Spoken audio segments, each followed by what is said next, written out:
مع التحديث الجديد لستي سي بلاي، تجربة جديدة للكل. لو جوك دايم تحديات، نافس وانضم للبطولات، استكشف الشات والتايم لاين، وتسوق من متجر التطبيق. الليدر بورد على تفاعلك بالتطبيق، والجوائز الأسبوعية والشهرية على نظام النقاط تنتظرك. ستي سي بلاي، مهما كان جوك هذا محلك. بترجم راب يعني ملوك السين دي مترجمة كلها في قاعدة واحدة. في كام مترجم راب مصري؟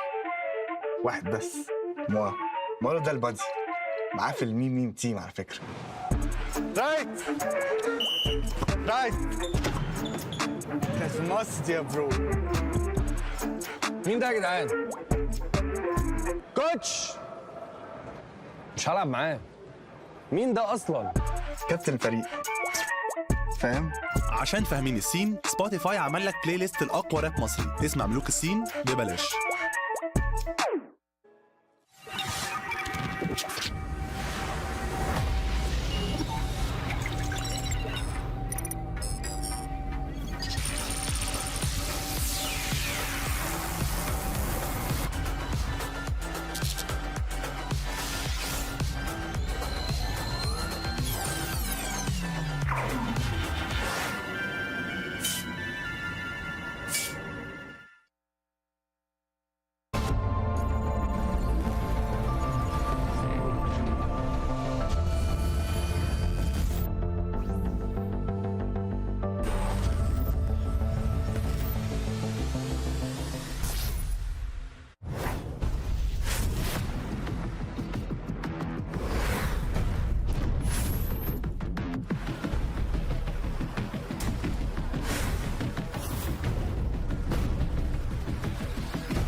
Progress is a race that has no end. After every finish line, another challenge awaits. How can we continue to push innovation in a sport at the forefront of technology? This is how.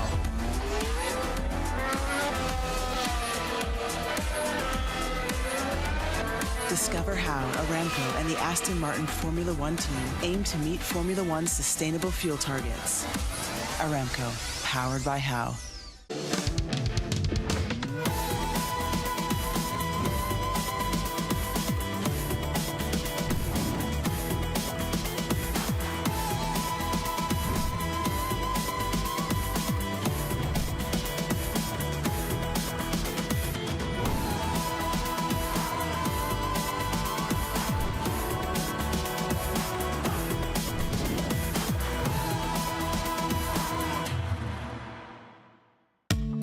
مع التحديث الجديد لستي سي بلاي، تجربة جديدة للكل.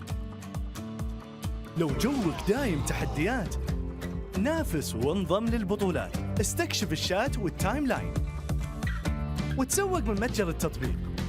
الليدر بورد على تفاعلك بالتطبيق، والجوائز الأسبوعية والشهرية على نظام النقاط تنتظرك. ستي سي بلاي، مهما كان جوك هذا محلك. بترجم راب يعني ملوك السين دي مترجمة كلها في قاعدة واحدة. في كام مترجم راب مصري؟ واحد بس، مارو ده البادي، معاه في الميم تيم على فكرة. رايت كانت ماست يا برو. مين ده يا جدعان؟ كوتش مش هلعب معاه. مين ده اصلا؟ كابتن الفريق، فاهم؟ عشان فاهمين السين، سبوتيفاي عمل لك بلاي ليست الاقوى راب مصري، اسمع ملوك السين ببلاش.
Progress is a race that has no end.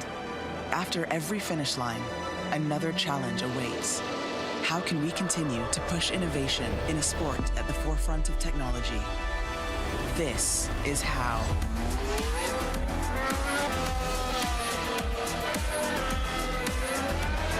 Discover how Aramco and the Aston Martin Formula One team aim to meet Formula One's sustainable fuel targets. Aramco, powered by How.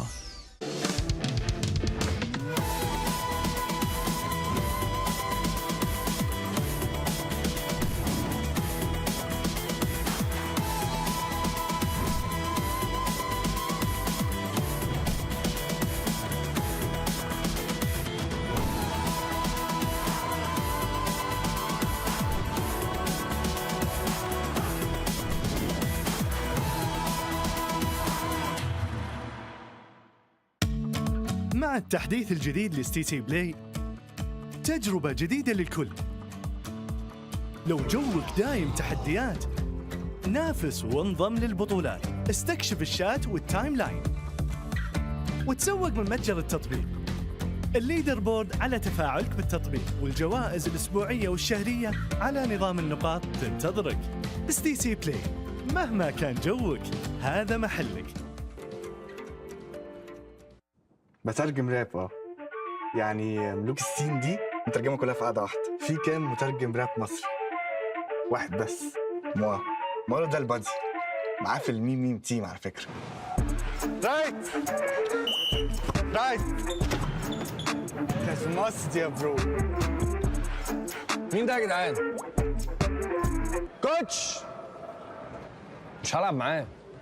مين ده اصلا؟ كابتن الفريق، فاهم؟ عشان فاهمين السين، سبوتيفاي عمل لك بلاي ليست الأقوى راب مصري، اسمع ملوك السين ببلاش.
Progress is a race that has no end.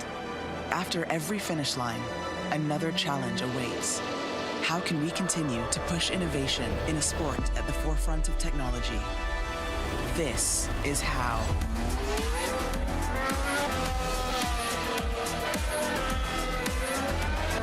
Discover how Aramco and the Aston Martin Formula One team aim to meet Formula One's sustainable fuel targets. Aramco, powered by How.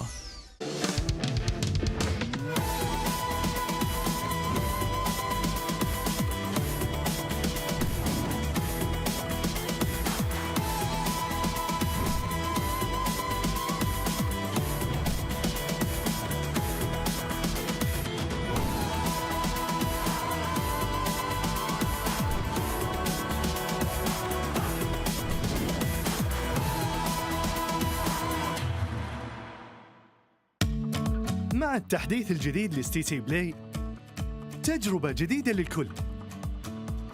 لو جوك دايم تحديات، نافس وانضم للبطولات، استكشف الشات والتايم لاين، وتسوق من متجر التطبيق.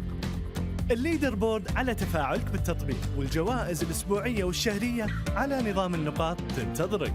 ستيسي بلاي، مهما كان جوك هذا محلك. بترجم راب يعني ملوك السين دي مترجمة كلها في قاعدة واحدة. في كام مترجم راب مصري؟ واحد بس، مارو ده البادي، معاه في الميم تيم على فكرة. رايت That's must يا برو. مين ده يا جدعان؟ كوتش، مش هلعب معاه. مين ده اصلا؟ كابتن الفريق، فاهم؟ عشان فاهمين السين، سبوتيفاي عمل لك بلاي ليست الأقوى راب مصري. اسمع ملوك السين ببلاش.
Progress is a race that has no end. After every finish line, another challenge awaits. How can we continue to push innovation in a sport at the forefront of technology? This is how.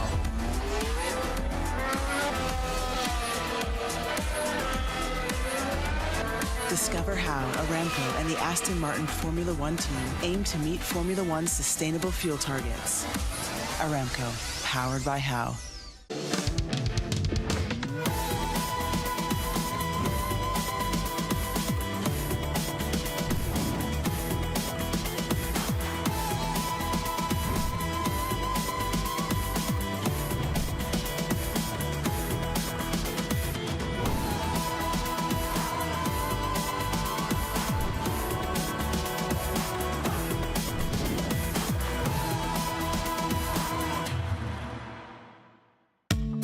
مع التحديث الجديد لستيسي بلاي، تجربة جديدة للكل.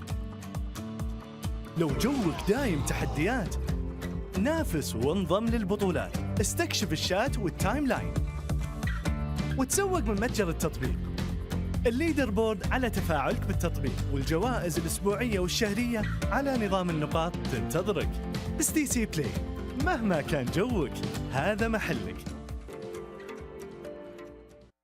بترجم راب يعني ملوك السين دي مترجمة كلها في قاعدة واحدة. في كام مترجم راب مصري؟ واحد بس، مارو ده البادي، معاه في الميم تيم على فكرة. رايت That's must يا برو. مين ده يا جدعان؟ كوتش، مش هلعب معاه. مين ده اصلا؟ كابتن الفريق، فاهم؟ عشان فاهمين السين، سبوتيفاي عمل لك بلاي ليست الأقوى راب مصري. اسمع ملوك السين ببلاش.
Progress is a race that has no end.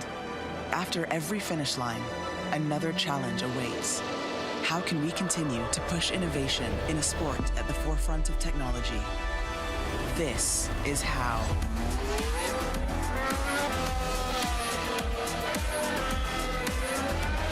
Discover how Aramco and the Aston Martin Formula One team aim to meet Formula One's sustainable fuel targets.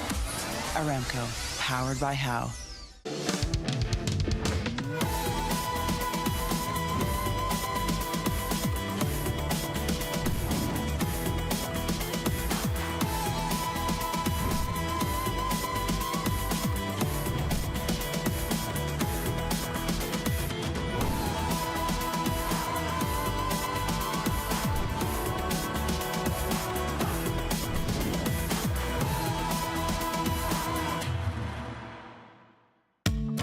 مع التحديث الجديد لستيتي بلاي تجربة جديدة للكل. لو جوك دايم تحديات، نافس وانضم للبطولات، استكشف الشات والتايم لاين وتسوق من متجر التطبيق. الليدر بورد على تفاعلك بالتطبيق، والجوائز الأسبوعية والشهرية على نظام النقاط تنتظرك. ستيتي بلاي، مهما كان جوك هذا محلك. بترجم راب يعني ملوك السين دي مترجمة كلها في قاعدة واحدة. في كام مترجم راب مصري؟ واحد بس، موا ده البادي، معاه في الميم تيم على فكرة. رايت كاز ماست يا برو. مين ده يا جدعان؟ كوتش! مش هلعب معاه.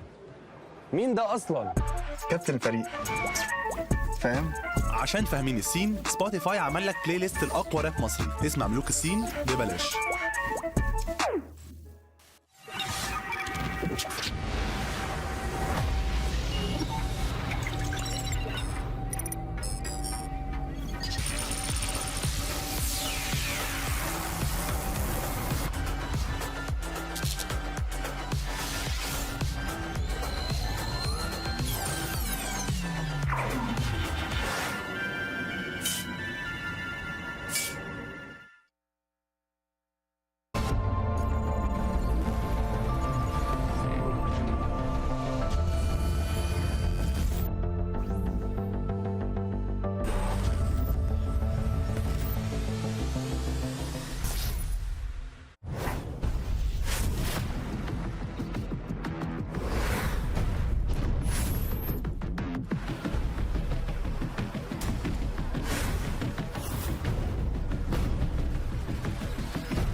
Everybody once again to Gamers8. It's an absolute pleasure to be back once again.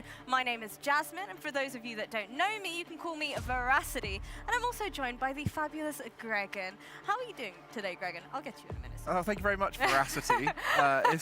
It's great to be here. We're on the final day of the event. We've had so much fun here at Gamers8 and excited for the semis and finals today. And obviously, Supersonic, you've been casting throughout the duration of the event so far, as well as some analysis as well. How have you been finding it so far? It's been nuts. The entire event's been crazy. These matchups, getting to finally see these the 2v2s and these 1v1 matchups that everybody's always talking about in the background. You can't ask for more. Yeah, honestly, we've had amazing games. I feel like the crowd here in Riyadh have been absolutely phenomenal, especially when they're cheering on for, you know, their home team. It's been beautiful to witness it the whole way through, to be quite honest with you. The best crowds in eSport. I have to say Europe was the best. It's been taken now by Mina. They've come over and they've shown exactly what true support is for your home teams. The chants and everything that have been going on have been epic. Well, as much as I have loved having the two of you on the desk, we also have a special guest joining us for today, and I want people in the Twitch chat to start trying to predict. They already know who it is. Have you posted? Oh, no. As in they know who always comes on the desk after they've knocked out the tournament. They could try and make a prediction of their own. This player in particular is not the greatest at Rocket League. Chat's already spamming his name. They already know. This is the easiest of shots, but you know what? His name is so good. All right, I thought we were going to get pumped up here. I was going to compliment you. I was going to say his name is so nice you have to say it twice. I'm getting roasted off the bat here, but it's great to be amongst you know, my fellow people. Well, maybe my fellow not my fellow players. I mean, you're more known as a caster now, aren't you? You said after your game, you looked to see what people were saying. They're like, oh, is that the caster CJ playing? It's that's when you know that you're in big trouble when they start saying that. So yeah, not great, but great to be here. Final day, looking forward to it. How have you been finding the event so far? Oh, it's been awesome. I think not just the event itself, but just, you know, all the activities we've been able to do. We went go-karting yesterday with all the Rocket League players, so that was amazing. And how did you do? Took out second place. So, oh, okay. I did almost win something. That's fantastic. That's what we like to see. Well, honestly, this event as a whole has been absolutely amazing. It's been phenomenal. How have your team been enjoying it? Being a part of this experience, obviously the stage looks absolutely beautiful as well. It is. I mean, we talk about the AR, they power up at the start of the day, so that's been awesome. And I think just the whole hospitality, you know, getting here and just meeting all the people, as we said, the fans of the MENA region have been incredible, and you know, they're all still knowing my name. They're coming out for pictures and autographs and stuff like that. So it's been awesome, and I think that, you know, I played 01 Esports and it was a scary time because we had no support in that crowd. They are so passionate. It's awesome. Did some of the, you know, the locals come and ask for photos and stuff? Yeah, we have the locals. Okay. They're a very passionate scene here, and that's what we're discovering, you know, every day. So I mean, they've been waiting a long time for this, haven't they? A lot of these fans. I mean, Cole had someone come up to him and talk about his YouTube, which he hasn't done for a good 4 years or so.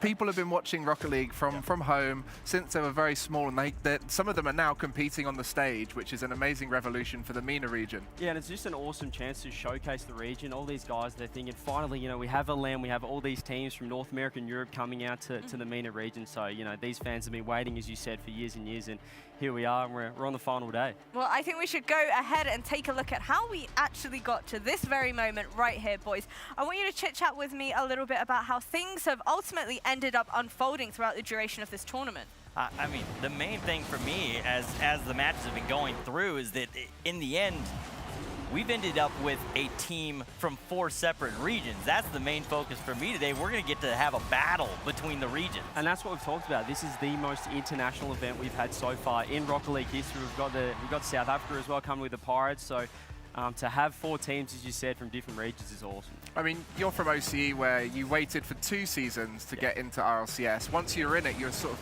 cheering for South America to come and join you, and now we're truly international with APAC and Sub-Saharan Africa, as well as MENA involved. How do you feel about that as one of the emerging regions? I mean, I'm just waiting for Antarctica to get involved, and then we've just got the whole world covered. But yeah, it's awesome for these emerging regions. I know, you know, we saw on Twitter as well, everyone talking about Yan and TRK, these guys that we're now looking at potentially the best players in the world coming from these emerging regions. Insane. That is one of the biggest things to talk about. It's always been NA, always been EU, and you go down the list. We're going to get to see a battle today between those two who are basically in that argument now of being that #1 player. And not only that, but the 2 non-North American European teams in the top 4 are probably the favourites in here. Whichever one of those wins the second semi-final is going into that final as the team expected to do the best. And we had the major in London, we had obviously Falcons in there, and now we're having another guaranteed emerging region in the grand finals as well. We've obviously got Falcons and Furia coming up, so I'm looking forward to that. Now, I got to ask you, CJ, was there any team in particular that you were looking forward to playing? I spoke about in the player review, it's always Furia. It's the Sam OCE rivalry game, you talked about it. There they are on screen there. It's always a rivalry between Sam and OCE, the two, I guess. We're the older emerging Rangers now with all these young guys coming in, so love playing those guys, and we have a great relationship with them. And have you had a chance to actually sit in the crowd and kind of observe some of the games as well? I have been able to sit in the crowd, and I tell you what, it's not, you know, we've had crowds of thousands of people. There's probably 500 people in there, but they are just as loud as thousands of people. It is incredible there, the support and the chants as well. They're getting so creative with them, so yeah, I love it. Well, as we take a look at our event calendar here at Gamers8, it is not just Rocket League we have on offer as well. We also have the likes of a Fortnite, Rainbow Six, and some more games as well. To be quite honest with you guys, I'm particularly looking forward to checking out some Fortnite as well. Oh, with that stage, you know, we look at that stage, it looks massive for Rocket League, and it is a little bit, it's a little bit too big. There's a lot of seats that aren't being used, but once you get into the Battle Royales, that's when those seats are all going to be taken up, and I can imagine the lighting they're going to have for like graying out the people who are knocked out, and it's going to be truly special. Well, over here on the Rocket League side of things, we actually have quite an interesting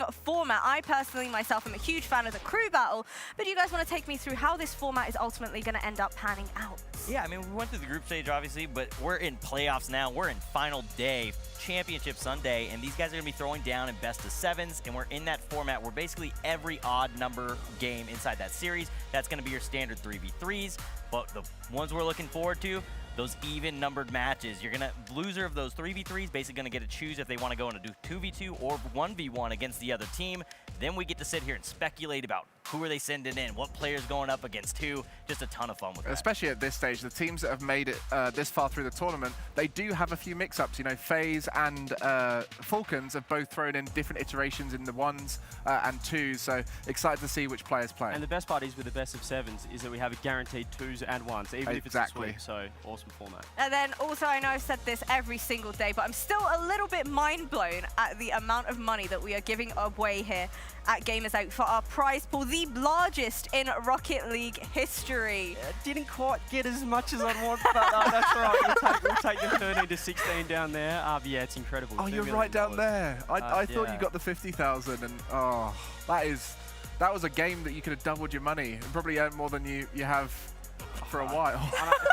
I mean, it's awesome for these emerging regions as well. We obviously see Furia there, guaranteed 3rd, 4th, and even Guild, who have had a disappointing, you could say, RLCS season. They're coming here, and I mean, they're collecting a nice amount of money so far. For sure. So it's awesome. Well, if you folks at home have unfortunately missed how everything has panned out, you will indeed notice that CJ and co are not on this playoffs bracket. Close. Oh, feels bad. Close. Did you say close? Definitely not close.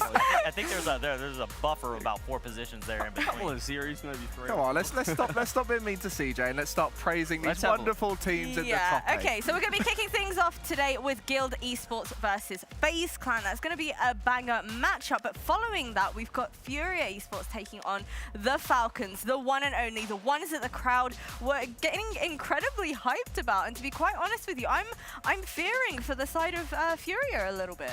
Yeah, I mean, when you've got a home crowd advantage, there's a lot on the line. But I think these two teams will have wanted to have a go at each other, seeing how good they were both at London. And of course, the Yan versus TRK matchup is one we're all asking about. That's what I'm looking for. I was going to say that. The 1v1 matchup, Yan-TRK. Yan has not lost. TRK has not lost a 1v1 either, so 2 undefeated guys. And if it goes down to the situation where we're in a game 6 and we get that, and that's the closer to it, like the ultimate ending to that, to set up, then it's like, and then we look at the grand finals and you go, I really hope it can live up to that game 6. There's potential for that to just be a massive series. Who are you guys wanting to be in the finals, though? That's the real question. I think we've got to have Falcons, given that we're here. Well, yeah. I think Furia and Mina, like this is their land. This is their one to win. Some people could say that they dedicated this format to the Falcons, given their 2v2 and 1v1 ability. I mean, these guys, I think they deserve it after London as well. I think it would be good to see a team like Guild make it, showing that the depth in Europe is a legitimate thing, but also FaZe have been one of those teams that we just want to see them do well on LAN. We want to see them go out there and pop off finally on the LAN stage. The other side on FaZe too is then we get to kind of have that conversation of the ones again. Oh, now it's always one. Now we get to see, you know, who comes through. Do they throw out First Killer into the series? Do they have AJ go out? Now we've got this crazy 1v1 matchup again. So there's a ton of potential there. If FaZe goes through, I don't care if he goes up against TRK or up against Yan. Either way, those are going to be crazy matchups. I've got a question for you, CJ. Yes. This is a nice one, don't worry. When you're watching your teammates play in the 1v1, how do you feel as the player who's not competing? It's certainly stressful. We actually spoke about it. Fever was obviously our 1v1 player, and we sort of said to him, like, what do you want from us? Do you want us to like celebrate with your goals, or do you want to lock in? And he's a guy that just needs to lock into the zone, so we just left him alone for that whole 5 minutes or 7 minutes, whatever it was. So yeah, we left him alone, but it is stressful. Do you get more nervous watching than playing? Do you watch? Or do you play free play? Yeah, I think it's always watching. I find myself getting nervous watching. I'm sure I'll be nervous today watching, Falcons versus Furia, watching the 1v1 matchup than actually playing. I think when you're in the moment, you sort of forget about, I guess, the situation until it finishes. But yeah, it is a nerve-wracking experience, I guess, when it's out of your hands, you hand it to someone else. But let me say that I would not go well in the 1v1, so I'm glad Fever was in that.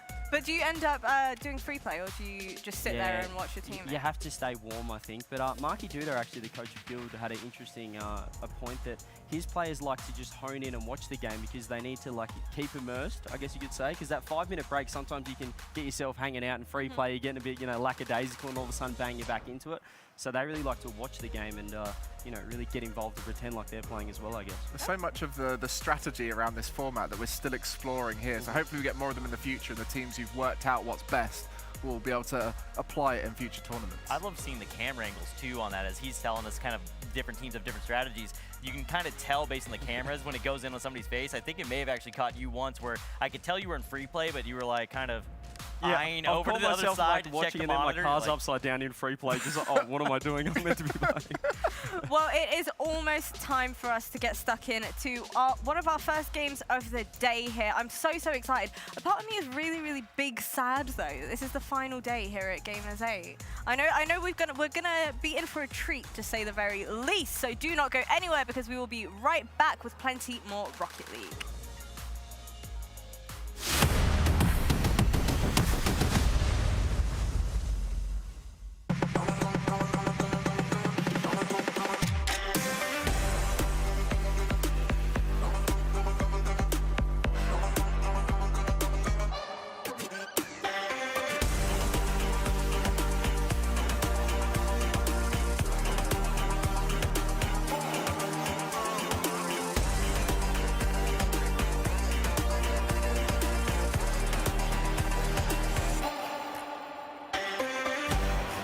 Progress is a race that has no end.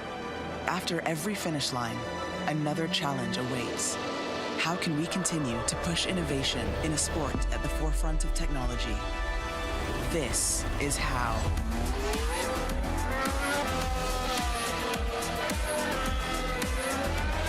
Discover how Aramco and the Aston Martin Formula One team aim to meet Formula One's sustainable fuel targets. Aramco, powered by How.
everybody, welcome back once again to Gamers8. We are about to dive into our very first matchup of the day. It is indeed going to be Guild taking on FaZe Clan. I'm expecting some banger matchups during this series. Yeah, I mean, this was definitely not the two teams I was expecting to make it to this stage. Maybe FaZe. FaZe, yeah. But Guild is a little bit of a surprise, but they have been absolutely dominating in this format, looking like one of the strongest teams in the whole thing.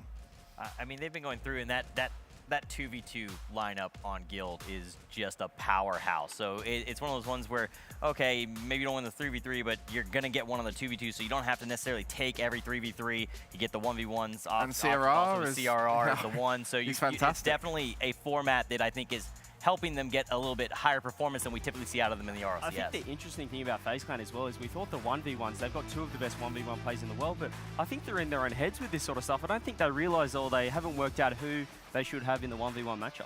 Yeah, they're not looking so confident in the ones. No. I mean, first killer not taking on Daniel seemed like an odd choice, where AJ's not feeling so confident himself. So yeah, like you said, confidence such a key factor in 1v1, and when you've got two options, it's very easy to be like, they'll do it, they'll do it, but if you need one of them to just go like, I'm going to take this on, I'm going to destroy them, you know? Well, talking a little bit more about the side of Guild, Gregan, we actually saw Guild end up winning against Luminosity 3-0 in the previous stage of the tournament. Was that a little bit of a surprise for you, or kind of expected? I thought it was going to be closer, but I didn't think it was going to be in favour of Luminosity. I just think this Guild team is performing well on the stage. The Marky Dudar and Devo experience seems to be coming through. They look very comfortable. You said they've spoken a lot about the stage environment and what makes them play their best, but I think it really is just CRR and Dorito are just phenomenal players. Yeah, they just seem to get up and about for every series. Speaking to Marky, I said, what are you doing there as a coach? You're standing behind them, what are you saying? And he said, I literally just scream at them. I try and get fear in them. If they miss a shot, then they're in big trouble. You know, he's got to punish them somehow. So I think they're playing for their lives right now, Gil, which is what it looks like. They're playing so well, as you said, the 2v2's undefeated. Okay, so I think a lot of people are probably wondering how much of an impact having a hype coach can actually have on your team's play style, your mentality heading into game as well. Can you give us a little bit of insight? I think it's massive. I think mentality is probably something we haven't, most teams don't really look into in terms of Rocket League, but, the mind is probably, not, you could say 80% of it. Everyone, as we said, everyone goes, oh, I'm so good in free play. I'm so good when there's no pressure on or a late night in ranked, but it's all about when the pressure's on in these situations. You're playing in a $2 million tournament. How do you step up and replicate that? So that's where the mental side comes in. And, Marky Dudar, he might not be the one you look at as the mental coach, but clearly he's doing some good things there for Gil because they're really feeling themselves right. Yeah, having worked with Devo back in the day, he always performed his best when someone like Nolly was really feeling it and giving energy to the team, or one of the support staff was doing the same. So I think Marky is that perfect fit for Devo, who's often considered the weak link in that team, for him to step up and perform well like he has been.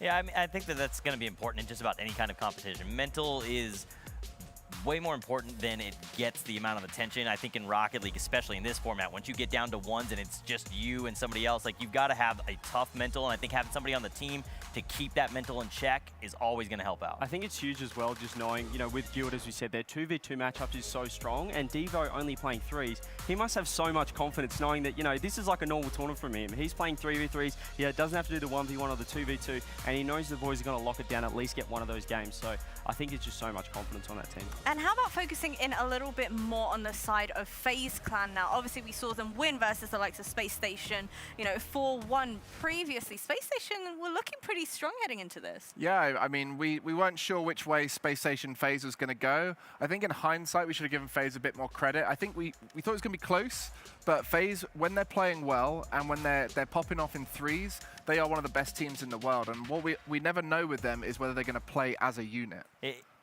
Are you going to get hot phase or are you going to get cold phase? And we don't know, and I think that's what we're going to have to figure out today. Can they maintain that? So far they've been able to, but can they carry it into Championship Sunday? Can they carry it through if they do make it through the first one? Can they make it through a team if like Falcons comes through against a home crowd? Does that energy carry? We're going to find out. They can quickly turn it around, I find, as well. It's not that team where, they're on, as you said, they can be in a little bit of a rut. They don't know about the 1v1, but they always manage to find a way to go super far into tournaments, super deep. So they must have some sort of mental resilience, or they're just incredible players and they just find a way to win. I mean, you said they turn it around. We've also seen it go the other way sometimes when they've been severely reverse sweeped, where it's like, what's happened here? What's changed? So there is something in there that when it breaks, it looks awful. When it's linking, they look like one of the best teams in the world just from the raw talent on that team. Well, I'm certainly excited to dive into our very first game of the day. This is indeed going to be a banger matchup, so I'm going to throw it over to our stage. They're going to be able to take it away from here. Guild versus FaZe in a best-of-7 series. This is definitely going to be one to watch out for.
Ladies and gentlemen, proudly presented by Saudi Air, the Gamers8 2022 Rocket League Trophy.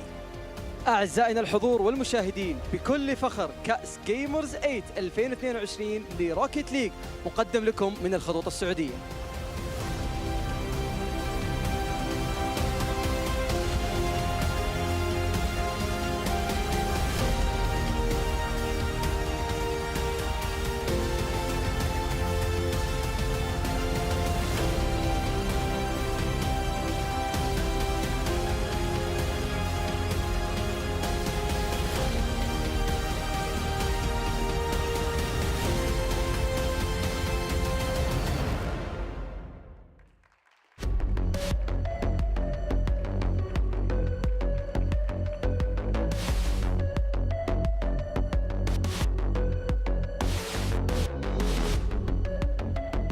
Hello and welcome to Championship Sunday. It is our final day of the Gamers8 Rocket League competition. My name is Banks and I am your host, and I am joined by the appropriately named, I think today, Fancy. You look amazing. Banks. يعطيكم ألف عافية أعزائنا المشاهدين، حياكم الله معنا من جديد في اليوم النهائي لبطولة روكيت ليج في جيمرز 8. اليوم النهائي المنتظر من الكل، مين اللي بيقدر يصنع التاريخ ومين اللي بيقدر يرجع البيت معاه الكأس هذا اليوم. Just 4 teams remain in this competition, and all 4 of them are from different regions, and they are all fighting for the lion's share of $2 million, and of course to be crowned the first ever Gamers8 champion. بدينا ب20 فريق وما بقى منهم إلا 4 الآن من 4 مناطق مختلفة حول العالم، واحد منهم فقط هو اللي بيقدر يرجع في الكأس اليوم، ولكن أهم شيء المنافسة اللي بينهم راح تكون من أقوى المنافسات اللي شهدها العالم في بطولة روكيت ليج. And now we kick things off with a debate as old as time in the Rocket League community, NA versus EU. So, please put your hands together and welcome your first competitor to the stage from Europe, Guild Esports.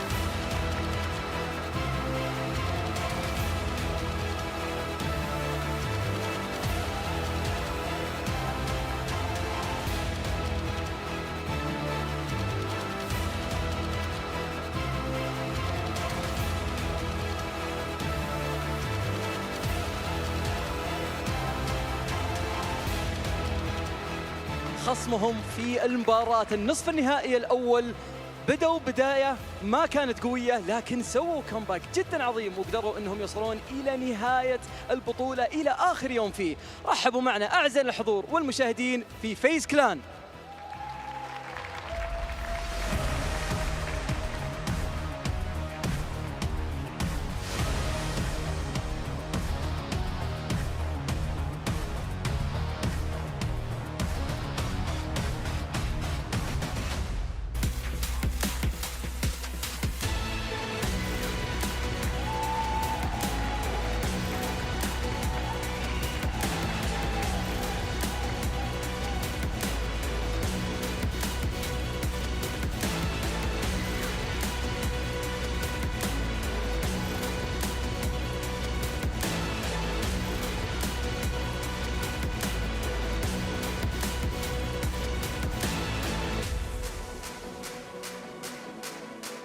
Yes, it is our first semi-final of the day. And let's think about it. Only 2 best-of-7 wins in order to become a champion. No big deal, right? I guess let's find out. I'm going to throw it over to the analyst desk to bring us into our first match. النصف النهائي الأول أعزائي الحضور اللي بيكون جدا جدا ممتع. زي ما احنا عارفين أقوى الفرق بالعالم هم اللي راح يتنافسون، والشيء الأهم إنه اليوم مو بس عندنا النصف النهائي الأول مو الثاني بس، أيضا الجراند فاينل راح نشهدون بعض. فمين بيكون أول فريق يقدر ياخذ مقعده في الجراند فاينل؟ كذا المباريات بس في 7 زي ما احنا عارفين، فخلونا على طول نتوجه مع المحللين نتكلم عن المباراة أكثر وبعدين نروح للمعلقين ونبدأ الجيم. Welcome back once again, everybody. I'm so excited to get stuck into this first game of today. I know that you noticed it, right? During that little intro segment, they did like the FaZe clan sign backwards. It was like that instead of like that. I feel like if you're on FaZe clan, you have to get the sign down pat, but yeah. I think you've pretty much nailed it. CJ has been sat there the whole time like this, just hidden away. FaZe up, baby. I'm ready. I'm ready for this series. That might be a hint to my prediction, or it might not be. I mean, you saw the Devo L. I don't know whether he's doing it other people or if he's claiming it himself. There was another one that was like this or something. We've seen some good hand signals throughout this whole event. I wonder. Okay, here's a question. Do they tell you what kind of moves to do, or is it your genuine dance move kind of thing? Well, actually, most times they do tell you what to do. Sometimes you're like, oh, okay, I'll do it. But this time they were sort of like, you know, all right, we're live, do whatever you want. And so I think that's why we got a little bit more creativity, I guess. We had a few people doing some, you know, different signs, different things like that. Do you remember what your move was? I don't want to talk about it. No, go on. You look like a superstar. What was that one? I think I whiffed a high five, like an OCE whiff where we whiffed a high five. But yeah, it was pretty embarrassing. Thanks everyone for watching at home.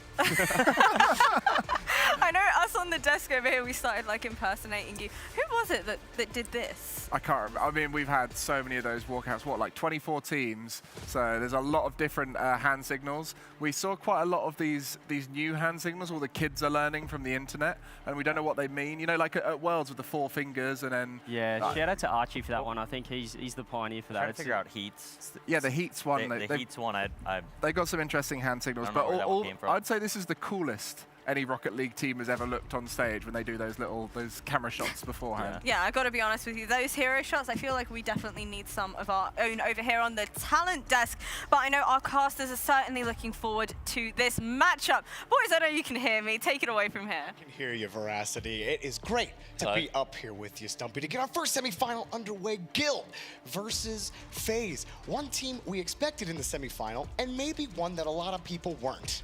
It is such a strange time, I feel, to be a bit of a Guild fan, because you've had a couple of events where you think, oh, are they going to make it? Are they going to do well?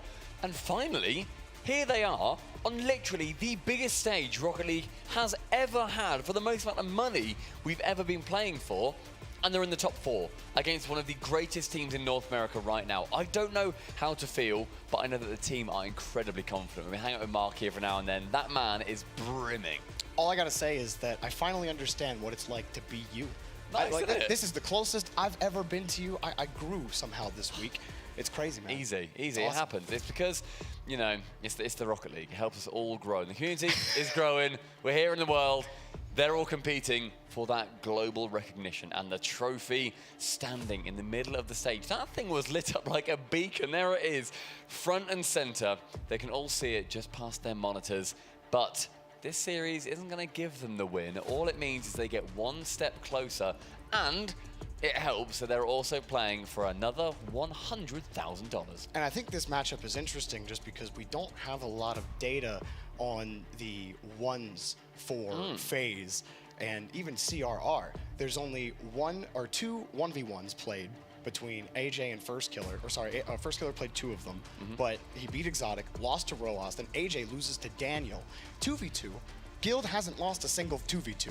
They've also only played 1.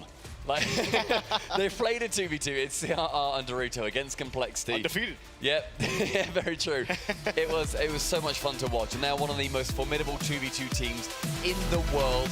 But coming up against FaZe, like, it's going to be such a hard run down, and we're starting off, of course, with a 3v3. If anybody is new to this tournament, it's 3s to start on all the odd numbers games, and then the loser of this picks 2s or 1s. We then play the spare one in game number 4, and then continue as we mean to go on. But in 3s to kick off our first series of today, and Dorito instantly linking with CRR. Yeah, nice kickoff. CRR off the ceiling, got AJ to bite early on the push, and then a perfect pinch out.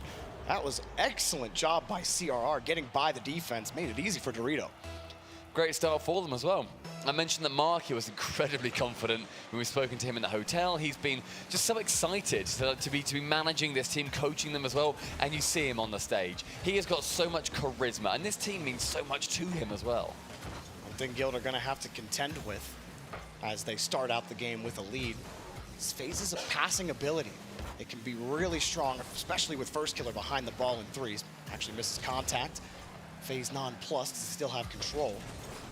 You got that netminder Devo, who's always been so clean on defense. Guild are definitely going to have to rely on him on defense to keep by FaZe. We always focus on CRR and Dorito, and it's a great point about Devo, where it just really wouldn't work without him. He started off his career as the flashy man, the one who makes, you know, the goals that everyone's going to be clipping and showing off to their friends of this is what you can do in Rocket League back in the day. But now it falls down to the younger players, and with Devo being able to transition and take on that different role, it's actually very interesting of him. You know, it's such an interesting way to have a career kind of change, but still be just as relevant as you were back in the day. And going on to a top 4 again, it's a lot of fun to see. That man is ultimately a world champion. I mean, we've seen teams be successful having that one player that can be really reliable on defense. I think the one criticism for Devo is when he's on offense and he's the guy who has to shoot the ball. Historically, lately, it hasn't really been the best for Devo, but he's looking pretty good on the ceiling, and he's got the pinch with CRR. Yeah, nearly managed to pull off a bit of a wonder play as Dorito into the midfield, tries to pass to CRR.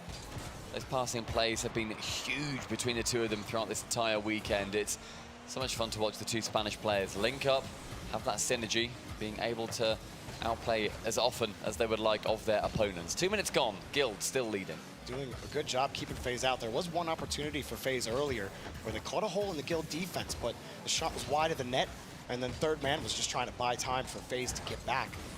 Well defended so far by Guild, but FaZe not without an opportunity or two. First Killer immediately denied on the challenge. FaZe having some trouble, and AJ could have been good. Sipical's gonna get in the air, pumps it high for First Killer. First Killer keeping it to the corner, away from Guild. It's working out for now. Now FaZe is an extended stay on offense, but the transition, hard shot denied. Sipical waiting towards that back post, able to use all of his momentum to cover the goal because the shot did ultimately come from about midfield. So there's a lot of distance for that ball to travel before he is forced to save it. So great positioning from him. CRR and Dorito both crossing each other's paths as First Killer takes to the sky into the midfield, links up with Sipical, and look at that continuation from him. The transition, AJ almost getting caught out with no boost. He'll actually secure his own. FaZe will get out again. Oh, Guild just missed the ball. Devo, though, coming right in, and Guild are no worse off. FaZe, again, that offensive push they just had, they're doing a good job working that ball out to midfield. They're not letting Guild get set up on offense for too long. They might win a 50 or two, look at them take patience, not going into the ball too early, really sizing up where Guild are sitting on the defensive end when they have control. And a great demo as well. FaZe really starting to heat up. Yeah, may as well shut that opportunity down before it can even become a shot. Demoing in the midfield.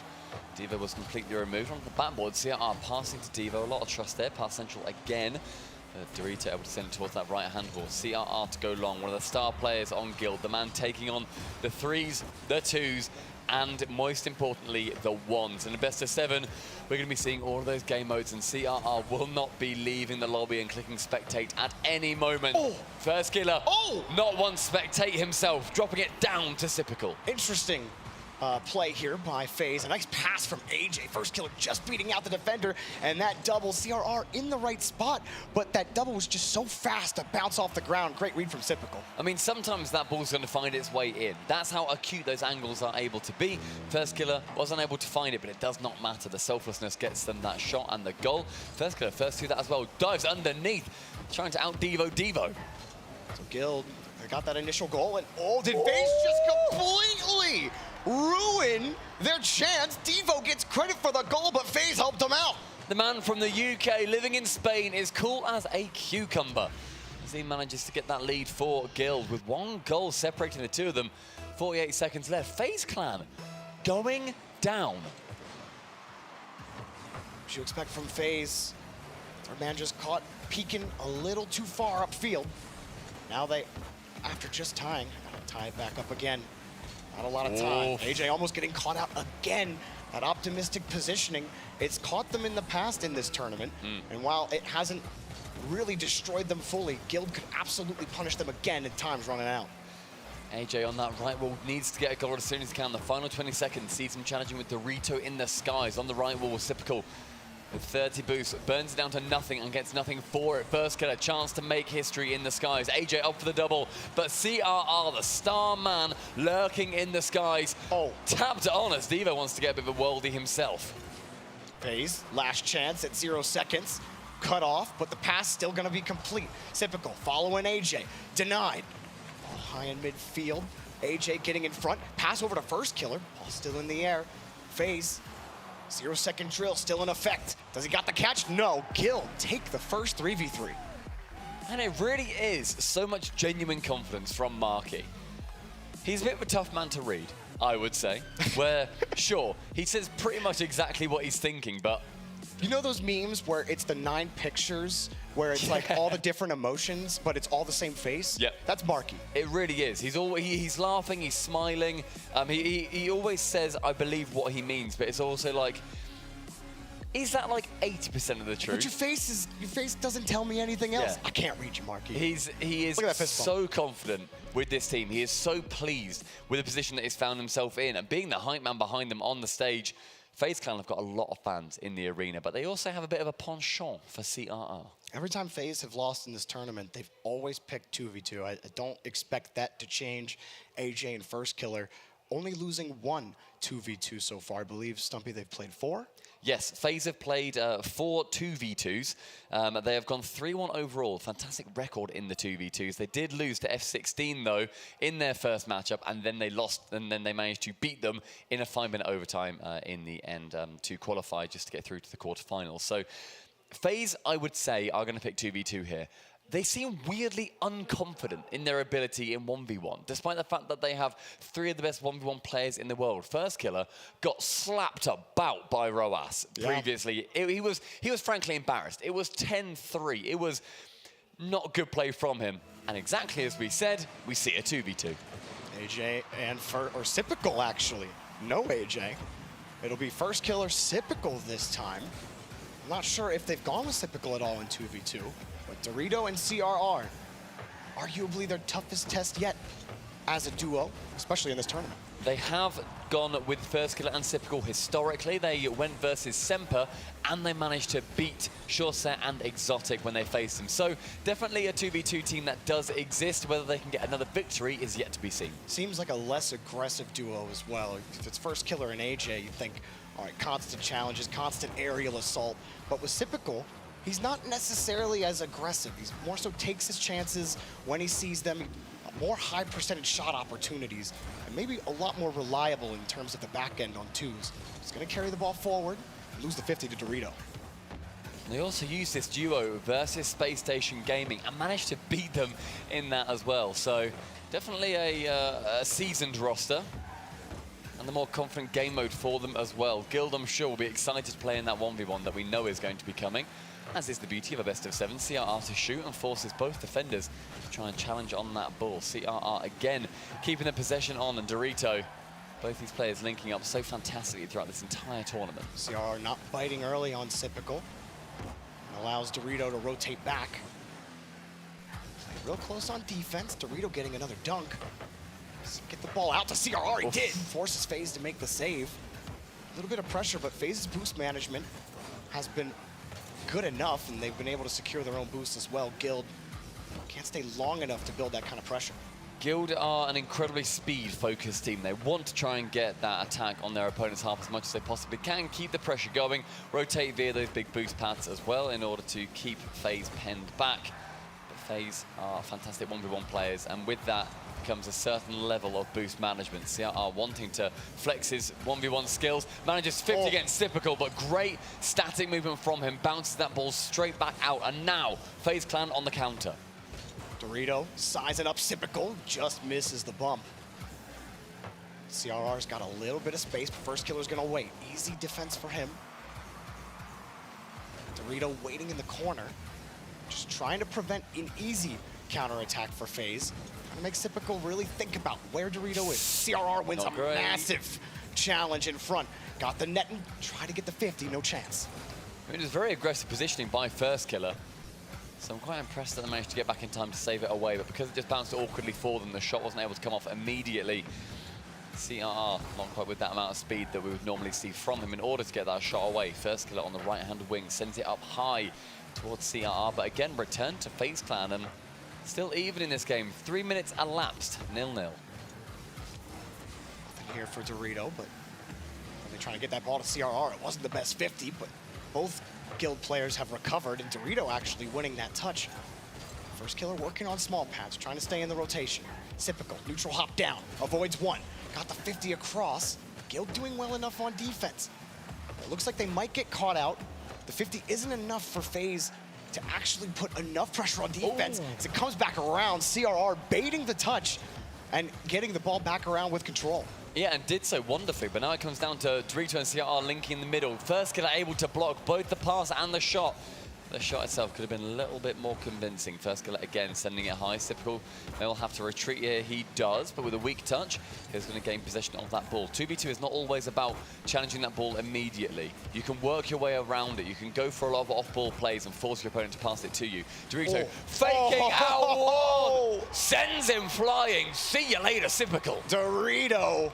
Excellent job on the mind here. Talk about not taking every challenge, but knowing that FaZe have to take that one in a 1v1. CRR already downfield, harassing FaZe, forcing them to try to make a quick decision. Dorito takes advantage. Massive brain play with 1 minute remaining. Are Guild going to be able to get anything from that? The fake kickoff coming in, and it falls to first killer, but CRR somewhat reading it, and the possession is maintained. Dorito, can he hook shot this? No, first killer is able to intercept him immediately. The right-hand wall is now where first killer will try and find his prey. Can he pass it towards Sypical? Is that his intention? Yes, it will be, with 30 boost CRR. Leaves him at the back. Sypical able to steal around 100. Tries to go for the double tap. Will first killer be there to sink it? Fakes in CRR, but CRR barely paid attention to him. Another dunk, another bump, another challenge. But Dorito has to play that one safely and intelligently. Now, CRR is looking real solid behind the ball, especially. He's got all the right decisions in front. First killer taken away again. Dorito needed that help. He had no boost in net. CRR also nothing. But the 50s. CRR got it. Dorito shot wide and taken away. He has to take that opportunity, Dorito. In the final 10 seconds, is going to see FaZe pushing for their life to then not go down by 2. But first killer extending very far down leaves Dorito able to get towards the entire opposite corner of the pitch. In midfield sees another challenge, another demo. Sypical waiting central. 100 boost just picked up a first killer. Flicked high, but Sypical missing. It falls back down towards first killer. Another 0-second drill. Can first killer deliver something different this time? The 50 bounces off the ramp. And try as they may, they just can't find Guild's net. Guild Esports going up by 2. immediately in this series, winning out in the 3v3, taking it down into the 2v2. Next up will be a 3v3 as we find ourselves on an odd-numbered game. And then after that, are we going to be seeing CRR battling yet again for a 4-0 in a 1v1? I mean, he looked really good in the 2v2. He's been really solid in the 3v3. I mean, everyone on Guild looked solid in threes. FaZe couldn't really get any offense going. CRR, Dorito, Devo. 2-0 up against FaZe. I really don't think anybody would have expected that before this tournament. And maybe people weren't really expecting it heading into today either. But here they are. And that just shows you how well that they've played. And I don't know what FaZe has to do in this 3v3. Is it the physical game? How do you remove CRR from the equation other than just deleting him? He's had the bigger brain. Do you want to know something crazy about this as well? Yeah. Guild currently, in the RLCS, for any viewers that aren't typical Rocket League viewers, are currently 13th in Europe. Without looking at my laptop that I just searched this NA on. fans mauling right now. FaZe Clan are number 2 in North America throughout the entire RLCS season, and they are currently being beaten by the 13th seed from Europe. Sure, I'm not even going to look at Endpoint Dignitas on Europe's side. We can ignore them. I appreciate Europe's not had their day at this tournament. That's completely fine. That's just the whole European region. None of the rankings make sense anymore. It happens. It happens. Our top 2 teams aren't here. That's my copium.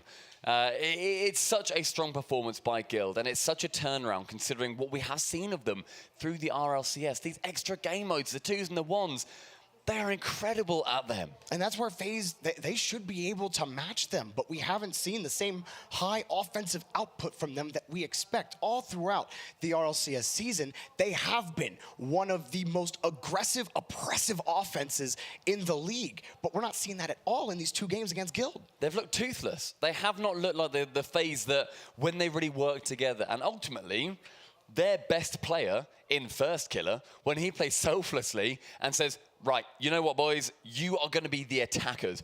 I am going to be the biggest supporting player that I can possibly be. That is when FaZe were at their best. I do not think we've seen that, but that's also down to the format because I've spoken to a lot of players. This is such a hard format to play. Isn't it kind of how you counter FaZe and the way they want to play the game? That selfless type of play can be countered by that aggressive play style. And that's what happened in that first 3v3. They get a cheeky early goal, and then they just held it forever. And FaZe just could not respond quickly enough.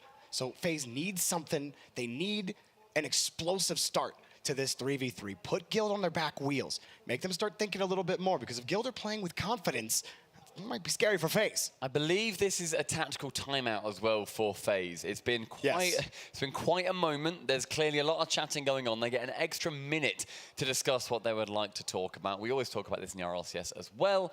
When you go down by 2, I think it's a great place to do your timeout. You get an insurance game. There's like a 65 or something % win rate after you take that timeout as well. So FaZe Clan are going to get themselves into the best winning position they can, because you do not want to go down by 3. You do not want to be facing down that reverse sweep. And in the last 3v3, someone who was much more offensively minded was Devo. He picked up that game-breaking goal when they were tied 1-1. Right in midfield, catching FaZe out in the middle of the field, and he also pushed through and broke the game open as first man. So if Devo is breaking through as first man and causing havoc, that's going to cause some problems for FaZe. Clearly, Marky's doing something right with this team. Look at the vibes. The vibe check for Guild, immaculate. They are having great fun. They're laughing, they're smiling, the conversation. When you got Marky as your coach, it's impossible to not just be like, yeah, you know, we are pretty good. Yeah, this is a lot of fun, actually. Whereas there's a lot more somber on FaZe. They have a lot more thinking to do, because they need to now adapt their gameplay to try and counter what Guild are putting forward. It's been a season-long criticism of FaZe is the energy levels on stage when you have other teams who get loud, who are yelling at each other, or even just smiling, laughing. Think about even at times in the season, Space Station, even when they get scored on, you see everyone fist bumping, smiling and laughing. It's like those vibes matter. Vibes meta it's a thing. It really is. FaZe, they are excellent at this game. Some of the best players in the world. But a lot of people might argue that their results haven't really matched to their level of talent. And is it vibes? Is that what causes them to struggle in these games where they go down early. FaZe absolutely able to turn it back up. We'll see if they can start to come back here after the timeout. I mean, they're able to turn it back up, but can they crank it to 11? Time's going to tell. Let's see what they're able to do. The 20 seconds has gone immediately in this game, and FaZe, that push, the trademark FaZe pressure, has to build. We have to see the breaking point of Guild reached. Otherwise, FaZe are in dire straits. Guild, ooh, close to that 50. It's going to buy CR just a little time to get into position.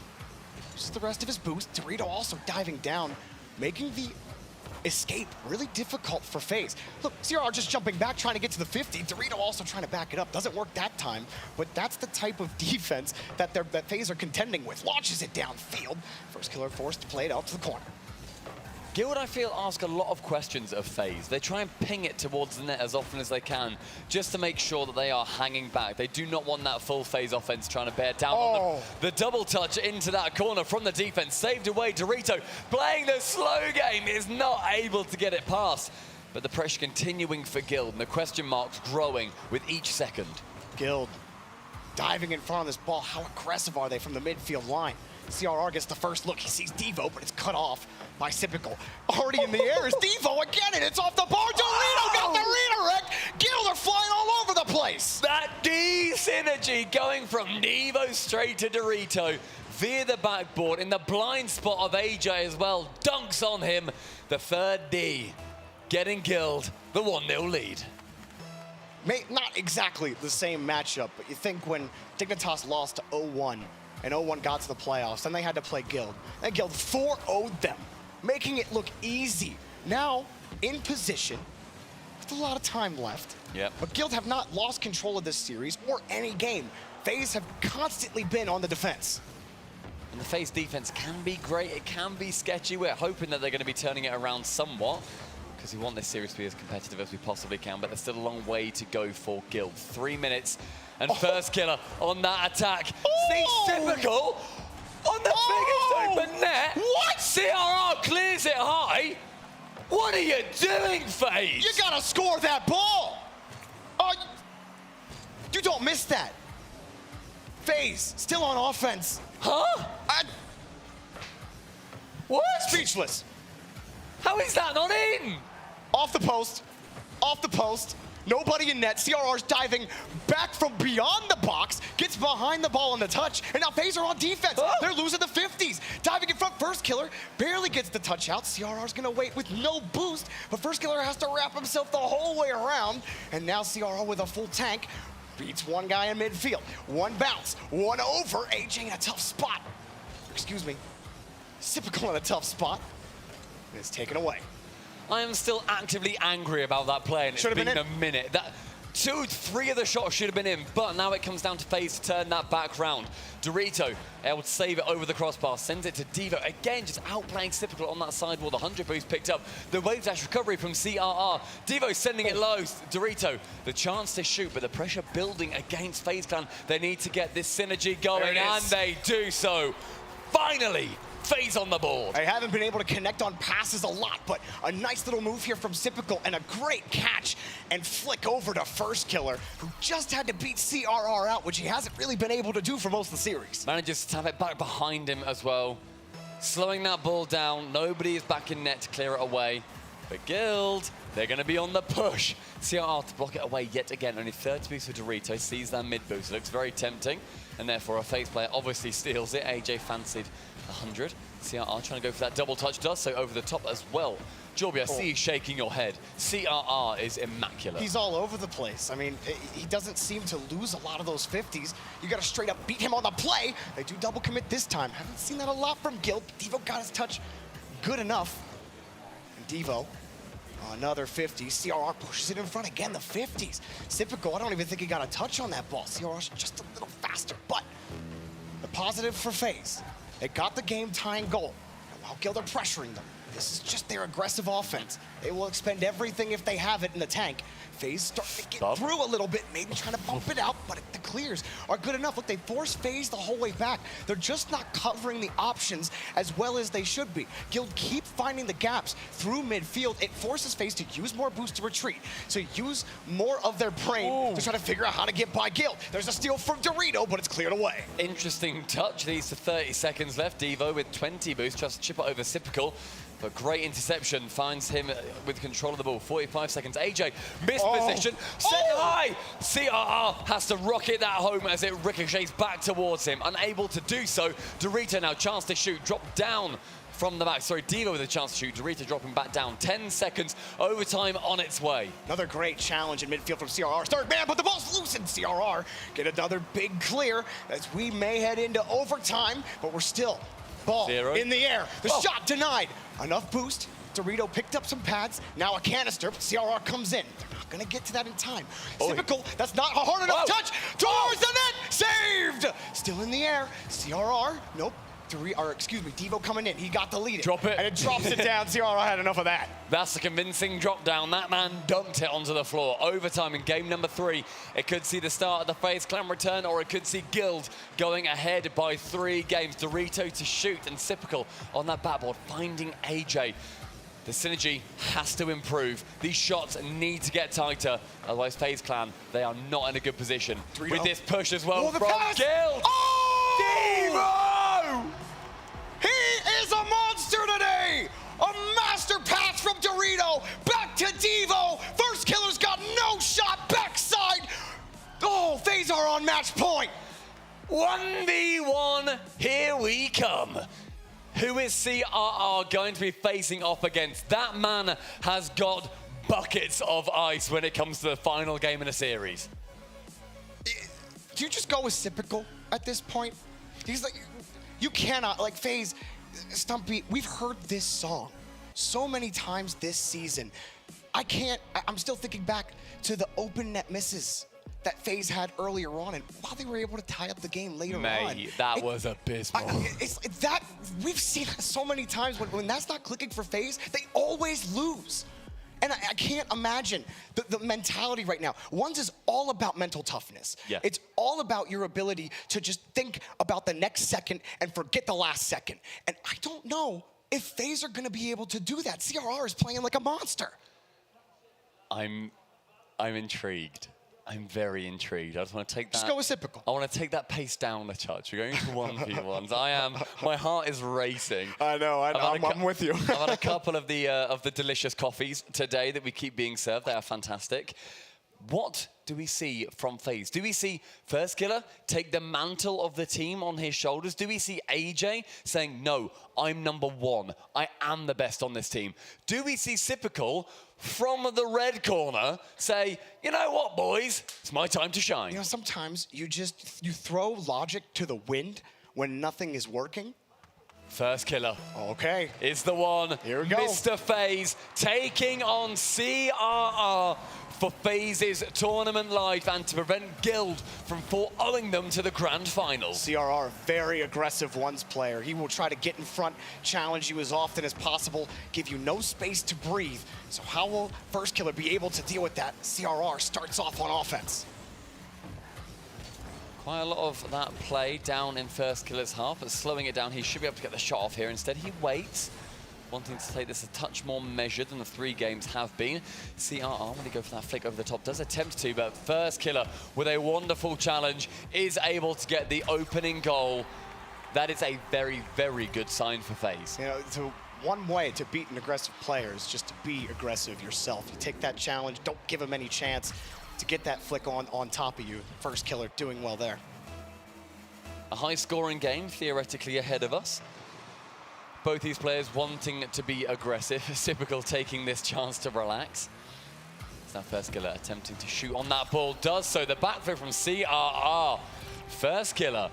Has he got the ice this time? He gets a decent bounce too, CRR. No, he gets into position quickly, but that's just a great shot by First Killer. So quick. Best way to beat that. When you get the win in the corner, you are basically in a tough position as a defender with a kickoff as good as First Killer got there. The mid boost possession stolen by CRR. But now First Killer at the back with that back left. The flick is incoming. Does manage to go back behind him. First Killer almost tapped it in himself. Instead it falls to CRR. But what a wonderful flick. Sending it behind him as the momentum carries him the wrong way. It gets a very favorable bounce with the inside of the post. First Killer, it's going to be really hard to recover in time to grab CRR off that ball. First Killer repeatedly called the #1 player in North America in the 1v1 playlist. CRR, as far as I know, has never been gifted that mantle in Europe, but has certainly been putting forward a brilliant conversation for it. Try to take that boost away from First Killer, but he had enough to get the ball downfield. First Killer's gonna wait. CRR in control. Another flick, testing it. CRR just keeping the ball in control, winning those 50s. First Killer has to manage his boost well here when he's losing that boost battle. Doing well right now, but only 45 in the tank, and CRR's now out. CRR missed that mid boost, and so he had to return. He's not able to. The double push! CRR did not need to touch that. He panicked. He felt worried that First Killer was lurking. Wanted to touch it to the side. Was not able to get the angle. Passes it straight to his deadly opponent. He did have to react quickly. First Killer was sitting right behind him. Couldn't get the ball out far enough. But a nervy touch. Very. Something you really do not see from CRR often, but First Killer, he is shaking CRR to that core. Zero boost though, CRR has to get rid of this because First Killer just picked up a hundo. CRR does get it over him, and he gets deleted. Big. And now First Killer, that should be a goal, but CRR close side, and he got the save. Guess I shouldn't say anything until I see the player spawn.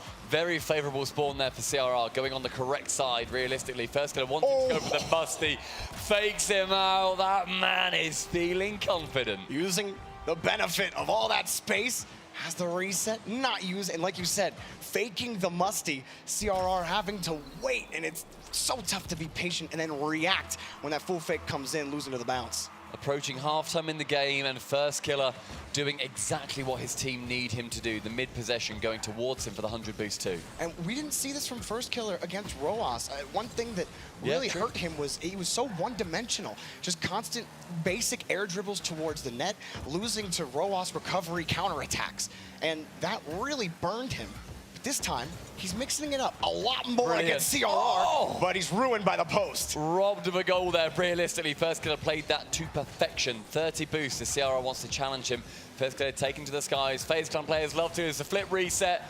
Can't quite flick it around CRR. Can this bounce be favorable to him? It can be. Can it be on target? Yes, and the goal is just about squeaked away. Just near side. Good win by CRR. He knows he's got to get that shot out quickly. First Killer was right there, and like you said, always got to hit that ball with speed on that counterattack. Such pressure riding on First Killer right now as well. His teammates either side of him, flanking him, wanting their general to do well. But CRR not reading that fake kickoff how I expected that he would, but it does actually fall in his favor. It was a nice soft touch initially. He saw First Killer pull off the ball. He just won the 50. He'll get himself a goal, but it all started on that kickoff. Plays the slow touch, gives himself the chance at the 50, not letting First Killer just take control, take it to the corner. It was good mind in reacting on the kickoff. The slower that 50 goes, the closer CRR can be to the ball, and because he's lower on boost, because he's sped up to the kickoff, he's able to stay close to it. The possession will not go flying away. Otherwise, they might have pinged awkwardly. First Killer could have had the advantage on the shot towards the blue half, but a good chance for a comeback here for CRR. And again, wanting this game to go his way, his teammates, everything on each other's shoulders. CRR's mounted a comeback, 2 straight goals. First Killer, he's looked a little more like his old 1v1 self in the matchup so far. Tester flick, start whittling him down on defense. CRR, tough position. Good landing on the wall, but he's out of boost right now. First Killer took it away. CRR in a really tough spot. First Killer launched that one up. CRR gets a chance to refuel. And manages to send it towards the correct side, so then CRR is able to get that corner boost. If he sent it the other way, then he would have been out of position, had to then continue relying on pads. Brilliant game management from CRR there. Chance to go for a flick, fakes it low, actually catches it and reverses back with it. Really smart to take that ball away. He didn't have any boost on the play, so if he just drives it into First Killer, tries the outplay, it wouldn't have worked. Oh, and CRR got around him. It's a wheelie race, and CRR couldn't put it in. CRR had an absolute chance to go for the goal there. Just had to get the straight line. I hope we get to see that replay. I felt like that was just a goal for CRR. No, it cuts off a little bit too late. I didn't quite catch what happened there. Well, First Killer was harassing CRR from behind. CRR doesn't want to turn too far to the right to get that touch because he could just get chipped off the play. Ball bounces up the ramp and then CRR gets scored on anyway. It was a really tough spot. He has to drive in a straight line, but wasn't perfectly straight on the ball. So First Killer, staying close to the play, allowed him to put CRR off just by centimeters. It makes it remarkably awkward for him as well. First Killer keeping possession of that ball until it falls to CRR. The flick. Chance coming in, goes round one, but can't quite whip round the side for the second shot. The 100 boost grab. First Killer only on 20. The low is the shout as far as CRR is concerned. Bumped, boosted away. Can the quick shot come in? There it is. On target, and it is now 1 goal separating the Titan. That's exactly why you practice your power shots. Excellent there from CRR. Gets at the perfect spot on the ball, right on the corner. 106 kilometers per hour from your own third. Excellent job. Not bad whatsoever, but FaZe and the First Killer need to burn the 18 seconds off. In 1v1, the best defense is very much offense. CRR low on boost, but does want that possession. Chance for First Killer, he's just going to keep challenging, fake challenging, bumping, getting rid of his opposition. That ball has to go the way of CRR. The 100 boost does. What does First Killer Killer's do flat. He's flat. He's got the goal. It should be in. Tie game at 0 seconds. CRR's not out of it. That man living in the Arctic has ice for days. That does not faze him whatsoever. And FaZe down low. Doesn't panic with the clock ticking down. Less than 5 seconds. He goes for the boost, waits for the ball, and now we start overtime on this kickoff. Oh, First Killer's won. CRR just recovers, gets the save. Very few times do we see an overtime in 1v1 go above 1 minute, so this next minute is going to be deciding it near enough. The demo coming in, but First Killer just removing CRR because it's in his own half. Doesn't matter too much. Hook shot chance for First Killer. Does manage to get it just wide of target. Sends CRR to it. It's threatening enough. So only 16 boost. First Killer, though, missing the double touch, but will get the back right boost possession. CRR to grab the other, but First Killer continuing the push. The flick, he's gonna get the boost. Beat CRR again, only 10 in the tank for CRR. Gets a nice touch over First Killer. He's got him beat. It's just off, he misses off the post. Can he get to it in time? No, he's got no boost, he has to retreat. On that left wing, we are approaching 1 minute, that death mark for a lot of 1v1 games. Great flick, great boost grab. First Killer, though, sending that high, slows the game down. CRR takes to the skies, the home of FaZe Clan. Oh, good recovery. CRR gets underneath First Killer. Oh my gosh. 47 here, so tight. Lands in front.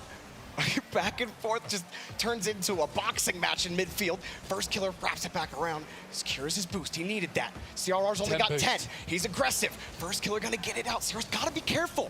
As he just gets to that 50, that was risky. God, my heart, I feel like I'm gonna have palpitations in a second. We've more than surpassed that 1 minute mark, approaching a minute and a half now. CRR demoing First Killer. It whips right, and then grand finals for Guild Esports. The comeback in the 1v1 deletes First Killer from the tournament, and FaZe Clan sent packing. Marky Duda up, cheering his team on, chanting them. And my goodness, CRR, you deserve all of that praise for that 1v1. What a comeback. What a statement from Guild heading to the grand final, Stumpy. I genuinely have chills. I can't believe you did that grand final, approaching a 2 minute overtime in a 1v1 to 4-0 the number 2 team in North America as the 13th seed. Guild have just secured themselves the biggest prize for any individual match in Rocket League. That is $100,000 and a minimum of $300,000 going the way of Dorito, CRR, and Devo. Every single penny of that deserved. Guild. I mean, shocking the whole tournament. Nobody would have predicted a 4-0 onto FaZe, and this was a full team effort. Devo has received a lot of criticism, but in the 3v3 Stumpy, he was excellent. He was causing mayhem up. What the heck just happened? I can't wait to watch that back. I can't wait to just look at how that series changed. That overtime, I swear, and at Johnny Boy, is that one of the most exciting 1v1s that we have seen in a competitive environment in a tournament? I feel like it might be. That was great. I mean, like, that was better than Yan's comeback against Fahad earlier in the tournament. He was down 4 goals. Yeah. CRR down by 3 was 4-1, and then First Killer even getting another goal, and he still comes back. I mean, the stones in the corner. I wish we could look at that the final 10 seconds of regulation again. But man, I'm excited. It's wonderful. I'm excited to hear from Guild. Yes. So let's go down with Banks and Fancy to hear from the victors. CRR, I'm a little bit lost for words, I have to say. What a way to kick off the final day of the Rocket League competition. Congratulations. I'm going to kind of bring the energy down for just a second, okay? And I just want to ask you, you have about 1 hour, I would say, roughly between now and the final. What are you going to be doing in that hour? معنا CRR من فريق جيلد اي سبورتس. حبينا نسأله انه من الان الى بداية الجراند فاينل اللي هو اخذوا المقعد فيه، ايش ممكن يسوي في الساعة هذه؟ I really don't know. There's no word to explain this. This feeling is just insane. I really don't know what to say. Probably I will go to eat something because after this game I really don't know what to do with my life. يقول ما ادري وش اسوي بعد الجيم هذا، حرفيا ما في شيء ممكن اسويه يبرر شعوري، لكن على الاغلب اني بروح اكل بعدين برجع المسرح. Well, you're undefeated throughout this whole tournament so far, which is absolutely incredible. So I just want to ask you, who do you think is going to give you more trouble out of the 2 potential opponents that could be in the final for you? جيلد اي سبورتس من بداية البطولة إلى اللحظة هذه ما خسروا ولا مباراة أبداً، لكن بنفس الوقت في أحد من الفريقين ممكن أن يكون عندهم مشكلة أنه يهزمهم. هل هو بيكون فريق فالكونز ولا فيوريا؟ Both teams are so good. I'm sure they will do it well, but I think probably Falcons overall, they are a more complete team. على الأغلب فريق فالكونز هم اللي ممكن يعطونا يوم أصعب، لكن بنفس الوقت كل الفريقين بيكون تحدي صعب جداً. So, only one more best-of-7 win in order to claim this trophy right here and the lion's share of $2 million. Tell me, is this trophy going to say Guild Esports on it? زي ما احنا عارفين انه مباراة واحدة فقط تفصلهم على انهم يشيلوا الكأس، يكونون هم البطل الاول جيمرز 8 في نسخته الاولى لروكيت ليج، وبيرجعون ايضا باكبر نسبة من جائزة $1 مليون. هل التروفي هذا بيكون مكتوب عليه اسم جيلد اي سبورتس ولا لا؟ I'm sure this trophy is gonna be for us. We work a lot and fight a lot for it, and we are gonna win this tournament. I'm sure. اجتهدنا وحاولنا فترة طويلة اننا نوصل المكان اللي احنا فيه، فاكيد انه التروفي هذا بيكون اسمه علينا. CRR, thank you so much for joining me on stage. Best of luck in the final. You don't have that long, so go back, relax with your teammates, listen to the crowd, they're chanting your name. Give it up one more time for Guild Esports. We're going to be throwing over to a very quick break, but do not go anywhere because right afterwards we are going to have our second semi-final of the day. بنروح فاصل سريع اعزائي المشاهدين والحضور. الفاصل هذا بعده راح نبدا في النصف النهائي الثاني، وبعده على طول راح نشوف الجراند فاينل، فخلوكم معنا، المباراه بتكون جدا حماسيه.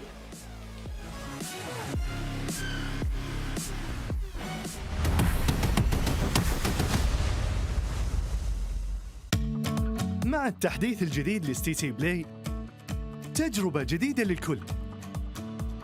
لو جوك دايم تحديات، نافس وانضم للبطولات، استكشف الشات والتايم لاين، وتسوق من متجر التطبيق. الليدر بورد على تفاعلك بالتطبيق، والجوائز الأسبوعية والشهرية على نظام النقاط تنتظرك. ستيتي بلاي، مهما كان جوك هذا محلك.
Welcome back, everybody, once again to Gamers8. We have just witnessed Guild Esports take down FaZe Clan a peg or 2 or 10 and, you know, gather themselves an additional 100K.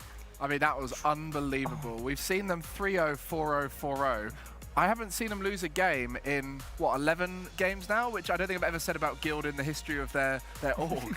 even in scrims back when you were their coach, they never did that well for that long. No, even when their opponents were AFK, they'd still find a way to outrageous. lose some of them. But my goodness, my heart rate is still too high. I've been eating too much food recently to have my heart rate go that high. It's dangerous, but my goodness. People on socials are saying the same thing. I'm thinking it 1v1, what a game mode. It adds so much to this, but the whole series is brilliant. Yeah, the threes in particular were really good, but oh boy, we've been talking non-stop about this Dorito and CRR combo that we've had throughout the duration of the entire tournament. But one thing that I need to quiz you guys on a little bit is, yes, Dorito was ultimately able to get as many goals as possible for himself and his team, but what kind of impact do you think CRR really brought to the table?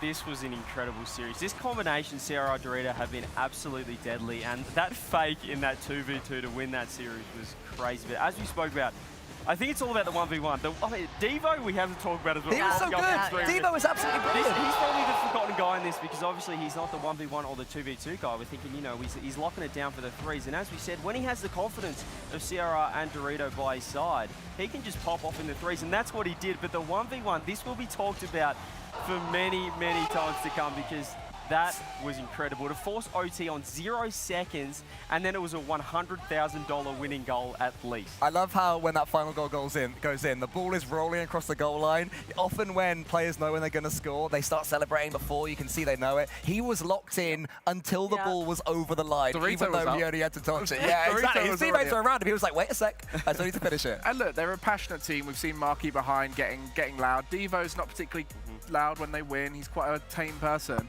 CRR, that's the most we've seen him pop off. Winning a 1v1 in that way must be so exhilarating on the land stage.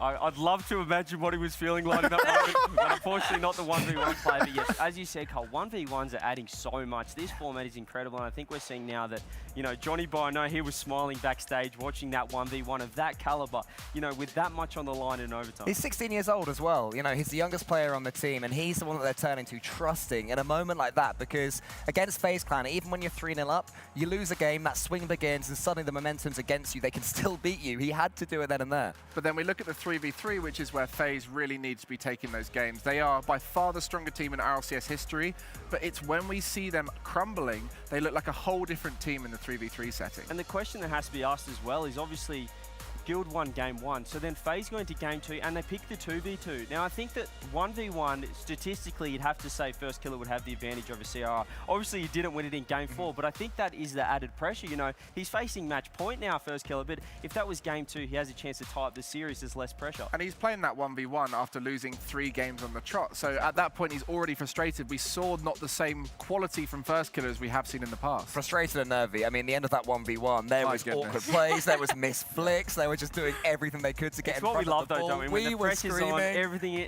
all the stakes are as high, so the money's on the line. Yeah, that is what we want to see. We want to see the mistakes come out and who can really stand up, and it was CRR that did it. On the topic of mistakes that were being made, can we just talk really quick about Cypical missing? Well, quite possibly one of the easiest shots. Was it 2 or 3 shots that FaZe missed there in that 3v3? Well, not a single goal from AJ, only the one from Cypical. Obviously, AJ only playing in the 3v3. And when that team is playing well, they score 3 or 4 goals and concede a few. That's their style. If they're playing this way, where they're relying on 1 or 2 goals a game to win, that's not a good sign for them. I mean, it wasn't completely up to them, though. I mean, that was Guild putting on the pressure. Devo, you mentioned him yourself, CJ. He was playing like a man possessed. This is somebody who started making money in Rocket League 6 years ago. 2016, he was earning money in weeklies. Now he's here. He's an old man of Rocket League at this point. Still rolling back the years again. People keep counting him out. And look at him, he's in the final. Now, if I was quizzing you guys at the very start of today, and I said to you, you know, CRR was going to go up against First Killer, who would you have backed to take the victory? I mean, I would have backed FaZe in every one of the game modes just about, and I think that was the surprise. Yeah. I think it's the pressure factor. Like, you know, I think if they run that back of First Killer CRR, First Killer's probably winning 75% of those matchups because he's just such a dominant 1v1 player. But then you get him 3-0 down. You know, his whole team is staring at him. They're all watching his monitor. You have to remember that. You've got AJ and Supercool staring at his monitor. All the pressure's on him to try and not only, you know, sort of keep the series alive, but wrestle back some sort of momentum because Guild, they were just running away with that series. Yeah, I know Johnny Boy and I were talking about this matchup before, and he thought FaZe were going to take it purely because he hasn't seen Guild play against a more mechanical team. This was the first time, in theory, they were up against it, but what FaZe found out is that Spanish Bim Bam counters every kind of mechanic you've ever seen. They just closed them down every single time, and no better example than that in the 1v1 where CRR kept turning and going. And it's a very different sort of 2v2 gameplay that Guild do play. As we said, it's not that, you know, typical ramp play where everyone's having fun. They really lock it down, as we said, and they really go for it. So that's what we love to see from them. And I mean, it's just, I have to look at Marky Dudai sitting behind him. The hype that he was delivering. I know that the classic fist bump in the air, right? That final winning goal when he just gave the big vamos to the boys, that was incredible. That's what we love to see. So I think, you know, a lot of it comes down to Marky, and, you know, we have to give him some credit. We can't give him too much credit because, you know, he will love it, but... Well, now Guild have taken away that victory. They will be facing off versus the winner of Furia versus Falcons. Do you feel like they're ready for a matchup of this caliber? Guild, yeah, I think after beating FaZe Clan, they're ready to take on anybody. FaZe Clan were one of the favourite teams. Oh, hello there. This one, Where did you go? Was that a teaser just there? Yes, I'm here over by the telly, and I've got the most amazing goal we saw from the 3v3 there from Guild. And as you can see, we're just going to feed into it to start off with here. But one of the great things about Guild right now is their synergy.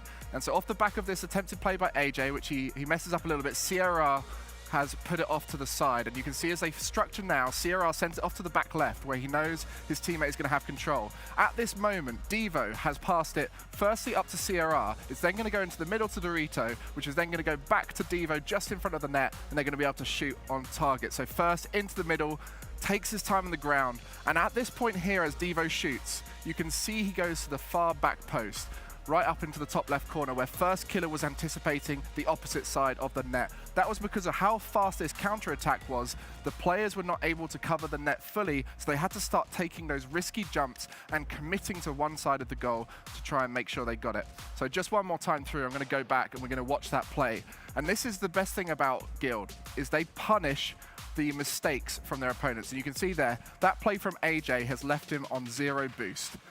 And this gives us space, so it's a 3v2 for a brief moment here. AJ suspended in the far corner, no boost. And at this point, CRR has got all of this space in the middle of the pitch. You can see you can put it here, you can put it over here, and Dorito recognizes that early by moving in with his movement up through the middle of the pitch. Even though the pass wasn't strong, he's able to take his time and work out where he wants to place this ball. At this moment, he can see Devo on the far side, and Devo can see where all the space is. And if you notice the way the defenders are facing, they have not got a good line onto this ball. This whole area in front of Devo right here is completely unguarded. Sipical is covering the far side of the net, worried about the Dorito shot, and he recognizes one more pass is the right thing to do in this moment. And as we mentioned, the far side of the net is exactly where you think he's going to shoot, and that's exactly what First Killer thinks, and instead phase it towards the left. And this is what we've been noticing about Guild, is their teamwork has been much better than we've seen in the online stage, but it's really down to the trust from all of them the whole way through. And this is a prime example of where they punish an overcommitting play with that initiator at the beginning. And I want to find one clip from yesterday where we saw a perfect example of this, because not always that first initiator role where they're claiming that ball off of the opponents goes into their favor. So if we skip through a little bit here, and we find the first moment right now. And you can see here, Devo is coming in for the challenge, and he's going to be just looking to force that ball high rather than going for the ball.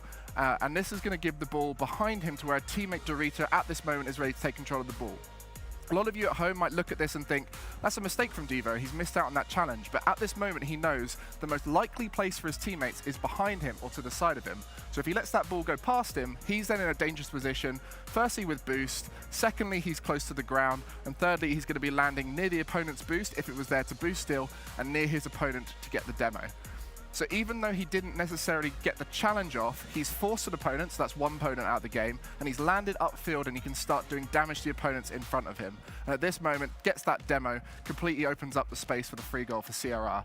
So this is why we're talking about Devo being one of the most underrated players in this tournament, just because of the stuff he does off the ball, which is opening up the space for CRR and Dorito to do their 2v2 work. Wow. Oh my goodness. I feel like he's like a Wikipedia page of just Rocket League. I want Gregan to follow me around and just have analyse beams of my light life. coming every time I look at something. And Let me just turn off my new toy. I've got to turn off my new toy. There we go. That's beautiful, Gregan. Wow. Well done.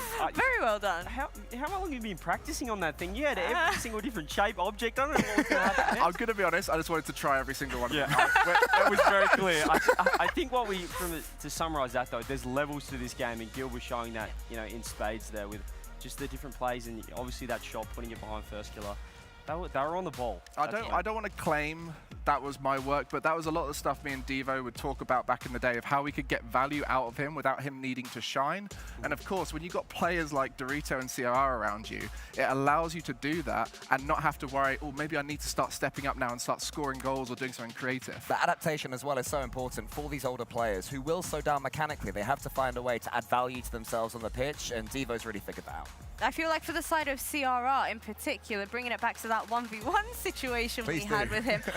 Okay, firstly, we had the 1 second goal. Then we had the demo to close out the match. From my perspective, at least, is CRR the kind of player that you typically look to really have that pop-off potential? I feel like he's the upset player. He's not typically known as one of the top ones players, but his play style is one that many aren't used to. It's that aggressive turn and go style. So he starts making his opponent feel uncomfortable, which we saw out of first killer, and it forces more mistakes out of the opponents who are normally quite clinical. And we spoke about it before, it really is the pressure. He would have known that first killer, you know, he's 3-0 up right now. Really, it's a free swing at one of the best 1v1 players in the world. And, you know, I say Johnny Boy backstage, he said he can win this because there's so much more on the line now with a 3-0 lead. And as you said, he can just ball chase. And that's pretty much what he did. He ball chased, he didn't give first killer any space, and that's what it ended up with, a demo goal to win. Is that ultimately how you describe his play style? Yeah, I think you'd take that, Sarah. He's a bit of the ball chasing sort of mentality, but I think you know, we've spoken about Yan and TRK as, you know, sort of the two top players of this tournament so far. CRR and Dorito, they still haven't lost the 2v2. They're coming against FaZe Clan, they're still undefeated. Now CRR winning a 1v1 against first killer. Those guys' names have to come up in the conversation. It wasn't just CRR either. In the 1v1, sorry, in the 2v2, it was Dorito that really impressed me. He made so many saves when it seemed like FaZe were about to score, and then CRR would nip in and get the goals and get those plaudits. And it goes back to what you were saying, Greg, about how it's not always the player on the ball that's actually breaking things through. Dorito was the perfect supplement to CRR's brilliance. And Dorito, before he joined Guild, was one of the top-rated 2v2 players on the rank leaderboard. This is something we commonly see now in Rocket League. Players grind to the top of that 2v2 leaderboard, get integrated into 3v3, and for those players coming to this tournament, they had the dream come true of getting to play their best game mode. I basically feel like every single player on Guild is an incredibly impactful player, especially when we start talking about Devo in particular, setting up Dorito for some well and truly amazing shots throughout the duration of that game. But boys, it is almost time for Furia versus Falcons. I will be coming to you to ask you for your predictions, but before I do that, I'm going to introduce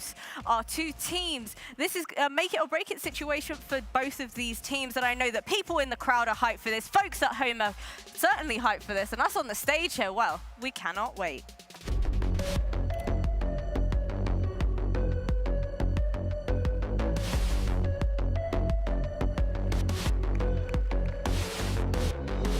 أعزائنا المشاهدين والحضور، النصف النهائي الثاني ما قبل الجراند فاينل راح يبدأ الآن. فريقين من أقوى الفرق بالعالم راح يتنافسون الآن وبياخذون المقعد الأخير في الجراند فاينل، وبيواجهون فريق جيلد اي سبورتس بعد فوزهم الرهيب في الجيم الأول.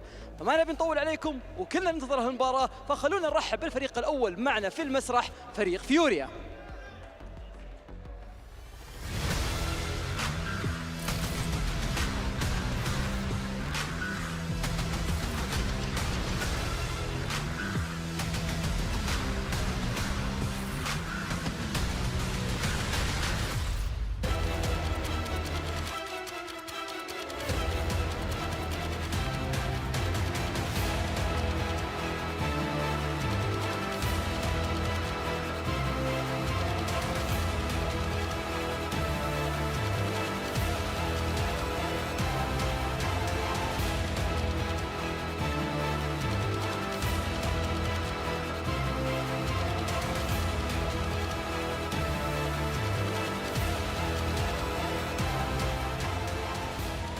Okay, here we go.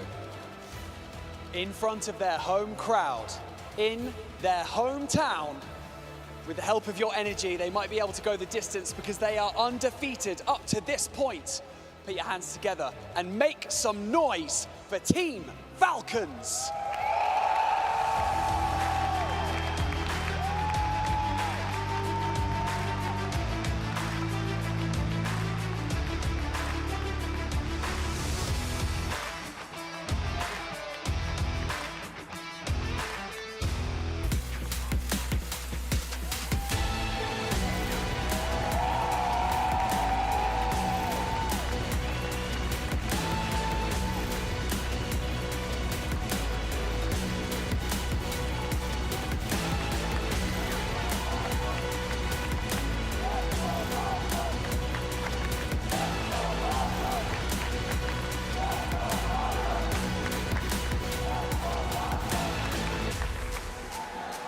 You've just got to listen to that crowd to feel the energy in this room. It is palpable. So, can the fan favorites go the distance and can they maintain their composure? There's only one way to find out. Let's go back to the analyst desk to take us into the match. فالكونز قدامهم خطوة واحدة، فيوريا أيضا قدامهم خطوة واحدة.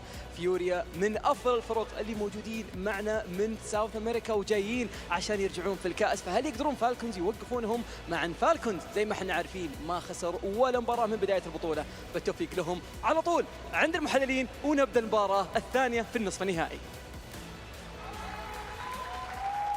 Furia versus Falcons. What a matchup this one is going to end up being. Boys, I need you to break this down for me. Which of these teams do you think ultimately are going to come into this game looking the strongest? Because obviously Falcons, seeing them walk out, they're not playing up to the crowd. They're incredibly modest. I feel like maybe pressure might get to them a little bit. Maybe. They only just got to the venue, so maybe they've just been warming up back at home and getting absolutely warm for this. I don't know if it's about necessarily who's going to look the strongest, just because of the format. It's going to be, you might have Furia winning the 3v3, but if they can't take out the 1v1 and the 2v2, then they might not win the series. I think, ironically, the best thing for Falcons is that yesterday against Heat was really difficult. If they had have just swept 4-0, as we all expected, they might be coming into this one not cocky because they have so much humility, but not as warmed up as they could be. They've had to battle to get here. They're used to playing in front of their crowd, and I think that's actually going to be advantageous for them. Yeah, we've seen a lot of these series go in favour of one team for a significant game chunk of the series, back-to-back-to-back game wins. Lots of sweeps, lots of reverse sweeping of games, but I think this one's going to be our first one. We're going to see it bounce back and forth. The teams are going to be confident going into the game modes rather than going, oh, what do we choose, ones or twos? Because all of these players have got such great experience now on the stage, and they're all incredibly strong individuals at their peaks. And I know everybody has been talking about Falcons non-stop, but let's have a moment to chit-chat a little bit about the side of Furia. Talk to me about some of the standout players we need to be keeping an eye on. Oh, Yan is the man. He's one of the best players in the world. We absolutely love him, and I think that this matchup we spoke about in the pre-show, the Yan versus TRK, hopefully that's what we see. We obviously don't know who they're going to pick, but we're assuming the two undefeated guys, Yan and TRK, will be coming up against each other. But Yan right now, he is the main man on Furia, and he's looking like one of, if not the best player in the world. It's the way he scores goals. It's just consistently incredible moments from him every series we see him play. And what was beautiful about them yesterday is it wasn't just the Yan show.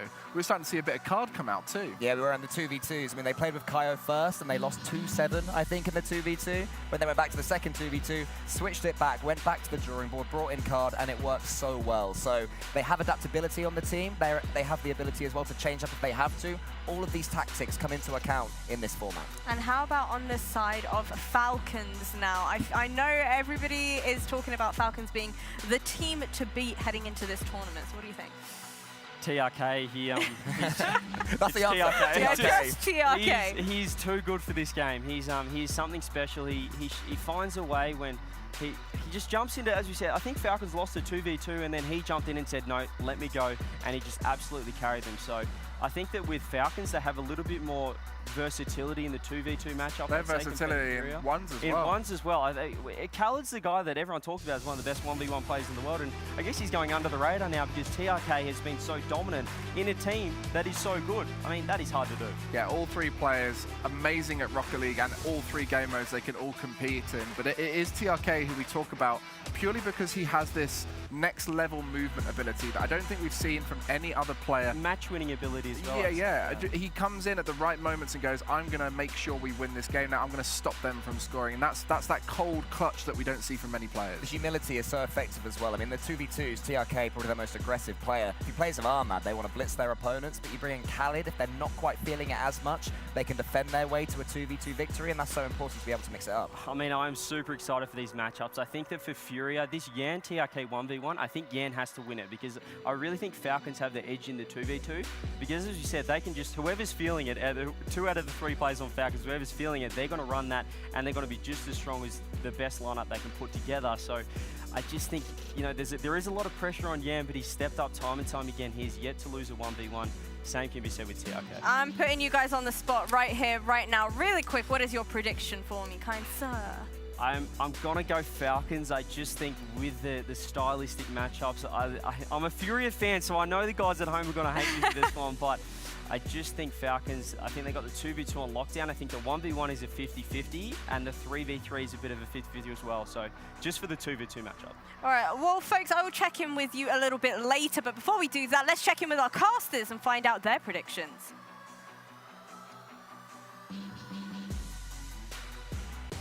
Thank you, Veracity. Every big money matchup has an undercard, and so here we are with a 3v3 to kick things off between Falcons and Furia. Just to whet your appetite before we get to that Yan TRK matchup. Stacks alongside Supersonic for our second semi-final to find out who is going to face Guild with $500,000 and that great trophy on the line.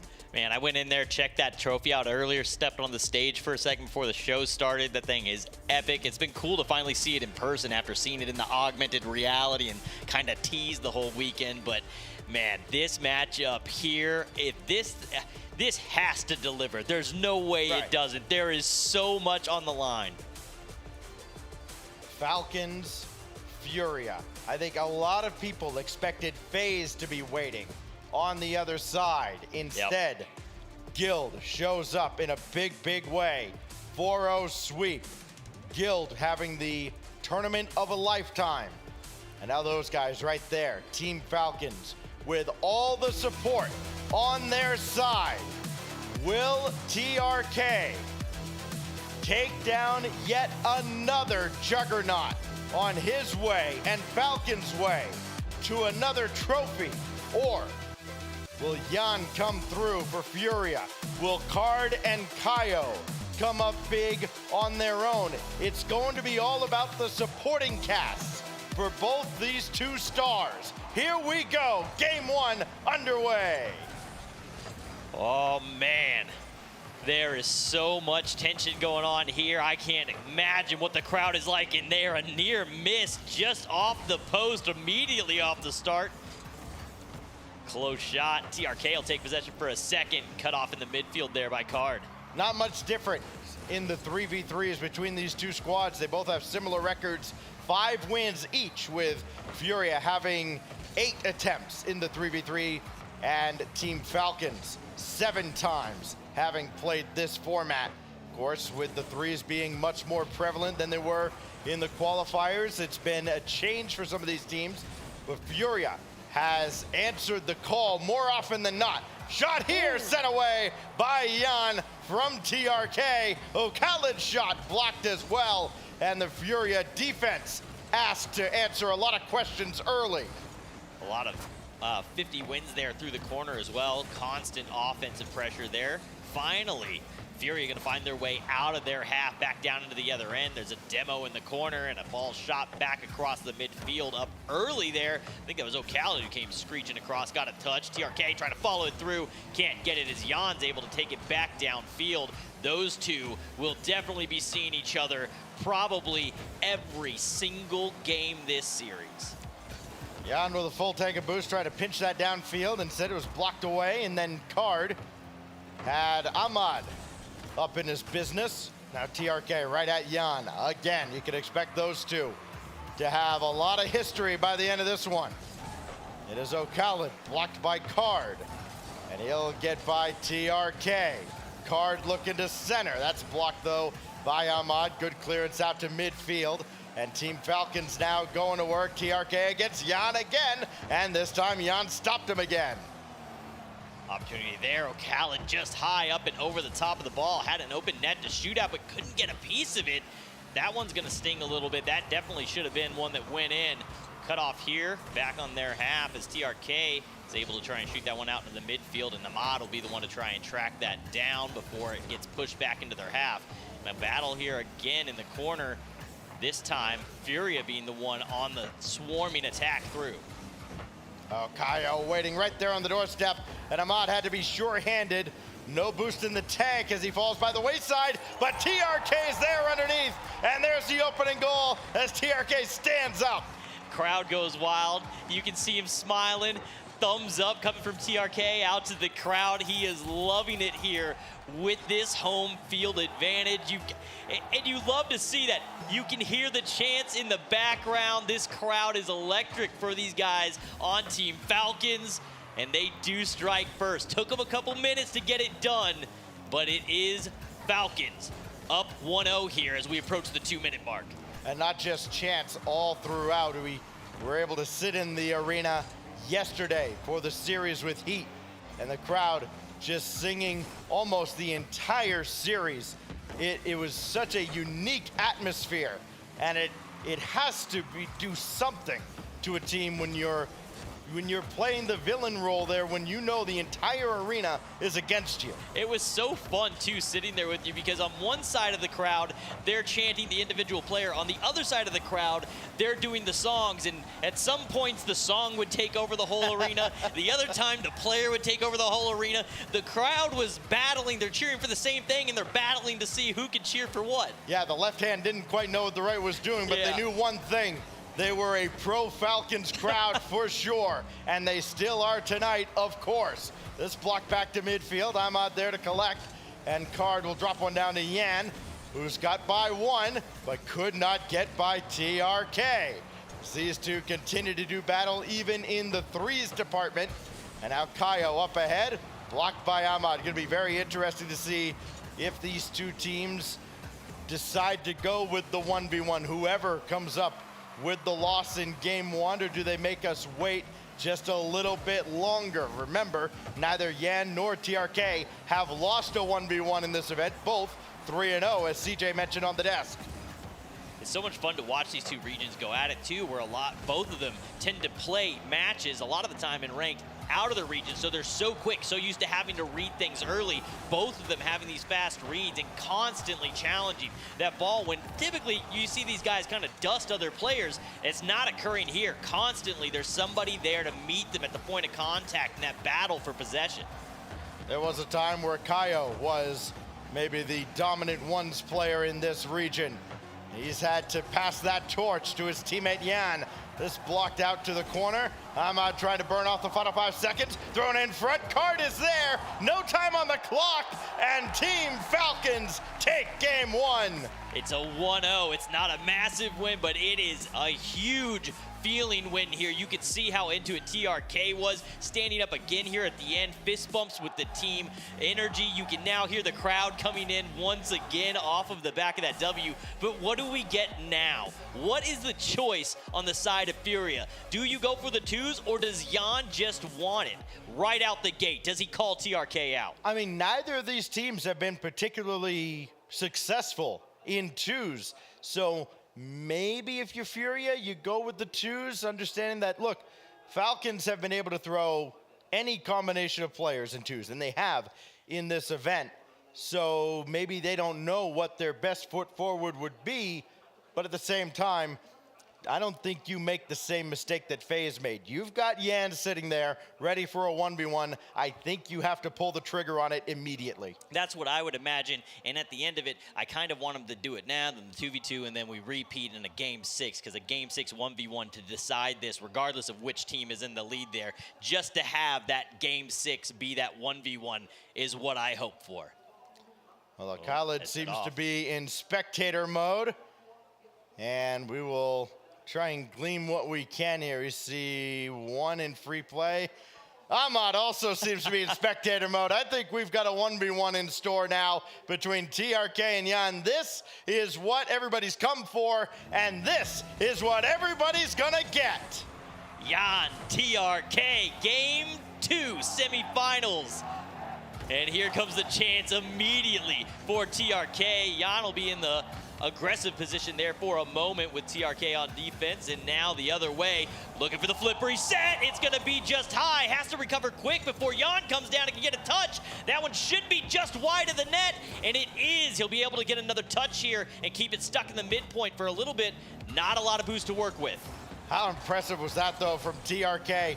Missing the shot, but landing just perfectly at the roof of the goal that he could quickly come back out and get back just in time to not give up a free goal. Here goes TRK again. Jan right there to meet him at midfield. Battle over that midfield boost. Jan at least got the ball back deep into the corner and got a corner boost steal as well. TRK not working with much. He doesn't need a whole lot in the tank to be incredibly effective. He's gonna have to back off here at least. Grabbing the midfield boost to defend against Jan, who has all the cards, and Furia get the opening goal. The man is so deadly in the air, just has all the mechanics and is able to get him to bite. He has to go out and worry about that far side post. He has to get some sort of forward momentum, and Jan, he knows that through and through. He waits it out and opens up that back post, slots it in right on that back shoulder. The tale of the tape between these two stars, only one goal separated them coming in, and still now one goal separating them at this point, as TRK had the only goal in the 3v3 last game. Jan getting the first goal here and getting a little cheeky there as on his drive in. As TRK blocked by Jan again. 11 assists for Jan in this tournament, 7 for TRK in the team portions, as Jan can't get around him again, got hung up on the corner. TRK able to grab the corner and midfield boost, but Jan still with him every step of the way, but that comes right back at TRK, holds his ground, ties the game. There's a tie, and this is a great 50, buying all that time, knowing that Jan's having to work off pads. He's had to spend some of that boost to get out there, just waits it out until he can get that 50, gets a good bounce out of the corner. Not a chance Jan's getting back to that one. Team Falcons now tie it up off that TRK goal. How about this for efficiency, though? TRK now with 2 more goals in the tournament than Jan, with roughly 30 fewer shots, as Jan just gets back to keep this out. Great recovery, as we're going to be accustomed to seeing from both of these two stars. TRK getting the stop from the ceiling, but could not keep Jan out for good just before the halfway mark. Great play here from Jan. He's coming through and he kind of steals that boost, leaves TRK looking for it as he came out of the corner, and then he has to try to recover to look for the shot as Jan makes that quick turn. Able to catch him off guard, puts that shot through. 2-1 now, back in favor of Furia as they kind of go tick for tack. Well, TRK will have to bring this all the way towards the corner. But you know, he's got to be grinning ear to ear watching this. El General, actually one of the admins for this event, also the South American regional manager. This goes wide a little bit, but TRK right there after a little physical play. Again, just before halftime, and we're right back where we started. Nice little bump there. It almost ended up catching post and going out to the left, but he got just enough of that post to set himself back up. And again, 1-for-1, the back and forth between these two, just absolute monsters in the 1v1s. This so far delivering. Another shot here, TRK. He's gonna get it again. This time he'll get 2 in a row. That'll put them in the lead for the first time here in this 1v1.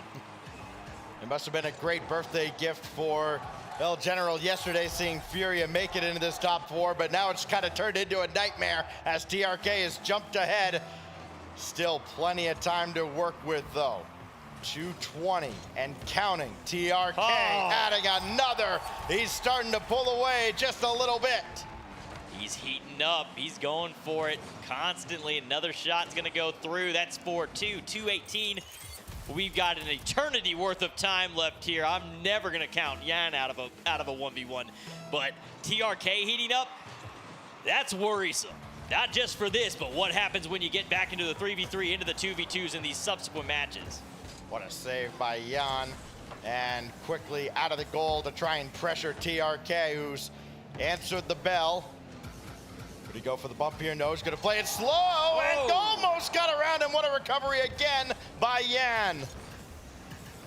TRK is going to go ahead off that recovery, knows that he has to go get boost, just opts to take the ball back with him, gets it past.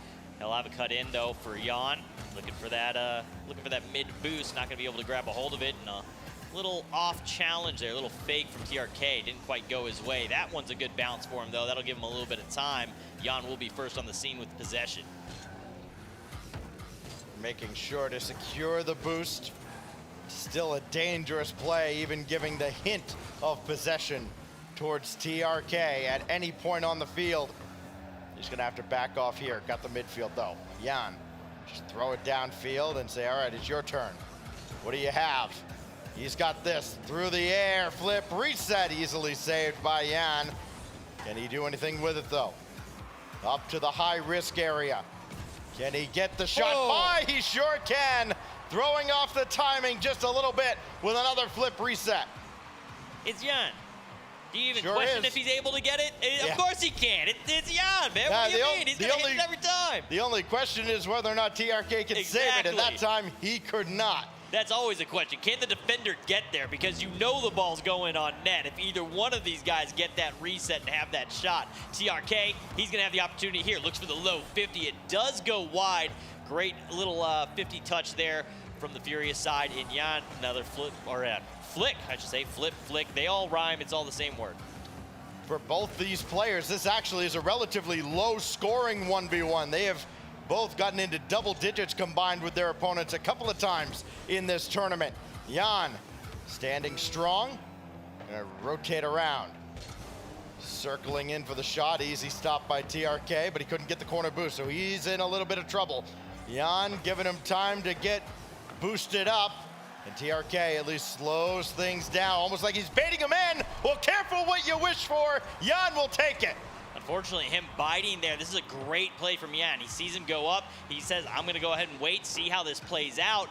TRK took all of his boost to get up and make that touch, and at that point, he is frozen on the ground. That is an easy shot there for Jan. He ties it up. 14 seconds left. This one's going to come down to the wire. Shot from TRK.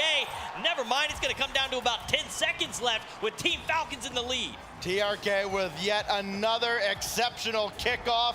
It goes his way, and you can see Khaled had something to say real quick. We'll see if it matters now. 10 seconds left. Jan's got to come up with the ace that he's got up his sleeve. And TRK just held him up just a little, and it could be enough. He's gonna dribble this all the way to the corner, and it does stay to the ground. TRK with a fist in the air, and the Falcons up 2-0. That was, I was holding my breath. I thought that was ever so close to that transition. I thought it was gonna roll up the wall and the ball was gonna be in play, and you could see Jan saying, it might, and he was barreling down the field, but it does not. It does end right there. TRK gets the W, and that is a huge one. The first time we can see these two do the 1v1, at least here on a stage like this, with these kind of stakes. So now we go back to a 3v3, and we know that, of course, it will be 2v2 in what could be match point later on for the Falcons. Before we get into that matchup, I want to send our best wishes to our usual producer, Piotr, unable to join us here on the show as he had previously throughout the week. He's recovering with some health issues. We know he's watching and hope he has a speedy recovery and is back on his feet sooner rather than later as we get into game number 3 now. Again, back to the threes where both these teams have had plenty of experience. A 6th win for the Falcons in this format just a moment ago.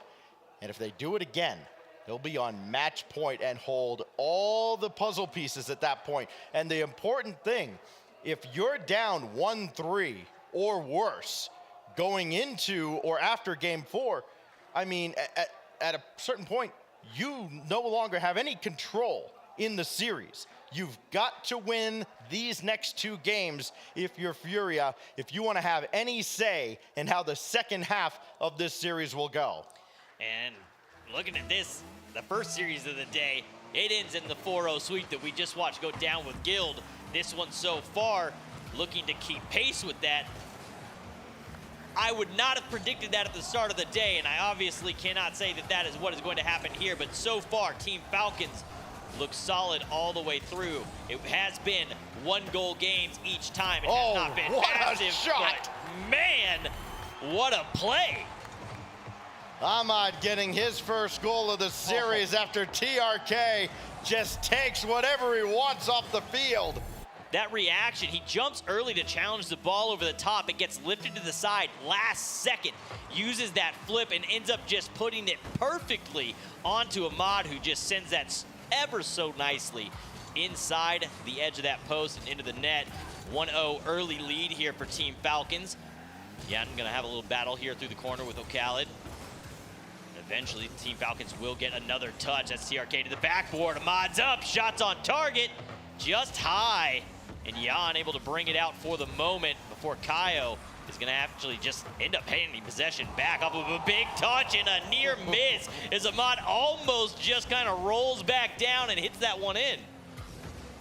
With all the focus on both Yan and TRK, the other focus here is, of course, on their supporting casts. And so far, it has been decisively in favor of Team Falcons. Ahmad and O'Khalid have just outclassed Card and Kaio, and TRK just continues to do no wrong. It just falls in, the crowd energy behind them, and rather than it having this overbearing weight of I have to perform for the first time here in front of the home crowd and that being something that could weigh on them, it seems to just empower the side of Team Falcons.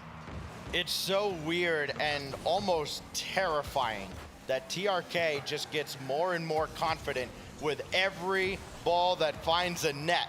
He just, you look at him at the start, he comes out and he's like, maybe he can't really believe that all this is going on around him, and now it's just another day at the office. Every time you look in on him. Card now going underneath. Kaio was there, but just a little too slow. This goes out laterally, and it's TRK's ball all the way.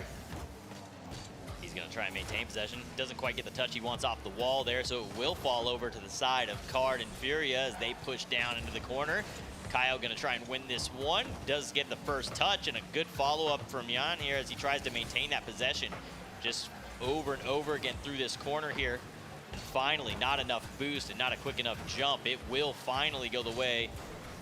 Back down the other side. Ahmad tries to force it through, can't get it past as Kaio has a diving save there on the near post, but they're gonna have to spread back out as they were all kind of bundled up there in the corner.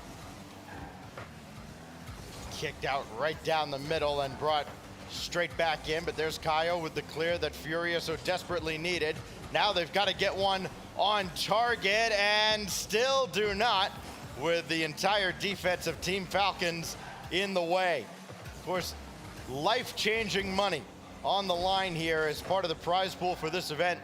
Winner of this matchup guaranteed $300,000 just for being in the top two, 500K.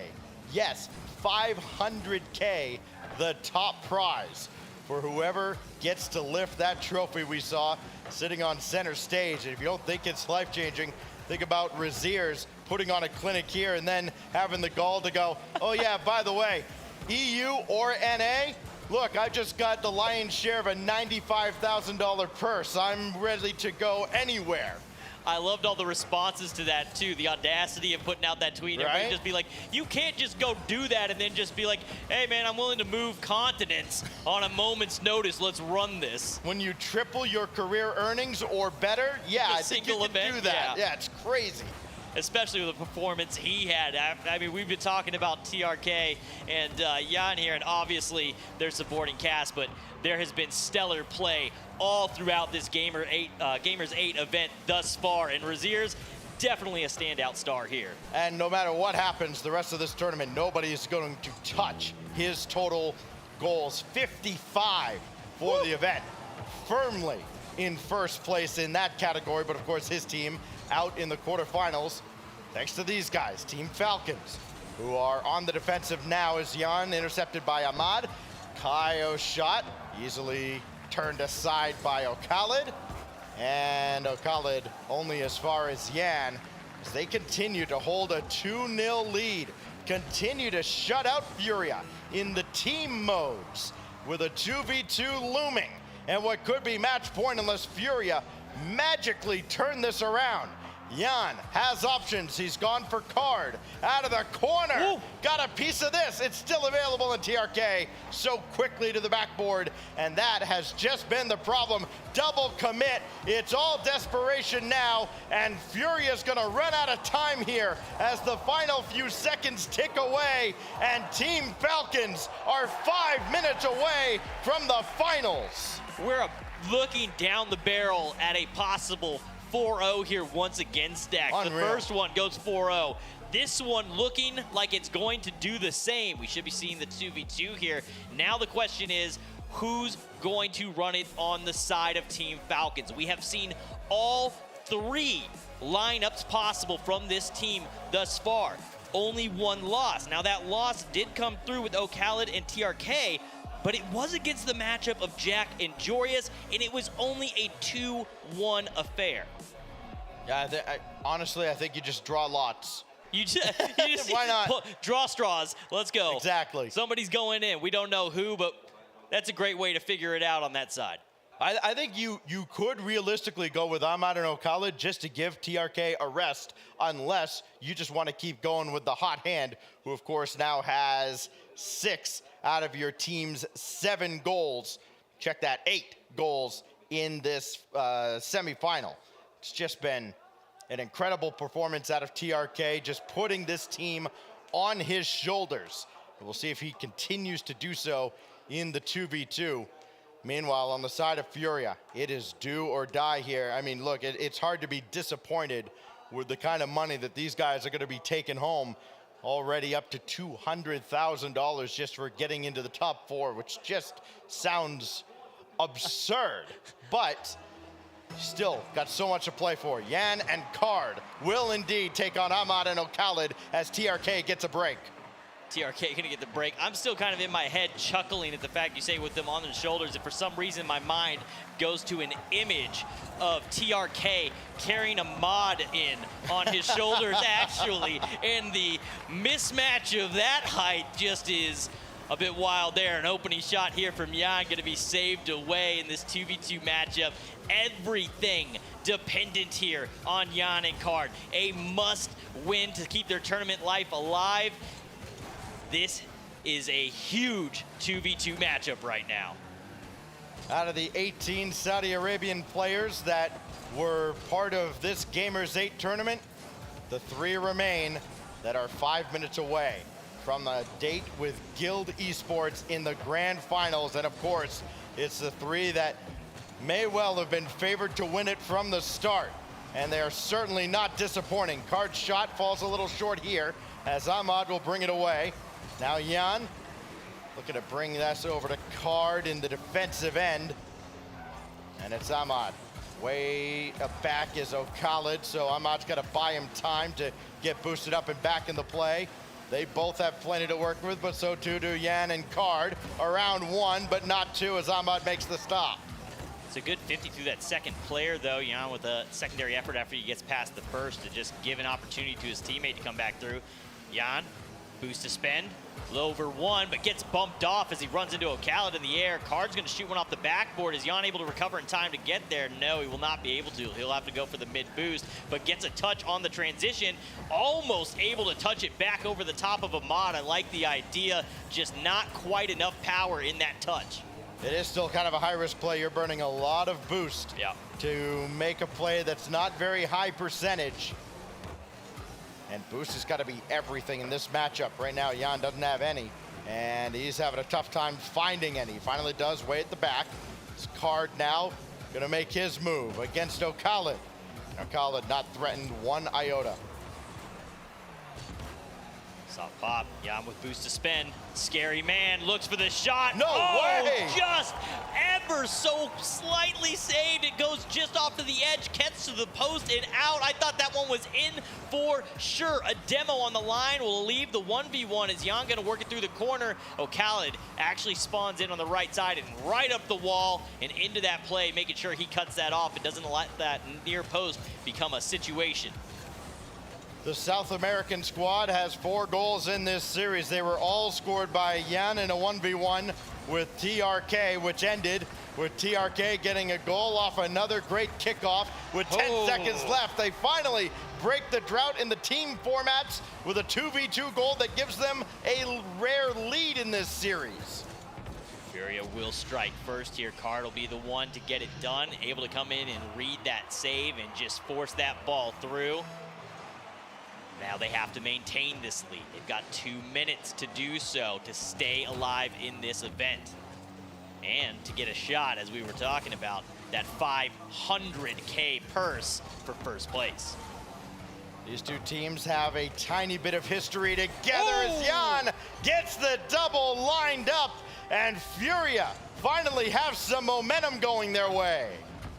If you want somebody to start getting a hot hand, that's the man on the side of Furia that needs to get it. Get that going with Jan. He's the one that can bring you back into this. Obviously, Card and Kyle are amazing as well, but Jan is definitely the one that is going to have to be able to step up. That's what's happening on the other side. TRK has been there time and time again for Team Falcons. Shot there, save also there as Jan's able to get in the way.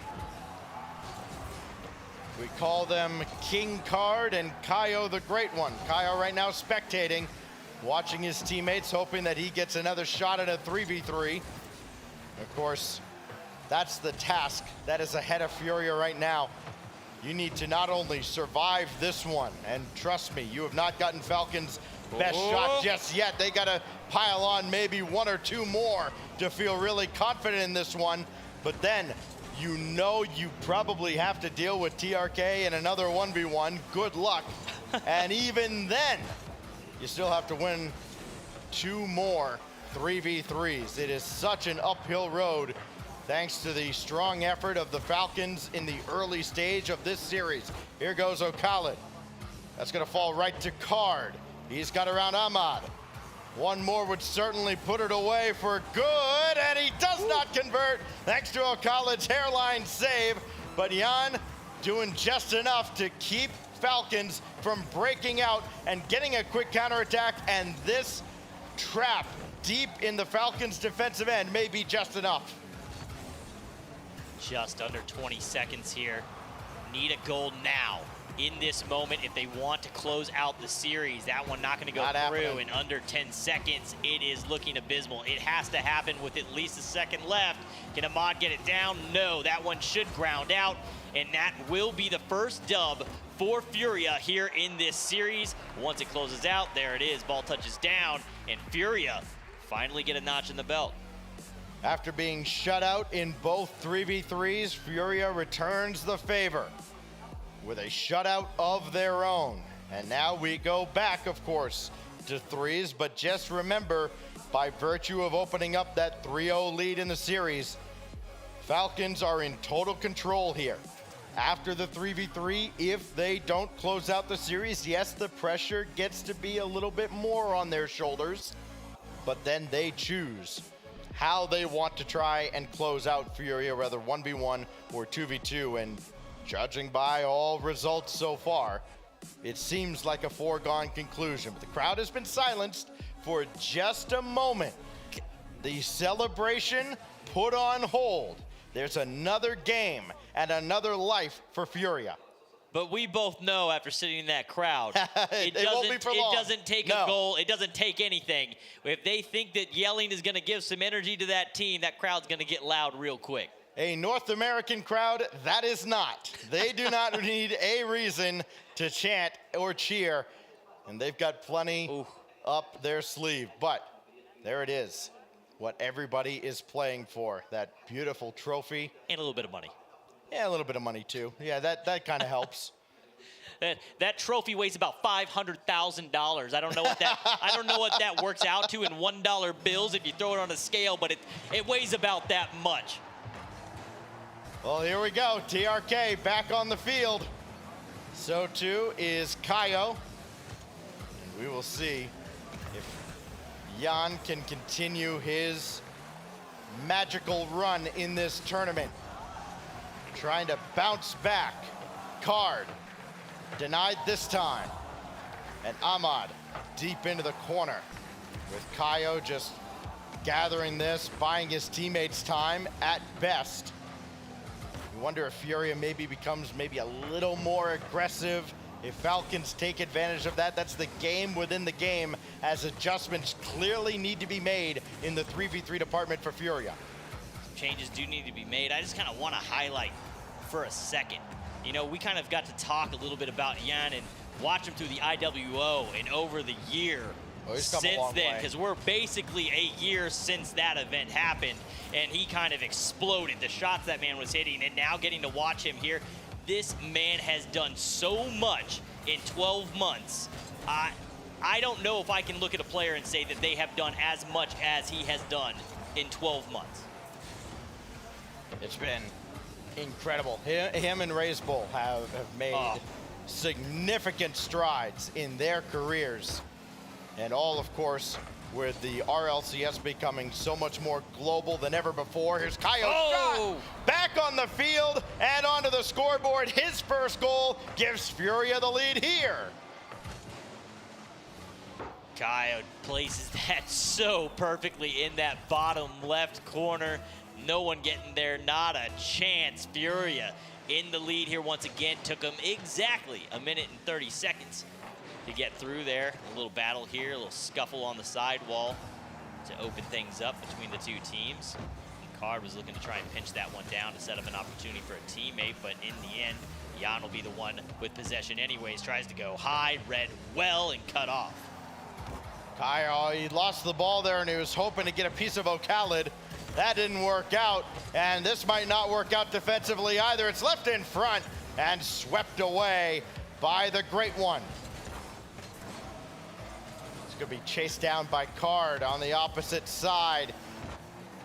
And again, Furia trying to add to their lead. That's where they've struggled here, Super. They haven't been able to add to that lead after getting that early goal. It's taken so much effort just for small incremental advantages. They haven't yet had that home run swing. Well, they'll be looking for it here as they try to battle their way through. Jan to the side wall. No follow-up there. He'll have to go to the corner to try and challenge, but he's beat by TRK. Kaio was there to make the save before that secondary came through on the swing. Kyle tries to take a shot, but he's cut off on the fender-to-fender action down the field as he gets raced towards the net by the opposing team. Card hanging around here, and a double commit between Hamad and O'Khalid, but it kind of works out as Hamad just kind of gets a gentle nudge in the right direction. Now here goes Jan. Slow play. Did not work out, as not much has against this Falcons defense from anybody throughout this tournament. For a secondary touch here. O'Khalid gonna try and shoot it low. Absolutely not. Jan's gonna read that one all day on a clean shot. Doesn't have to worry about a flip reset. Probably making the save. Looking for a win in the threes where Furia had been shut out twice in a row. They've broken that as well.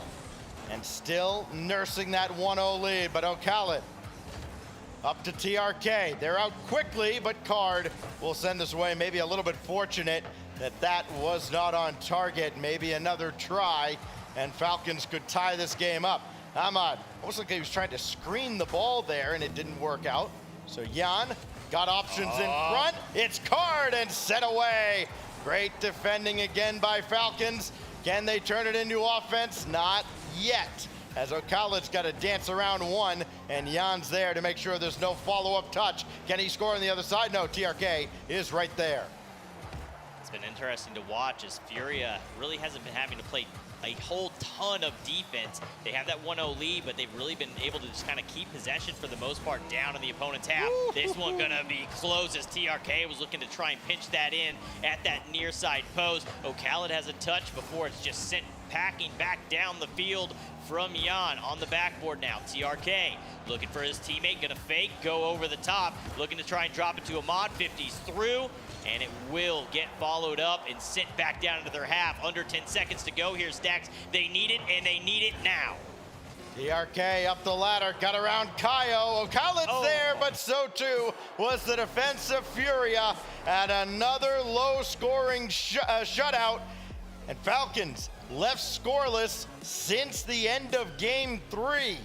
And now the team starts to look at each other. TRK looking to Khaled as he so often has. Like, all right, yeah, give me your sagely advice. And oh, by the way, I got this. You saw it. You saw the hand hit the chest. You know he's saying, I got this, boys. Throw it on my shoulders. We're going game 6 TRK in ones. And he looks confident, man. This is what we were looking for in everything here. These two, it has to be on, right? It's going to be those two again. Yeah. We're gonna get the repeat. I don't think that anybody else out there is expecting anything else out there. This matchup, the 1v1 for who goes on, this is everything. Gamers8 is the gift that keeps on giving. This format, man. I absolutely love crew battles. This has, going back to the very first Fusion tournament way back, it feels like forever ago, it has just been an absolute treat. I don't think we're going ones. I think I think Falcons have gone 2s here. Have they? It sure looked like it. No. And we'll wait to see who gets grayed out here, but I do believe they've gone with 2s, and they have. It is TRK, and that's maybe what that conversation was. It's who's maybe the a little bit. secondary. It's like, yeah, it's you and me, right? Well, yes, it is. TRK opting to go with 2s with Khaled, and Card will make the initial save. I think this might have even thrown Furia for a bit of a loop. Yeah, I'm sure and then may come back to bite the Falcons as Jan scores a circus goal 17 seconds in. Able to get the bump on Khaled, gets the double bump. Comes off the bump from Khaled and on the recovery on the ground just runs right into TRK. Does it all. I'll shoot the shot. I'll get the bump. Yeah, you know what? I'll just go. I'll get them both. Why not? Jan over top and popped out. So now Card gonna lose possession to TRK, but Jan is right there. Hung in there, knowing he was gonna take a bump. Still managed to get to the ball first. Card with the boost steal as well. This could be dangerous, but it goes right to TRK. Second touch, trying to get around Jan. Card on his way back.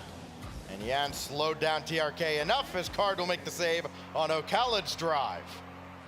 I think very surprising decisions that we've seen here on Championship Sunday. Certainly the decision by FaZe to go with a 2v2 instead of trying to stop the momentum early with a 1v1. But it didn't really matter there as TRK will score, dancing through the air and tying this game up as only he can. These extra touches off the flip reset, there was 2 to 3 of them there as he just consistently picks that ball up and dribbles it all the way in and right underneath that post. And you don't know when to jump because he's just touching over and over again. It makes it really difficult to get that read. Oh, he was looking for more too and narrowly defended by Furia. It's Khaled now.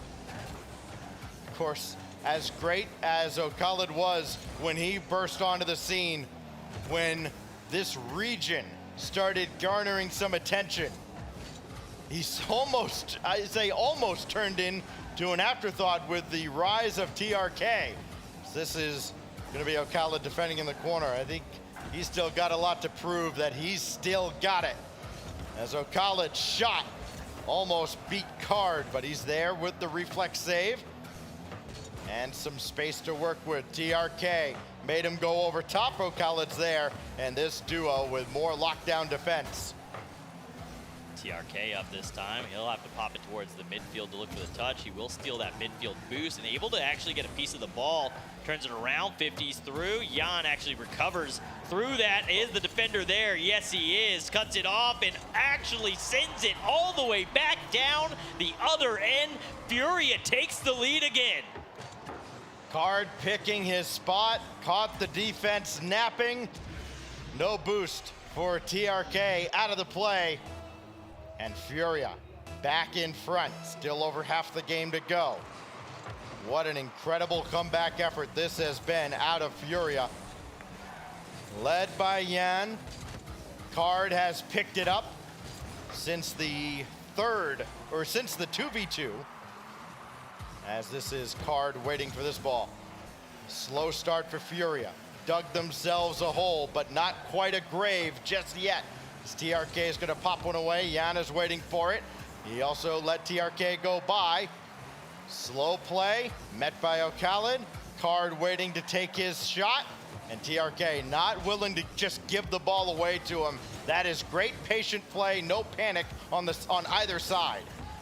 Unfortunately, he does that play and then sends it down the other way immediately after, and then a great 50 from Furia as they tried to work their way through. Looking to 50 through them once again. TRK will get a piece. O'Khalid will get there before Card can get up to make a touch on the ball. Because these defenses are so good, Super, it almost looks like this game is being played in slow motion because you have to be so weary of the counterattack. And you're just kind of waiting for someone maybe to punch themselves out, burn themselves out with boost, put themselves in a bad position. It just hasn't happened. Well, it happened one time to Falcons, and Furia Card specifically made them pay for it. And that's the difference in this game. But it has not been a common occurrence. And TRK still has time to right those wrongs for the Falcons. Not much boost in the tank. He's got O'Khalid way back, not willing to dive in just yet.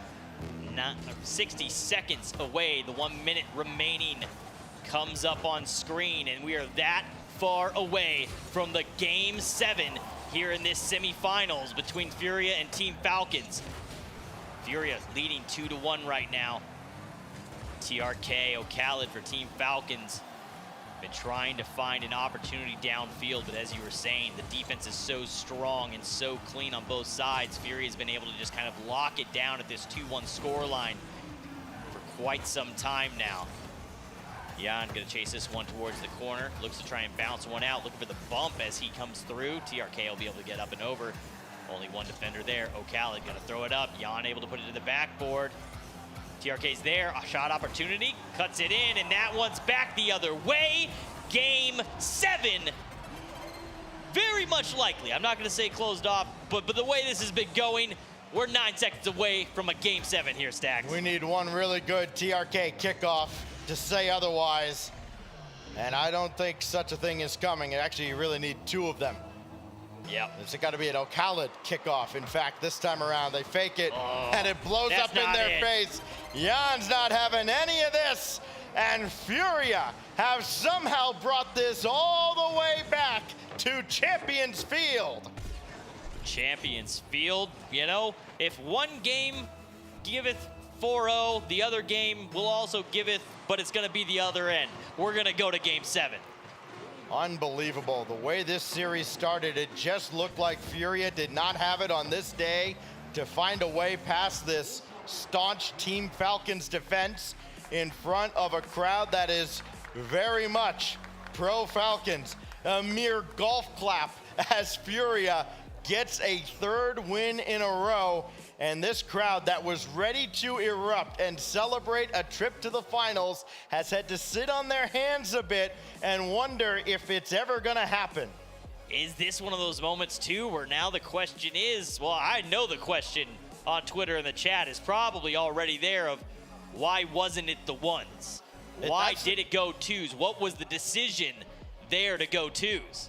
I would be very, very interested to hear the answer as to why they did not opt to go with the 1v1 with the series on the line. Crowd trying to rally behind the Falcons now as they have watched the hometown heroes drop 3 in a row on match point. Furia has come back with a vengeance, and it's nothing but calm and confidence on the side of the South Americans. He looks calm and confident right now, but I'll tell you what, if that man wins, I fear for the safety of that headset. Just line them up.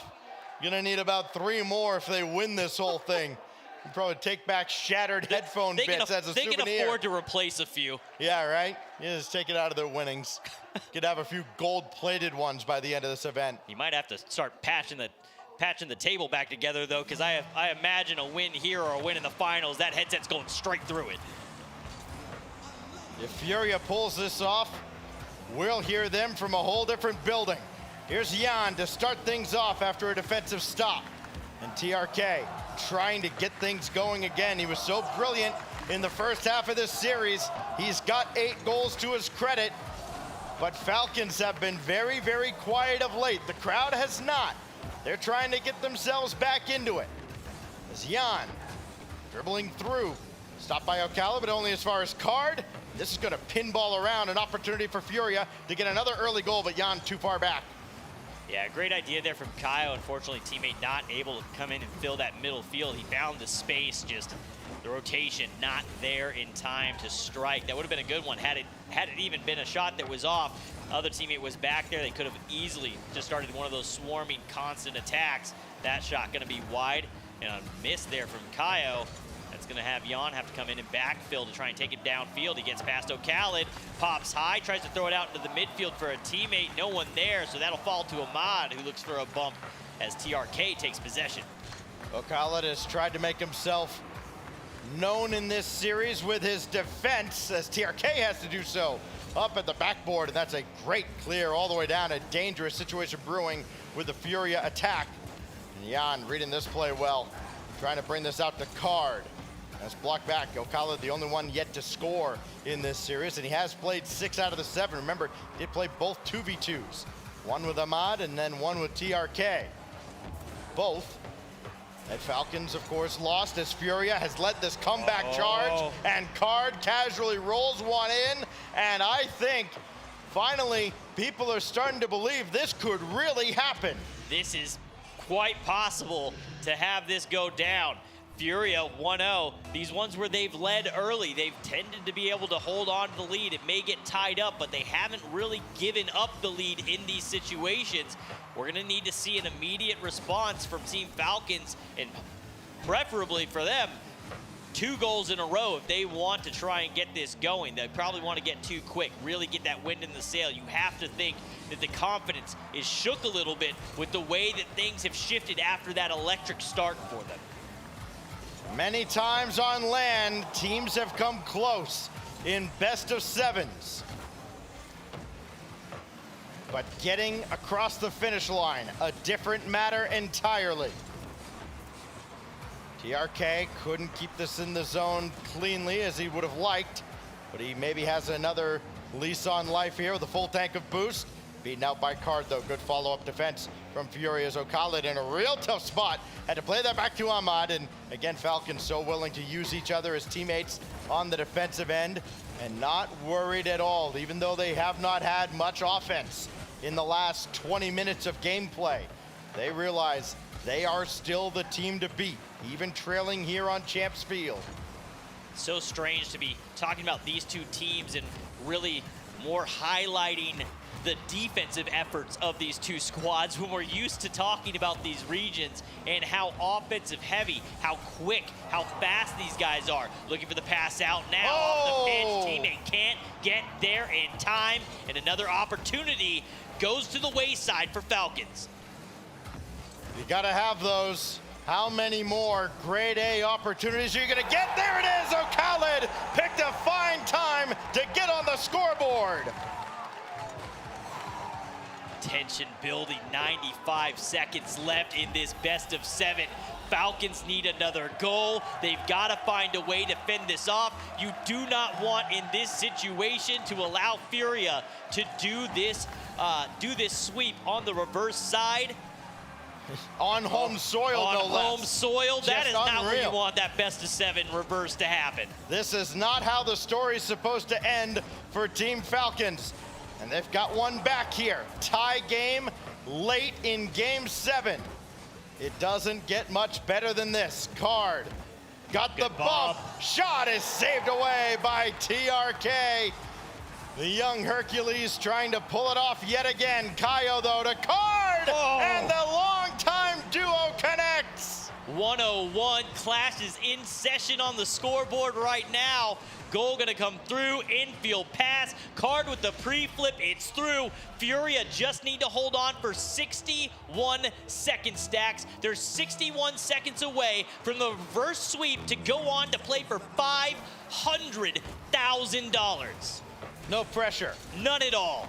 TRK gonna watch this one go, put his faith in Khaled, who has the lone goal for the Falcons. Gotta make another save here, does TRK? He does, but Jan is all over this, continuing to keep Falcons hemmed in their own zone. Now down to 40 seconds, drop down for Khaled, and TRK quickly back into the play, who's maybe hoping for a big clear downfield. Instead, he'll have to be the trigger man. Khaled got the shot by, and we're all tied up. 28 seconds left, tie game. This one's going down to the wire. We knew at the beginning of the day, talking about this in the green room, this one was going to deliver, this series here. But man, it might be over-delivering. If that's possible. I don't think that's even possible. Deliver more, give us the goods. Buckle up for a wild, wild ride here in the final 20 seconds in Riyadh. Card to the wall. Doesn't have a pinch. It's given away to Ahmad around one, but Jan with the power clear. And TRK sure-handed at the back. Gonna give it away and let Khaled work. Both teams may be content for overtime unless somebody opens up the window. This goes to Ahmad, up and around. Jan playing it forward. Card is there, but this will come to ground. No, it will not. Kaio kept it up. And now Kaio again around the corner. I think now Ahmad, goal number one has to be to get this to ground. He does. We go to overtime. Game 7 with Furia trying to complete a reverse sweep under the most unlikeliest of circumstances. And the demolition opens the door just a bit. This drops right to Kaio, to the backboard, double, it's in! Furia to the finals! The reverse sweep, 100 KW, and now the chance to compete for 500K stacks. What a play! One of the most amazing things I have ever seen. This team coming back in that building with everything against them. And the perfect shot you absolutely have to feel for the Falcons players. They were so close to playing for that trophy, for that $500,000 prize, and of course, winning this massive international event. And they've just had it ripped away from them by a resilient Furia team that refused to die. I don't know how to feel. As the camera goes back and forth, I go from smiles to the pains for both of these. It's these two regions competing for so long, these regions wanting these stages and finally getting in, and Mina finally being added this season. You can't help but hurt a little bit in your heart for the one side, but be elated on the other. We started today with 4 regions being represented. Amazing as it is, we're now down to just the 2. Europe versus South America. Furia now gets Guild as Furia completes just the most amazing accomplishment I've seen in a very, very long time. Just a reverse sweep at a best of 7 is already a monumental achievement. But to do it in this format, with all the different disciplines, and in that building, where the Falcons were so comfortable, so confident, that's just, I'm almost at a loss for words. Furia are gonna have a story that they can tell for a very long time. Furia now standing by with Banks and Fancy. Unbelievable. I'm joined by Kairos from Furia. What an incredible match, a reverse sweep, absolutely incredible. I've got to say, you know, how did you manage to, your team managed to get that kind of momentum back from being down? كايروس من فريق فيوريا معنا في المسرح قدروا انهم يرجعون بكومباك ريفيرس سويب من صالحهم وتأهلوا على طول الى الجراند فاينل. فنبي نشوف ايش ممكن يسوون فيه، لكن قبل كذا حبينا نسأل سؤال: كيف قدرتوا تحافظون على المومنتم حقكم من انها كانت بالصفر الى 4-3؟ Well, when you combine the amount of LAN experience we have and also just tweaking our gameplay a bit to help counter Falcons, it was seamless for us. They're a good team, but it was seamless. قالوا احنا عندنا لان اكسبيرينس جدا كثيره، زياده على كذا قدرنا اننا نعرف البلاي ستايل حق فريق فالكونز، نسوي له تويك نغير فيه شويه عشان نقدر اننا نهزمهم، وفعلا هذا اللي قدرنا نسويه وما كان شيء صعب. Well, you defeated the home favourites and you did it in style. So obviously you have a very short period of time until you have the final to play for the trophy. How comfortable are you feeling? That's okay. نبغى نسألهم عن راحة اللاعبين قبل ما يدخلون للجراند فاينل لأنه ما قدامهم الآن إلا دقائق بسيطة ويدخلون في المباراة النهائية. Well, I was really hoping we played Falcons in the London Major, so we were really looking forward to this match, and now that we can beat them, we believe we can win it all. كانوا جدا متحمسين انهم يقابلون فالكونز ويواجهونهم في المباراه في الميجر اللي حدث في لندن، لكن بنفس الوقت ما حصلتهم الفرصه، بس قدروا يحصلونها الان وكانوا جدا متحمسين ومجهزين انفسهم للمباراه هذه. Kairos, thank you for joining us on stage. Go backstage, help out your team, get prepared for this. You don't have long, and we cannot wait to see you in the final. Everyone, please give it up one more time for Furia. We'll be throwing over to a very short break, but we'll be coming up with Guild Esports versus Furia in the final of the Gamers8 Rocket League competition. Don't go anywhere. راح ناخذ فاصل سريع اعزائنا المشاهدين والحضور وبعدها راح نبدا مباراه الجراند فاينل ووقتها نبي نعرف مين الفريق اللي راح يصنع التاريخ وبيكون اول فريق يفوز في جيمرز 8 الروكيت ليج. دقائق بسيطه ونرجع لكم.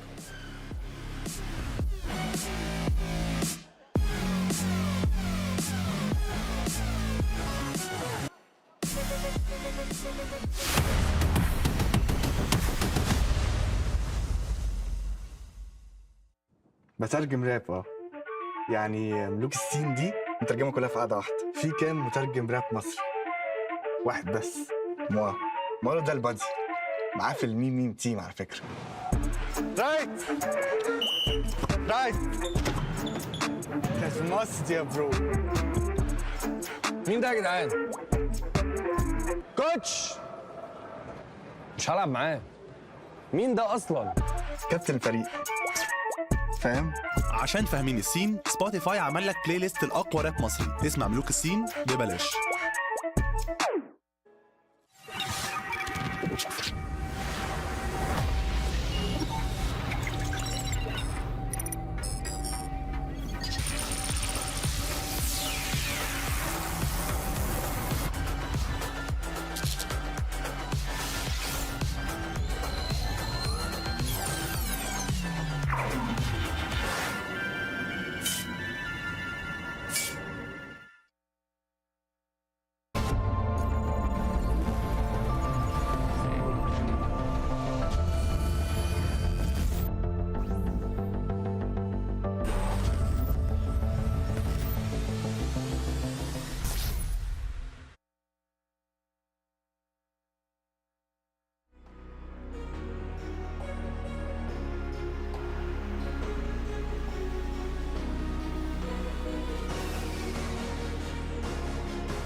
Guys, I'm not going to lie to you. I'm a little bit mind blown. I'm a little bit speechless. I'm a little bit mind blown. Furia have just achieved a best of 7 reverse sweep against none other than the Falcons. Like, firstly, shouldn't happen.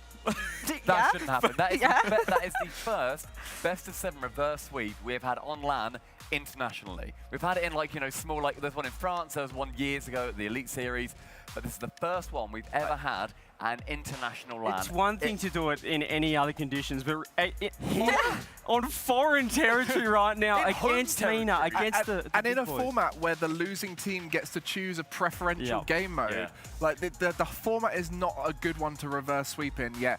Fair play to Furia. They looked incredible and got better as the series went on. Absolutely not fair play to them. Absolutely not. I'm a little bit mad, boys. I'm not going to lie to you. Let's run it back. I feel like everybody wanted to see Falcons perform, you know, live in front of their home crowd. And I know I was chatting to Guild a little bit earlier on as well during that game. And I was like, which team do you actually want to face up against? And Marky was like, you know what, we really want to play against Falcons because I think it's only right. We're in front of their home crowd and we would love to play off against them. But ultimately, now they're in a bit of a tricky situation. What a series. We had just the 2 different timelines here. Furia looked so flat to start off with, and Yan picking the 1v1 in game number 2 was massive. But once he'd lost that, I think everyone in the talent room was thinking, all right, you know, this is a sweep now. Falcons like, have you got know what, fair play, 2 quick semi-finals, give us a bang in the grand final. But then you have to look at it and see what TRK, also see what Falcons chose as their 6th match.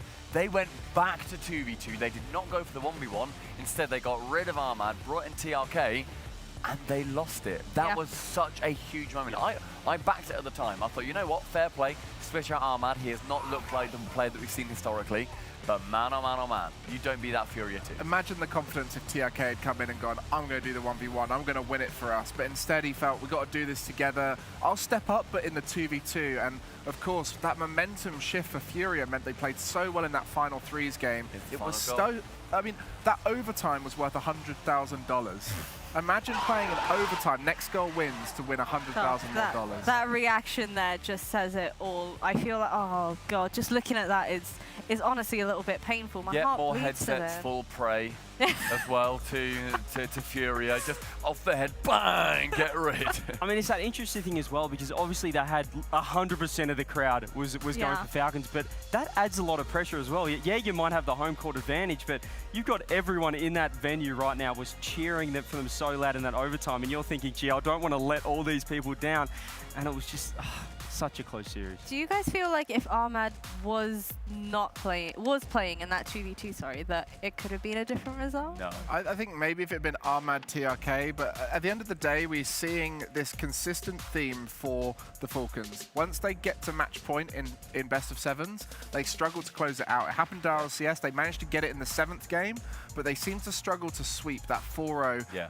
Get an early victory, and I think it comes from really Khalid and Ahmed seem to lose their mechanical scary factor, and they rely so much then on TRK to be the reason they score. We speak about LAN experience, I guess, becoming more and more irrelevant, I guess you could say, as the younger talents coming through, but I think it did show there. Furia are the old boys, they've been together, and maybe it was that pressure factor from Falcons. But you say that, the amount of LANs that Falcons / Sandrock have attended, they were going to them when we weren't having any for the RLCS. There were so many LANs here in Saudi Arabia that they just kept attending, kept winning as well. But it's when you bring in the international talent, the best teams in the world, just closing it out, it's a completely different story. I'm honestly still mind blown at that result, boys. And I've got to be honest with you. As soon as Falcons had the 3-0 lead, I was like, yeah, it's going to be easy. It's going to be quick. What do you think ultimately led to their downfall?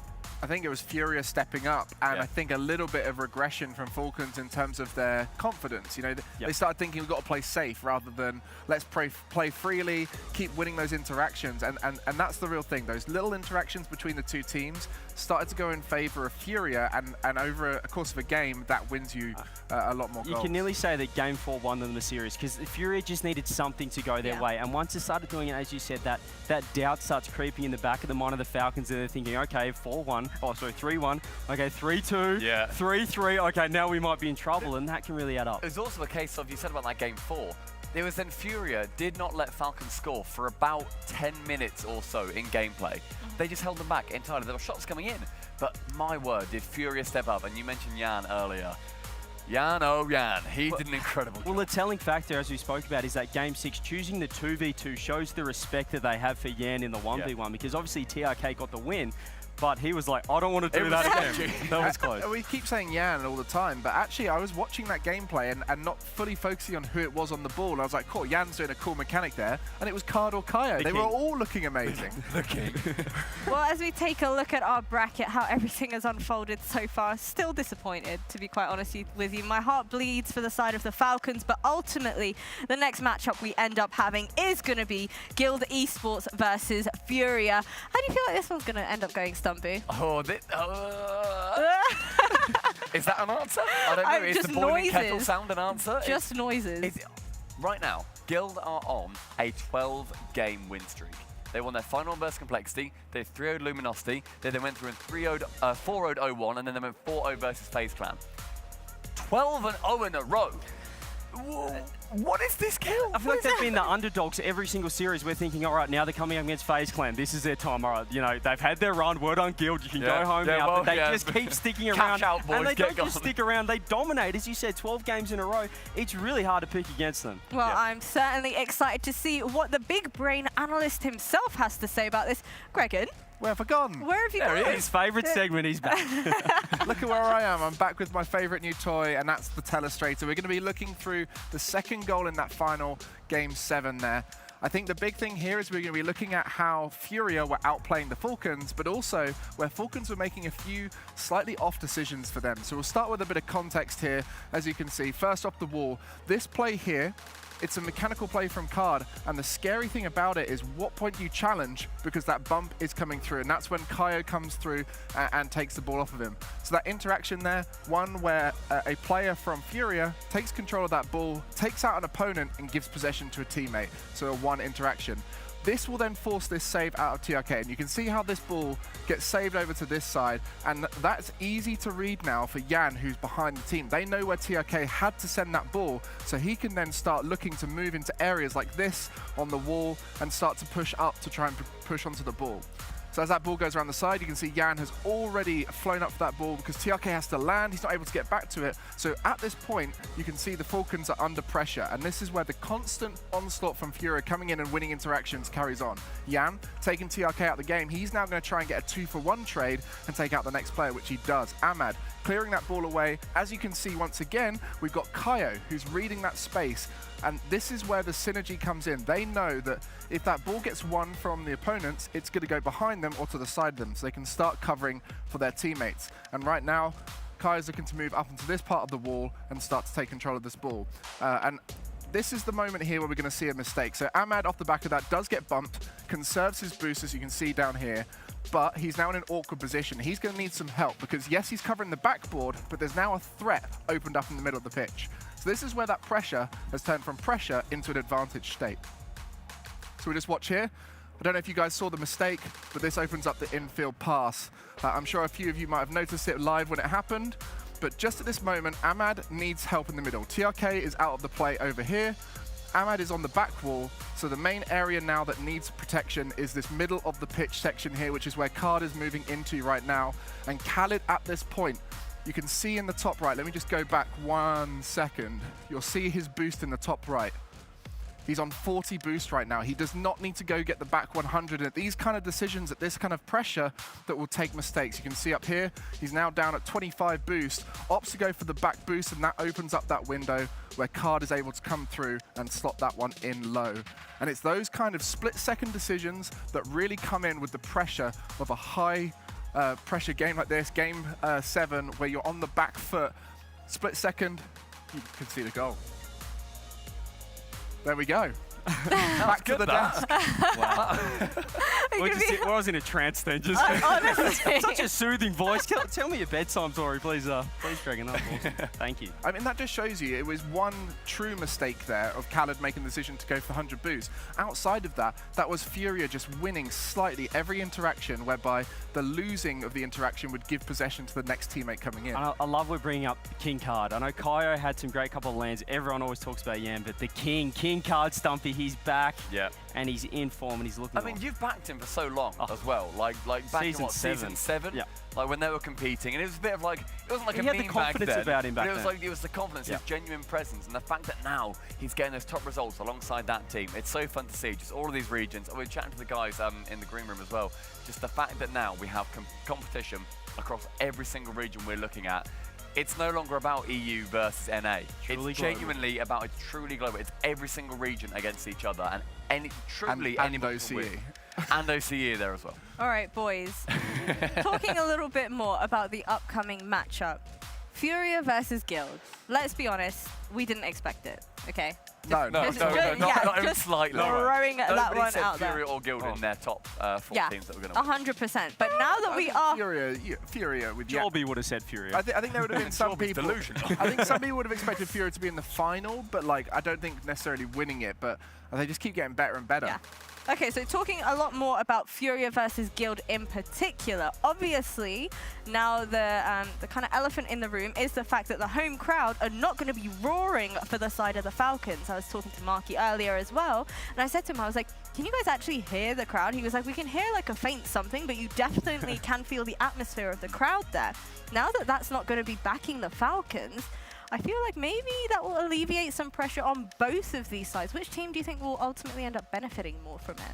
Well, I mean, I think ultimately, for me at least, it depends on whether the home crowd want to see the team that knocks out their favourite team win or lose. Do they want to see, okay, fair play, we lost to the winners, or do they want to go, ha ha, Furia, you lost?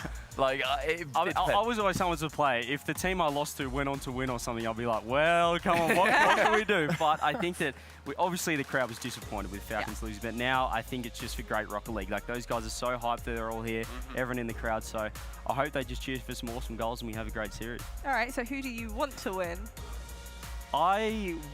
Who do I want to? You can't say that. I just did. I would love Furia to get one. I think that they've been close so many times. I think if Guild win this out of nowhere, basically out of nowhere, obviously maybe the format has really helped them with obviously the 2v2 CRR and Dorito, but I think Furia, they've had some consistent performances at some majors, and here they are now. They're back, I guess, in that, well, you know, the first time in a grand final at a massive event like this, and I'd love to see them win it. I'd love to see Furia take it out. All right, how about you guys real quick?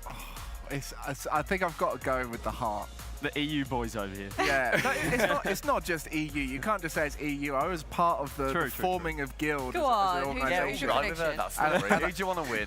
And like the whole, Go on, mate, the whole time through this event, I was saying earlier, whenever I'm looking through Reddit and stuff like that, I'm always surprised at how much support there is for Guild. All right, okay, well, we've got Guild, we've got, I don't know who you're even rooting for Furia. anymore. Let's throw it over to the walk-ins for these two teams.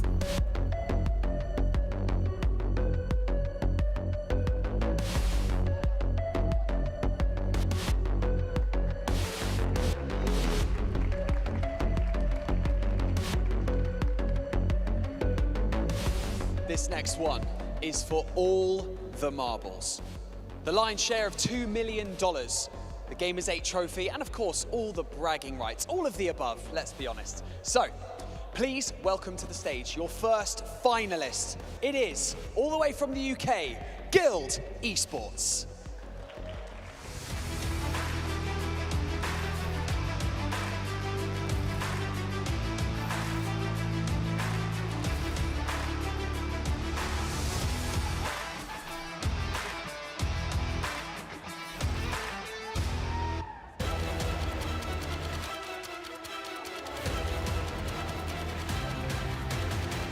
Your players for Guild Esports are CRR, Dorito, Devo, and their coach and Rocket League legend, Marky.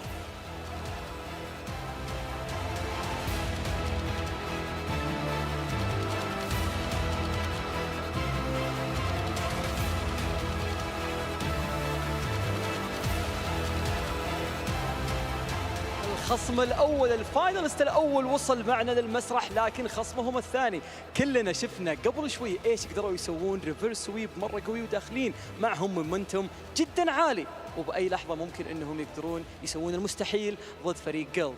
أعزائنا المشاهدين والحضور، رحبوا معنا بالفاينلست الثاني معنا في البطولة تيم فيوريا.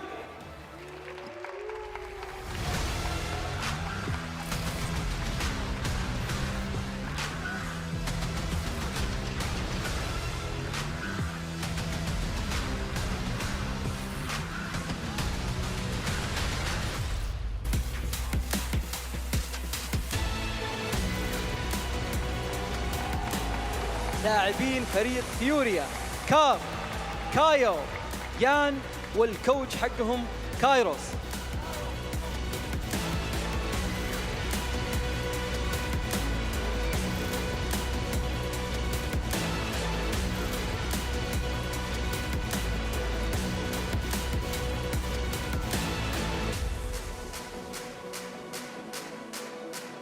I don't need to stress to you how important this next best of 7 is. So, all I will tell you is that the difference is $200,000. So, with that being said, I'm going to send it back over to the analyst desk to bring us into the final. أكبر حصة من الجائزة 2 مليون دولار أمريكي. راح نشوف مين الفريق اللي يقدر يحصل عليه. 500 ألف دولار هي الجائزة حقت المركز الأول. الفارق جدا ما هو بسيط بين المركز الأول والثاني، فبنشوف مين اللي بيقدر يحصل على النسبة الأكبر. بالتوفيق لهم. بست اوف 7 جدا قوية من الأقوى في العالم. خلونا نشهد مين اللي يقدر يفوزها على طول عند المحللين والمعلقين. Well, there we have it. It is indeed going to be Furia versus Gil. But before we dive into the specifics of this matchup, that's the old Marky pose to try and give him some good... What was that? Is that you look like you're doing squats? I love you, Marky. What? Go Furia. CJ, you do not want to ever become a coach. Stick to the talky was, bit. was that not a good... No, I think my team Yeah. would start to crumble after that. I think my eyes would start bleeding. I'm so sorry. Why are we being so mean today? Thank you, Stumpy. We love I mean, it was rubbish, don't get me wrong. I'm being mean because he attempted to draw a portrait of me and Can we show it? I'm not a good drawer. Are we allowed to, Go on, show it. Are we allowed to show Cover that? up the writing, but... Not good. It's not good. Oh, I think no, I think it's just as well that they went past that drawing because honestly, you just made me look like an antelope or something. But anyways, talking more about this Guild Esports roster. Obviously, we've seen the combination of CRR and Dorito.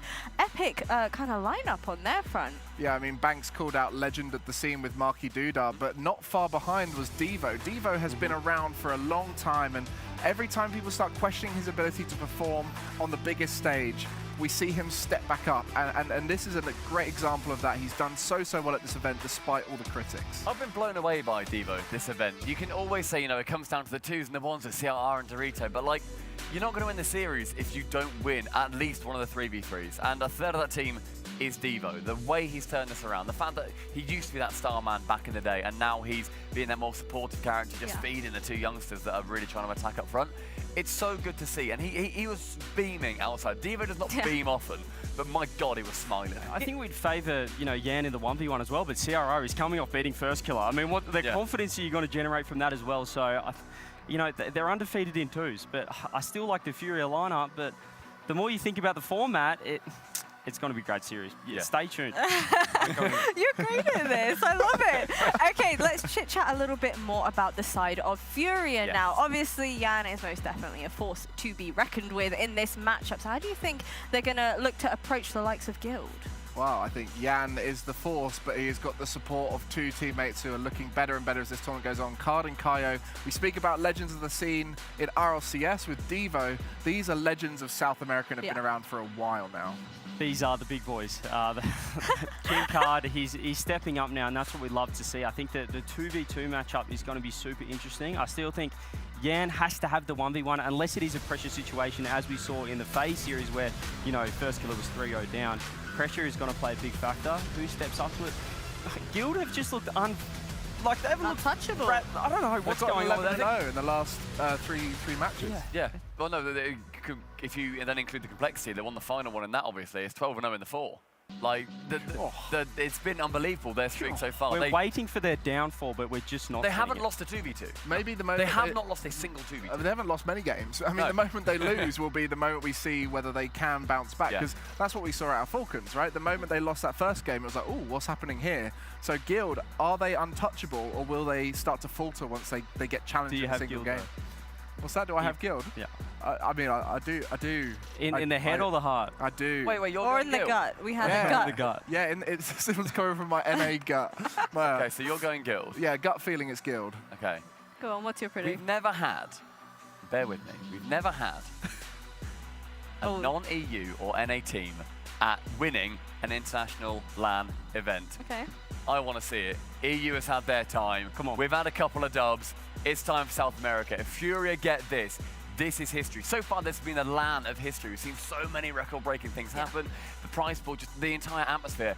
Statistically, this has been remarkable. Let's carry it through to the grand finals. Furia, get it done. Furia, get it done. Give me a scoreline. No. Okay, yeah, sure. So that basically means you have no idea.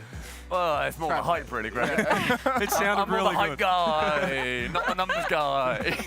Well, yeah, Gregan said the 4 and 2 would. It's 4-2 and 5, isn't it? It's 4-2 and 5. 4-2 and 5, baby. This one's going to go the distance, I think. I mean, Yeah. if it's a sweep, that would be really disappointing because I feel like the ones and the twos should balance this out. I don't know. It's not a sweep. I don't know. It goes to 7. It's not a sweep, it goes to 7. Yeah, 7 and 5. 7 and 5. 7 and 5. I'm all sorts of confused right now. How about you, CJ? I think that Furia are peaking. They've had 2 really awesome major performances. This has to be the event. I think Guild, they've come out of nowhere. They'll dead set pinch this if they won this event because this has come out of absolute nowhere. Fully credit to Marky Dudo as well, coaching them behind the scenes, but clearly this format suited them. But I think they'll improve from here. So whatever Guild do, they'll improve. This was their making of this team right now. But for Furia, I think it's their time to shine. I think it's their moment in the sun. Well, I'm certainly. South America. I'm sorry to cut you off. I'm really excited to get this one started. It is indeed going to be Furia taking on Guild. History is very well about to be made. Let's check in with our casters. It's almost become cliche to call Rocket League a global esport, but when one Middle Eastern, one North American, one South American, and one European team make it to the final 4 of a $2 million LAN, clearly we really are there, Johnny. Oh, we've been there. This is incredible. Off the back of an unbelievable reverse sweep, Furia have to face the 12-game win streak Guild. Talk about informed teams. Talk about teams with a ton of momentum going their way. You're looking at him. But I've got to also, give massive props to Furia. They just barely failed to finish out a reverse sweep in London not long ago. It was Kaio who made a massive mistake in that event to allow Karmi Corp to come back and stop the reverse sweep in Game 7. And it was Kaio today who scored the winning goal to confirm the reverse sweep, sending Furia to the grand finals. Absolutely incredible. But then how about Guild? They joined this esport in July 2020, and just in this tournament, they've already made more prize money than in that entire time span. And it's this new roster. You know, they've got CRR and Dorito who have done so much, but I really want to talk about the old man of their team, Devo, in his first international major final since he won Season 3 in 2017. There have been 5 years that have led him to this point, and he's playing so well as well. He really is. I mean, the third man, the 3v3 players in this event always have to take the back seat as their teammates play 2s and 1s, but Devo was such a catalyst for his team against FaZe, playing so perfectly, finishing off shots, not putting a foot wrong in defense. He is just as much a part of this success as CRR Dorito. But I mean, Furia, they've been starting slowly in these events against Complexity yesterday in the opening 3v3. As we head to the start of this grand finals, they were frankly quite poor, but they stepped up magnificently as it went on. And then earlier on, I mean, that reverse sweep against Falcons, it was unbelievable. I was convinced that Falcons were going to take it, but Furia, they just turned on another gear. Yeah, they refused to listen to the script here, and I'm sure that's what they're going to be trying to do again. But Guild are a very different team from Falcons. This is a playstyle change-up, so whereas Furia against Falcons have to expect a ton of midfield aggression, Guild are a much more, I'd say, fluid team. They don't mind defending, they don't mind just waiting patiently for opportunities. Less aggressive than Falcons, certainly, so it's going to be about controlling the aggression for Furia. Yan, for me, has been player of the tournament so far, but he's got to pick his spots here. Guild been very, very solid today. Yan had half a chance there, but goes wide. Player of the tournament so far, and already getting way too many touches than Guild's half than they would want. That one almost goes in from Kaio, it's saved. Cleared away by Dorito towards Yan, who you can already see why he's been such a dominant force in this tournament. He is just everywhere. The player comfortable with cutting across his teammates, and they know what he's doing, but Guild have some pressure now. Kaio with the save this time. Guild are coming forward, here's Dorito. He's made such a good account of himself. Him and CRR rising through the ranks in competitive Rocket League, and there is CRR, their 1v1 star, making it 1-0 Guild. Furia with a bit of a blunder here. Card trying to get the ball past Devo, but Devo intercepts it. And what pass by Devo, just straight into the side wall, back into the middle. No one from Furia ready to get that ball contested. So Furia lose control. When you're going for those back corner outplays, you have to make sure to get it. It's a big risk. If you get dunked on, the danger is immediate. Guild Esports not used to losing at the moment. So many sweeps for them. That magnificent one against FaZe Clan earlier. Who saw that coming? Especially the 1v1 victory from CRR. The man who sunk their first goal in this one with that 1-second equalizer and then winning the overtime. But there's a mistake from Devo, for whom we've had so much praise, and it's 1-1. Yeah, Kyle all over him. Dorito trying to get a good 50-50, or CRR pushed up against him, and Devo goes straight past the ball. I've got to think that he was worried about hitting that ball straight into CRR, probably looking for a very precise touch as he looks to clear the ball, but he just flies right by it. Fury again, easy equalizer. A slight lapse in communication there from the Guild defense. Not too much harm down. It's only an equalizer. As Devo sends it forward, where's this one going to go? Kyo's on the backboard. Devo is just circling in front of him. I love to see Devo playing so far forward, always sending himself backwards as soon as Furia have the ball. We want to see Guild going for these pre-jumps, being aggressive against Furia. Devo is up and he sends it away. There's a couple of touches as well. Kyo's there waiting, but a bit of a misplay there from Devo, but it does let Dorito in, so good work from Guild, recycling the play, playing better after conceding that opening goal. In a world full of mechanical youngsters, Devo and Kyo, the legends of their scenes, are doing everything for their teams throughout this tournament, but can they produce the same goods in the grand final? We did see a mistake from Devo earlier, but it's right back into the rotation as Dorito's taking his time. 1v1, it's into the bar, and Devo also passes high for CRR to finish. Guild getting all three involved in the offensive play.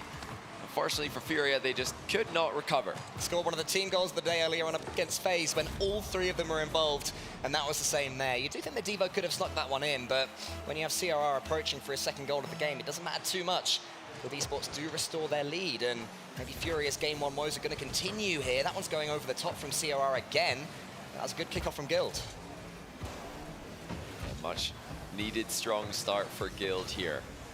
After seeing Jan's performance in 1v1, despite losing to TRK, I think I'm picking him as the favorite in 1v1 in this matchup. I mean, even against the CRR who was able to beat First Killer. I mean, that's just how impressive Jan has been in ones in this event. He's just not just an insane mechanical player. I feel like we talk about his mechanics all the time, but in the last series against Falcons, it was his positioning, it was his reads, it was his interceptions that really made the difference in the tail end of the series.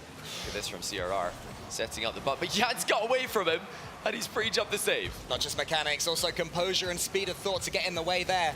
These Furia still in this one. That one's a great challenge there from Card. Kyo is up, he wants to get round this one to put it in. The mechanics are there, and it's 2-2. Kyo has been at the absolute peak of South American Rocket League since its beginning. The first player to establish himself against international competition, and he is still at the top of the game years later, just like Devo. This guy's been around for 4+ years, at the absolute peak of the game, waiting for his opportunity, and he is now seizing it with both hands. Oh, he was so close. Was Devo there, the other old man of the grand final. Here comes Jan, though, wants to get this one on target. The double tap's looking so effective for Furia. Dorito just about gets a save. And Sierra can get it away. Could be a counter now for Guild Esports. Devo wants to close down Jan. His pass really good to Kyo. Good transitional play from Furia right now. There's a bit of boomable emergence. Furia, I've got all three players showing up. I think for the first time internationally, there seems to always be somebody having a bit of an off day. Well, I will be honest, it's never Jan. He's never seen an off day from him. Kyo and Card have been mechanically excellent today. Kyo in the 3s, Card in the 2s. They're all showing up huge. Their grind, their work they put in is so clear to see. It's wonderful to see them being rewarded for all that effort. They're not the only region, they're not the only team who've had to wait for their chance to play in RLCS. Just like Mina, they had to wait for a long, long time. Devo's going to put this one forward. Look at that interception attempt there from Dorito. Really puts a little bit of pressure on Furia, but now might leave Guild exposed. Zero's touch out wide is good. It's to Dorito. Card closes him down. Dorito again up against Kyo. Can Kyo get it around the corner? CRR goes up and gets a huge clearance. Devo, he can win this race against Card if he plays his cards right. In the corner, Let's go over the top of him. Card just has to stay tall as this one approaches 0 seconds. Are we going to head to overtime, or will we have some 0-second magic? There's already been huge comebacks in this tournament. And there is Yan. You can never count him out. Furia finally take a first game. Ridiculous air dribble bump from Yan, and a ball that just kindly stays airborne long enough to cross the line. Smiles from Furia as they start strong, and they put an end to Guild's win streak. 12 games won in a row coming into this series. Now a 0-second goal to lose. That's a heartbreaker. Yeah, it's a real heartbreaker, and Guild were really feeling it. I mean, Marky Dudar behind them there, he was fist-bumping every challenge as he has been throughout this entire tournament, but that is going to put something of a spanner in the works. And now we see, you know, his coaching brought into account. Can he G his players up after a really tough 0-second loser right there? But Furia Esports, I mean, that's exactly the win they needed to bring that momentum forward from that huge reverse sweep earlier against Falcons. Well, must-win game coming up for Guild. You've got to think it's going to be 2v2 being picked. So CRR and Dorito have been ridiculous in 2v2 in this event. We knew that they had the synergy. They've been playing together for years. And they've really brought a lot of that online presence here in person. It's the teams who can take their practice form and bring it to the stage that have shone the brightest at this event. And 2v2 and 1v1 really put that in the spotlight more than any other game modes, because mistakes are amplified. Outplays are more often. That's where CRR and Dorito have been so strong. The synergy, I think, is a bit of a higher level than Furia's duo, but you've got to also point out Yan and Card just took down Falcons. 2 different combinations. They took down Khaled and Ahmad, and they've also taken down TRK and Khaled. So these guys know what they're doing in the game mode. They're showing up today, in 2s especially. I think that was actually the biggest difference in their last series, was the 2v2. Yeah, there we have it. We have one player from each team being grayed out, which means we will see Dorito and CRR against Yan and Carb. We did have Yan and Kai over one juncture yesterday against Complexity. Didn't quite work, so this is definitely their superior 2v2 team. As we head into this one, and Yan and Carb will be all too aware that Guild Esports are undefeated currently in 2v2. They've beaten Complexity, they've beaten Luminosity Gaming, they've beaten O1 Esports in the game mode, and earlier on, a huge win against FaZe. Guild will be confident, but they are behind in the series. Yeah, this is their game mode. This might just be Furia's day. Like I said, an absolute must-win game for Guild. They're up against one of the most consistently impressive 3s teams in the world, and they've just conceded against them. It's that man Yan. Some people are calling him best in the world, and I don't think you're crazy to think that. Mistake from CRR to concede possession. He panicked, missed the boost. Yan is all over him. Yan is just all over everyone right now. As soon as Guild think they have any time on the ball, Yan is there in their faces, charging them down and never letting them breathe. And it's a decent kickoff just for a second. It looked like Furia might be able to get a clean touch, but for now they're sent back. Now his card, he awaits his chance. Past CRR almost. Good challenge from CRR, but he does commit to it. Which leaves Dorito somewhat isolated. The pass wasn't quite perfect though. Yeah, I would have liked to see a run-ahead demo there from Card with Yan on the ball. You got to think that any kind of pressure on the goalkeeper is going to tip the scales in Furia's favor to double up. Card takes a touch, CRR on the back wall. He's going to have to avoid Yan. There was a demo behind. Who's it going to be on? Yan, he's there. Wants to get past another demo. Yan is still there. He's just ever present. Card's coming in. It's not quite going to go in this time. Dorito grateful to clear away. Yeah, big time save there from CRR with no momentum. He just had to time his flip to perfection. Deny the second goal for Furia, who looked the more threatening of the 2 teams. Every time Yan touches the ball, it looks dangerous. Card has been infallible. What can CRR do with his first touch? Right by Card.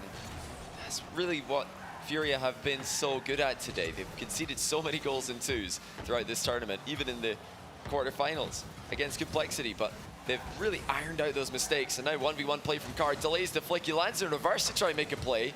CRR again successfully defends. Ooh, that's an awkward touch though from Dorito. Will there be a Furia player coming in? No, CRR manages to use the last of his boost to steam in there, but he is still completely starved on the backboard. Let's stay behind this one. Yan will be able to take a touch here. He'll have some time. He'll have 2 defenders in front of them. And now we'll have boost. So CRR can come in. Card has to get a touch. Furia calmly operating once again. There was no panic during that semi-final reverse sweep over the crowd favorites, the home favorites Falcons. Many people online and presently in the venue's favorites to win the event. Don't worry about it, Cole. Yan's got it covered. Of course he does. Yan, the man with the plan. Everything's sticking to him right now. He's in the way of everything. Card, though, will be the recipient of this pass. Can he get it over the top of CRR? It's a lovely first touch. And he gets the second, and he sinks it. Furia are on fire. Wow, Card shows up huge. Look at the burst of speed. The first touch there completely caught CRR by surprise. And then the drilling shot underneath the attempted in-and-out save. You know, he gave Jan all the praise, correctly so. He's a man with a plan on land, but Card is just so solid in twos today. Where has this come from? Well, he is the king. He's the king of the region, and he's showing up why. He's getting involved so much. Here he is again up against Dorito, making him scurry back. Dorito's clearance, though, is a good one. And he'll be able to get a clean touch on this ball, though. Dorito's trying to block him out. It's an interesting pass into the center. I'm not really sure that Card wanted it. He goes up, and he somehow still gets in the way of CRR. Dive bomb save there from Card. Once again, they're just looking so composed at the moment. Guild, who previously, in every 2v2 we've seen them play, have run the show. They have been the team deciding where the game gets played. They've been the team putting the pressure on their opponents, but where's the pressure on Furia, who are just running away with this? There's another chance. Someone's going across the line. It's a little bit shaky in defense there from Dorito and CRR. CRR does get it away. Dorito is a pass, but it's closed down again by Card. He is all sorts of involved. This one's bouncing off the backboard. It should be okay for Dorito. CRR is here. There's still plenty of time for Guild Esports to get back into this one, but not when Furia are defending as well as they are, and they're charging it down, and Jan's surely going to score again. Guild can't come back. It's 3. Card steals it, not for the first time in this tournament. They're having so much fun. A certain Cameron Johns coined Card King, and I think it's time he gives Jan a name as well, because we've got Kyle the Great One sitting on the bench right now, waiting to burst into flames again in 3v3. Where did Guild go from here? It's all gone wrong in their favorite game mode. Minute to go. They have not caused any problems for Furia. I think you coined his name perfectly earlier. Jan, the man with the plan on land. He's got a plan here. To the backboard he goes. Almost gets the second touch he needs, but it's more pressure from Furia. Guild just can't get hold of the ball. Card sends it up. Jan is there again. There are no clean touches for the Guild Esports defense. Desperate just to get something going. CRR, he's teed up. Has to show some mechanical brilliance right here. He gets the flip reset over the top with him. Does he get the second touch? No, he doesn't, nor does Dorito. Card can now slow it down yet again. Jan's going for bugs and demos, but CRR stands tall. Oh, that's massive, and it should be a goal.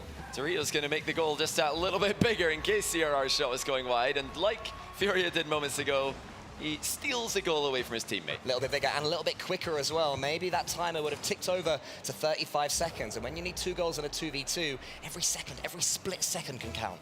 What kind of kickoff strategy have Guild got? Coach Marky Duda behind him. Loved the fake kickoffs back in the day. It looks like they went for something special here, but Furia reading it, just hitting the ball straight into the corner. Of course, they're a team who are very known for their aggressive kickoff strats as well. Dorito now controls the ball. Card lets Jan come in for the play. No deflection to the back corner. Jan had to hang in midair there. Deny CRR, a free shot on target. That might be the game-winning block there from Jan, especially if Card could win this one past Dorito. They're so quick. They're unbeatable to the ball. These South Americans taking it to every region in front of them. They've taken out 2 of the MENA teams, and now they're looking to take down another one of the Europeans. Guild Esports are looking second best now in 3s. They've looked second best in 2s, and they're going to have to go right back to the drawing board as Furia will take a 2-0 lead in the series. Furia now on a 6-game win streak. And this is truly unbelievable. A team who, not much more than 6 months ago, were being called failures on LAN, onliners, as they fell 1-3 in Swiss out of the fall major in RLCS. Since then, they've had a point to prove. Top 6, 2 consecutive RLCS lands in a row. Now in the grand final, reverse sweeping Falcons, 2-0 up on Guild, who have their head in their hands, wondering what are you supposed to do? They've got Jan on their team, and Kaio and Card are peaking. That sounds to me like a recipe for disaster for any team to go up against. It's really making the Falcons' loss look a little bit more respectable. Not that they'll care about that right now. But what Furia are doing is so impressive to see. Any team watching this worldwide will be terrified of what they're witnessing. A team who are talked about as competitive in 3s, but 1s and 2s, not really known as their specialities coming into this event. Well, that changes. We've got to stop thinking about this as just a threes team. They have full mastery of the crew battles format. Yeah, they do, and they have full mastery of the pitch right now to Furia Esports, a team that are going to be taking this finals and even looking towards Worlds after. Yet another region, yet another team that can pop off there and seriously win the entire thing. South America, you know, this is the team, this is the region that has just as much pride as Saudi Arabia. We're all talking about MENA pride. We're all talking about all of it. Johnny, your eyes just popped. What have you just seen that I missed? I'm just really hoping that nobody saw that password. Otherwise, you Sorry. might have some... Nah, sure I didn't. Might have some people trying to log into the LAN server. Guys, calm down. It's a LAN server. It's not the same as online. Don't want to see any of you guys try to connect to the Furia Guild Esports game. If you get in here, please just sit and spectate. We don't want to have to pause a grand final like this. Wow, okay, well, you know, hopefully that'll not slow things down. As we go into this 3v3, I mean, Guild Esports, they came into this with so much belief and momentum, but Furia are simply outclassing them at the moment, particularly in that 2v2. But 3v3 is where Guild Esports will feel more comfortable. You know, Devo has that experience. They have Marky Dudar talking to them, real tactical man right now, and the hype man. They do have more ability than what they're showing right now, and they're here to win. You know, they're not here to finish second and pat themselves on the back. So maybe this is the start of something for Guild. We talked to them backstage about the fact that they've already won more money at this event than they've won in the org's history. The players really looking good right now, but they're not looking good on the pitch. You know, the bank accounts might be inflating, but so is Furia's scoreline. So is Furia's ego as well. There's so much belief coursing through their veins. Card flies in. It was actually a lovely double challenge from Kaya from the kickoff, a good kickoff. Well planned there from Furia to give themselves another early lead. Yeah, fantastic control from Kaio. He's denied the 50-50, the volatile challenge that Guild were looking for. They want the ball to just deflect off in any direction. Kaio says, no, it's going to stay right where it is. I want to see from Card as well. I can't wait to see him destroying some headphones, flinging them across, but he's going to have to do some defending here. Not able to do it. Guild with a very quick and important equalizer. Yeah, it is key that they fire back here. Dorito giving Furia a little bit of a taste of their own medicine there with a similar kind of situation. Now it's Furia's turn to try and ram into the ball, get it to bounce off the corner wall, potentially just fire downfield. And it's Dorito who controlled the situations. Both teams actually using that strategy to their favor. And it's a great play to make in the opposition half. So most 50-50s, especially in the back corner, favor the defensive team.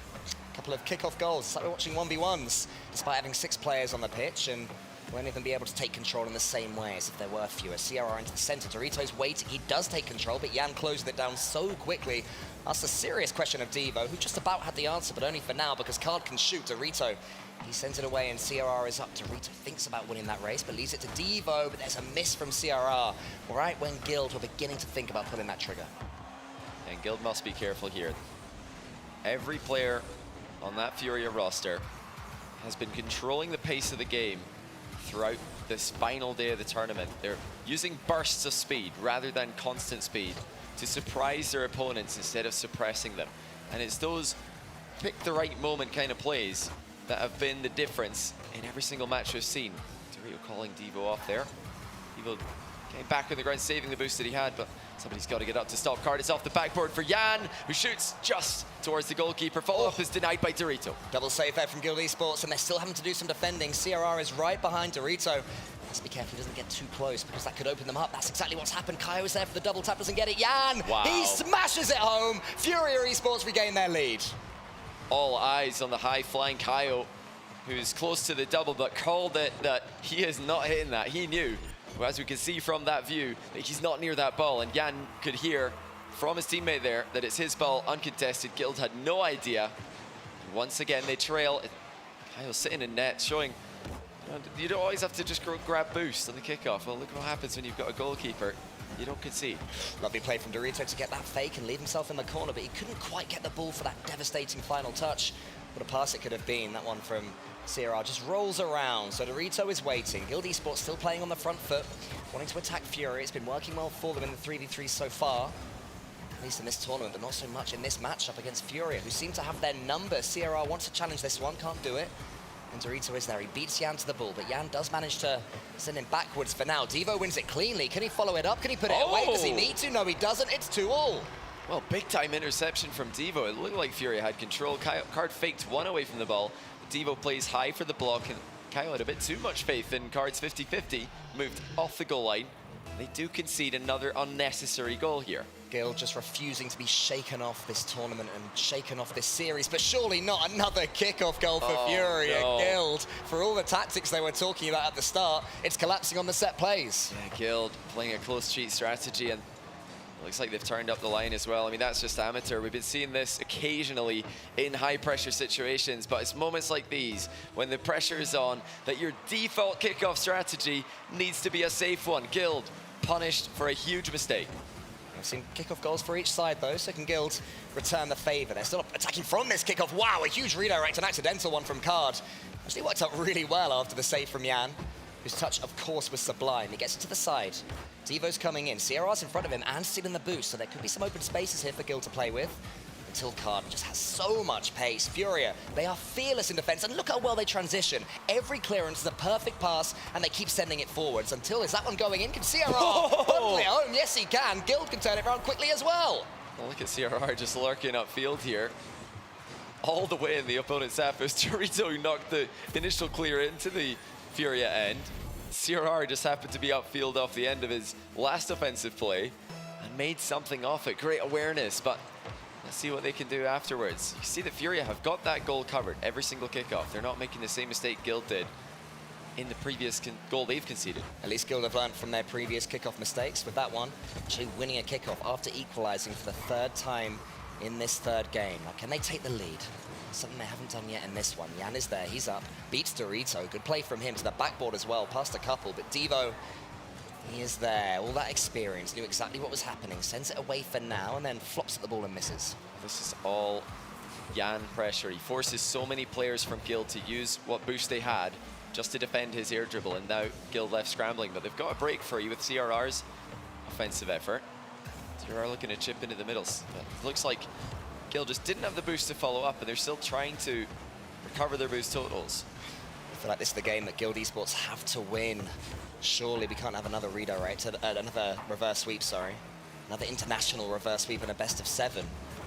2 in the same day, it can't be done, you'd imagine. But here we go, this could be a chance. CRR, he couldn't quite get on top of the ball, but he does get a demo on the way out. Oh, nice fake by Jan. Decent flick with 0 boost as well. Again, just forcing Guild to use what boost they've got. You see the composure from Furia. They're not throwing themselves in at half chances. They're waiting for a realistic opportunity to jump on Guild. CRR forced to double tap the ball to safety under pressure. He's done well there. Still Furia testing the waters. CRR hiding in the goal. Didn't want to get demoed, as he knew there would be a swoop across the box. Now Dorito cuts off an infield pass. Everything Guild are trying on the counter-attack seems to just run out of steam before a shot can be fired. Jan's going to send this one high to himself. Kaio's already there, but he's called off it.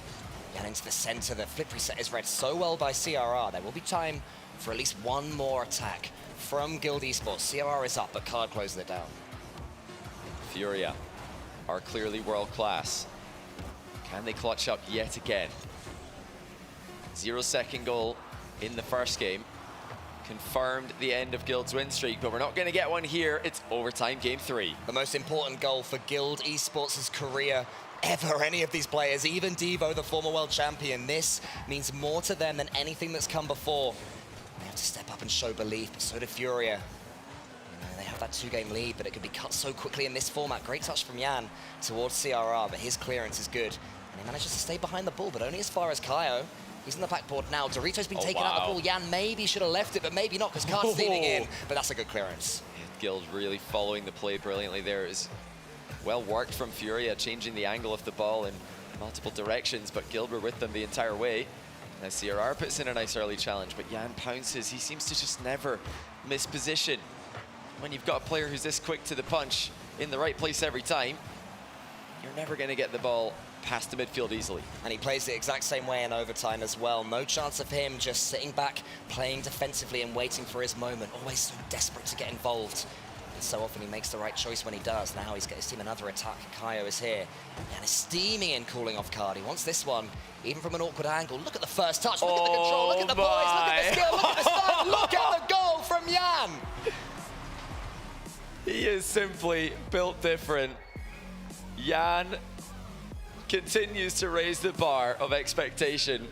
We've known for a long time Like, he's world class. We've known for a long time that he's one of the best players in the world, but he continues to make a better and better case to be the absolute best. He was facing his own corner when he made that first touch. When he jumped up for the ball, he had to spin in midair, the whole time conserving his boost and keeping an eye on the defender, who was closing him down very quickly, might I add. And he did that all, and then he had such grace as he put it into the far corner. That is a stunning winner. And just as if Guild's problems weren't enough, they've got to beat Yan 1v1. Take everything else away. Take away all of the teammates, well, maybe not all the distractions, there's quite a few of those, but this is going to be, I think, the perfect way for Furia to win this. There's no more fitting way for them to win this LAN than for Yan to just take it by himself. I mean, no disrespect to Card, King Card, and Kaio TG1. That stands for the Great One. He knew it, he put it in his name. It's about time we all start recognizing that as well, but this has been Yan's LAN since the start. You know, TRK and Yan put on a show earlier. Yan came out on top, and he's continued that form every step of the way, never dropping off in level.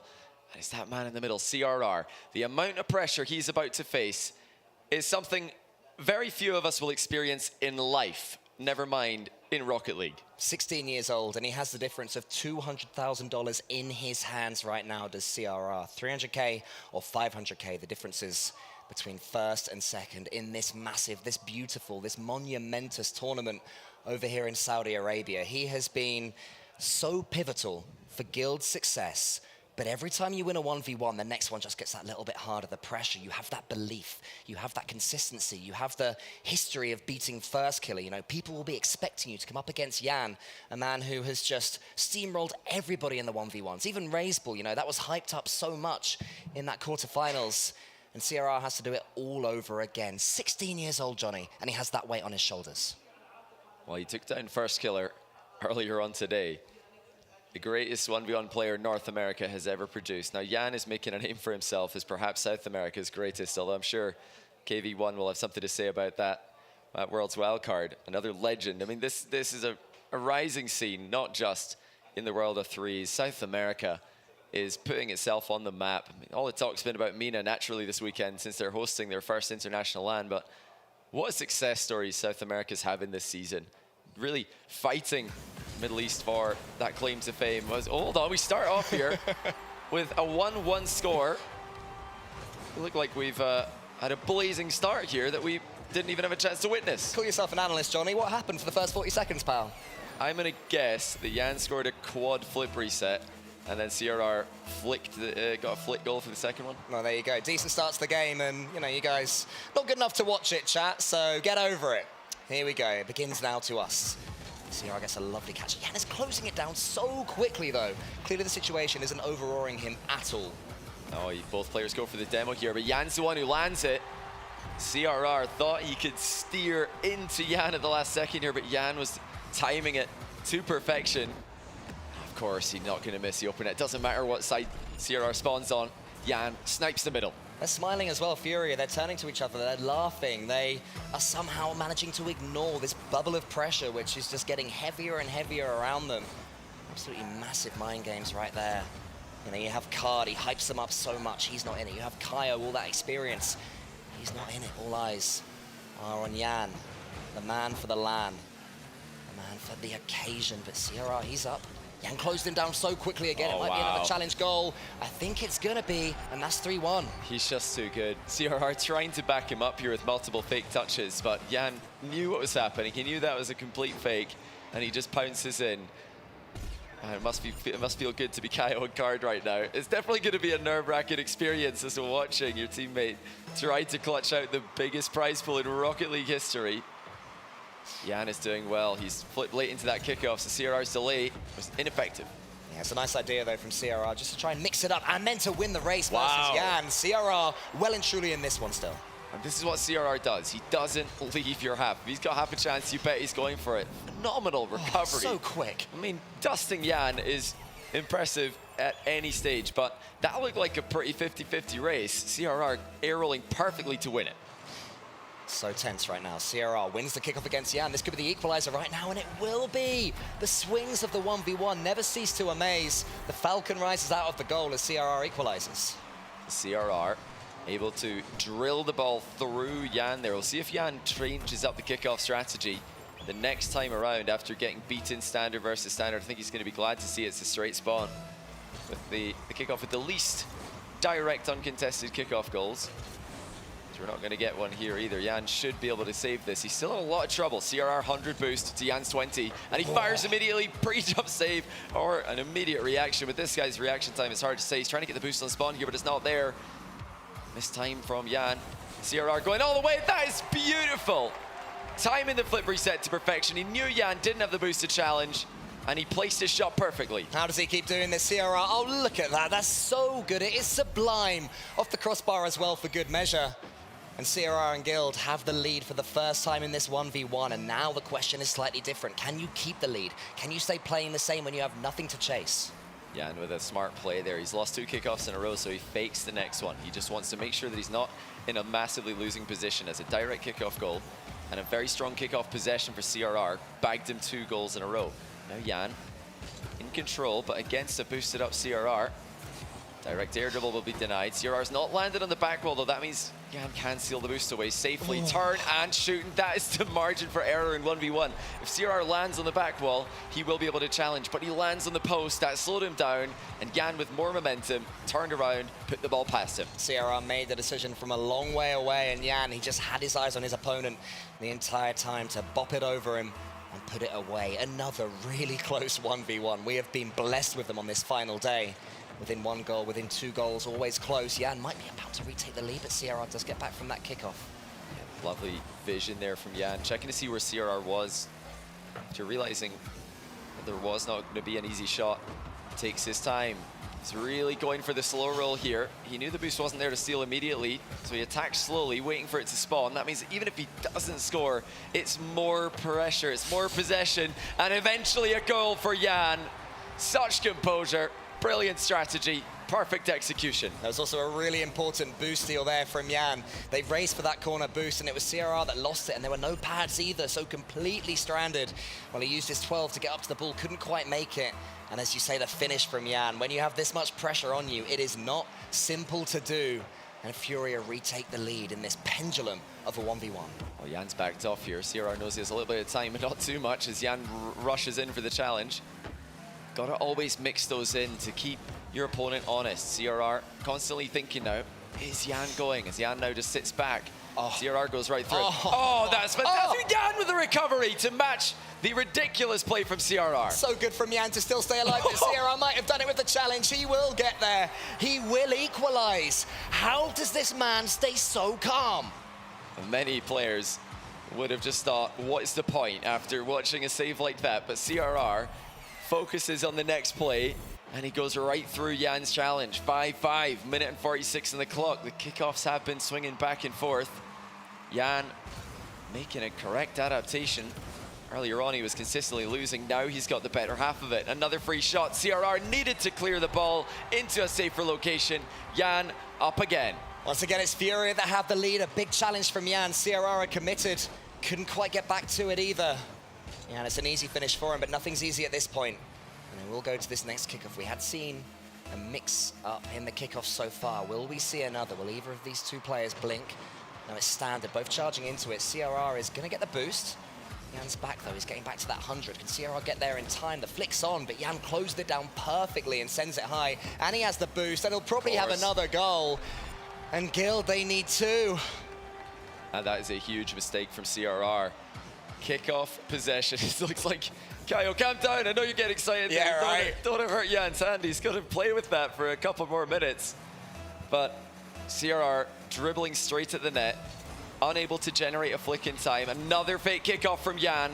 That is brilliant. This is going to force more time off the clock, get him another possession play. And these little switch-ups, keeping CRR guessing, make a big difference. He's in a huge position now. He should be scoring, and I think he will be. That is a good bounce, but it doesn't have the landing to match it still, though. All Yan, he's got CRR pouncing on the spot, and eventually pops it over him. Yan stands. This man, he knows he is the real deal. Jan stands as his hands are winning Furia 500,000 grand at this rate. It's unbelievable, the confidence that he has. 3 goals can be turned around, but the way Jan is playing, again, you dread to see it, and he's faked it as well, and he's got the boost. The fake kickoff is effective. Everything going Furia's way. CRR has to dive in, but can't do it. Jan knows his team are on the cusp. Can he make it a 4-goal lead? He gets the demo. He's rolling around. He's going to put this one on target. As he knows he's actually missed it, and maybe that gives CRR a chance. Yeah, not just a chance. CRR had a free shot, but he snipes it wide. And he commits as well. CRR must have felt like he deserved a goal there. He is going to be back to keep his hopes alive here, keep Guild's hopes alive. This is 1v1, so 1 goal could send us into a spiraling comeback, but Jan just looks unbeatable at the moment. He's been surprising CRR with fake kickoffs, every single one of them so convincing, none of them being read by CRR. Final few seconds here, Jan just has to play it safe. He's not overcommitting. He's playing it out brilliantly. It's absolutely done right now. There won't be 3 goals in this amount of time, no matter what happens here, especially when Jan shows his pace. That's the moment they begin to stand up. The confetti is about to fall. Jan has stopped South America's jewel in the crown. The best of their majestic nation of mechanical tricksters and high-ping ranked grinders take international gold for the first time in the region's history. Furia Esports on away soil are your Gamers 8 champions.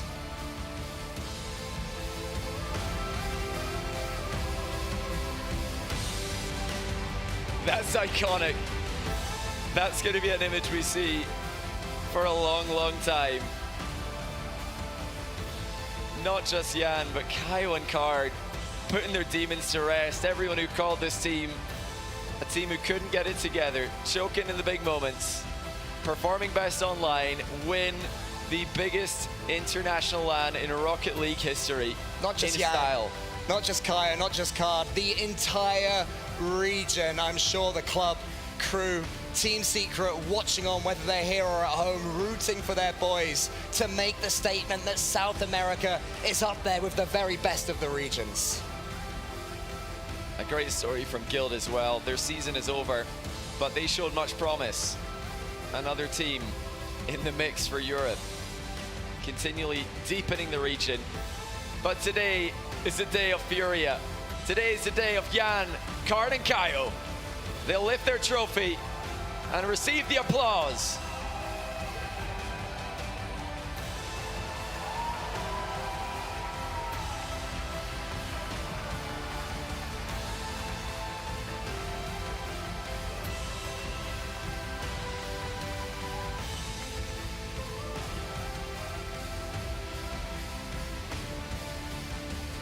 Every piece of confetti falling is another pat on the back of Furia.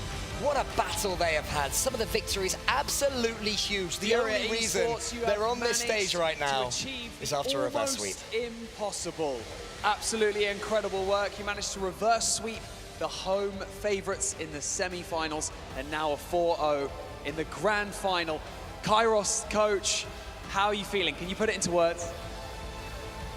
I can't really put it into words, no. This is a result that I knew that we could get, and I'm just happy we got it. It's awesome.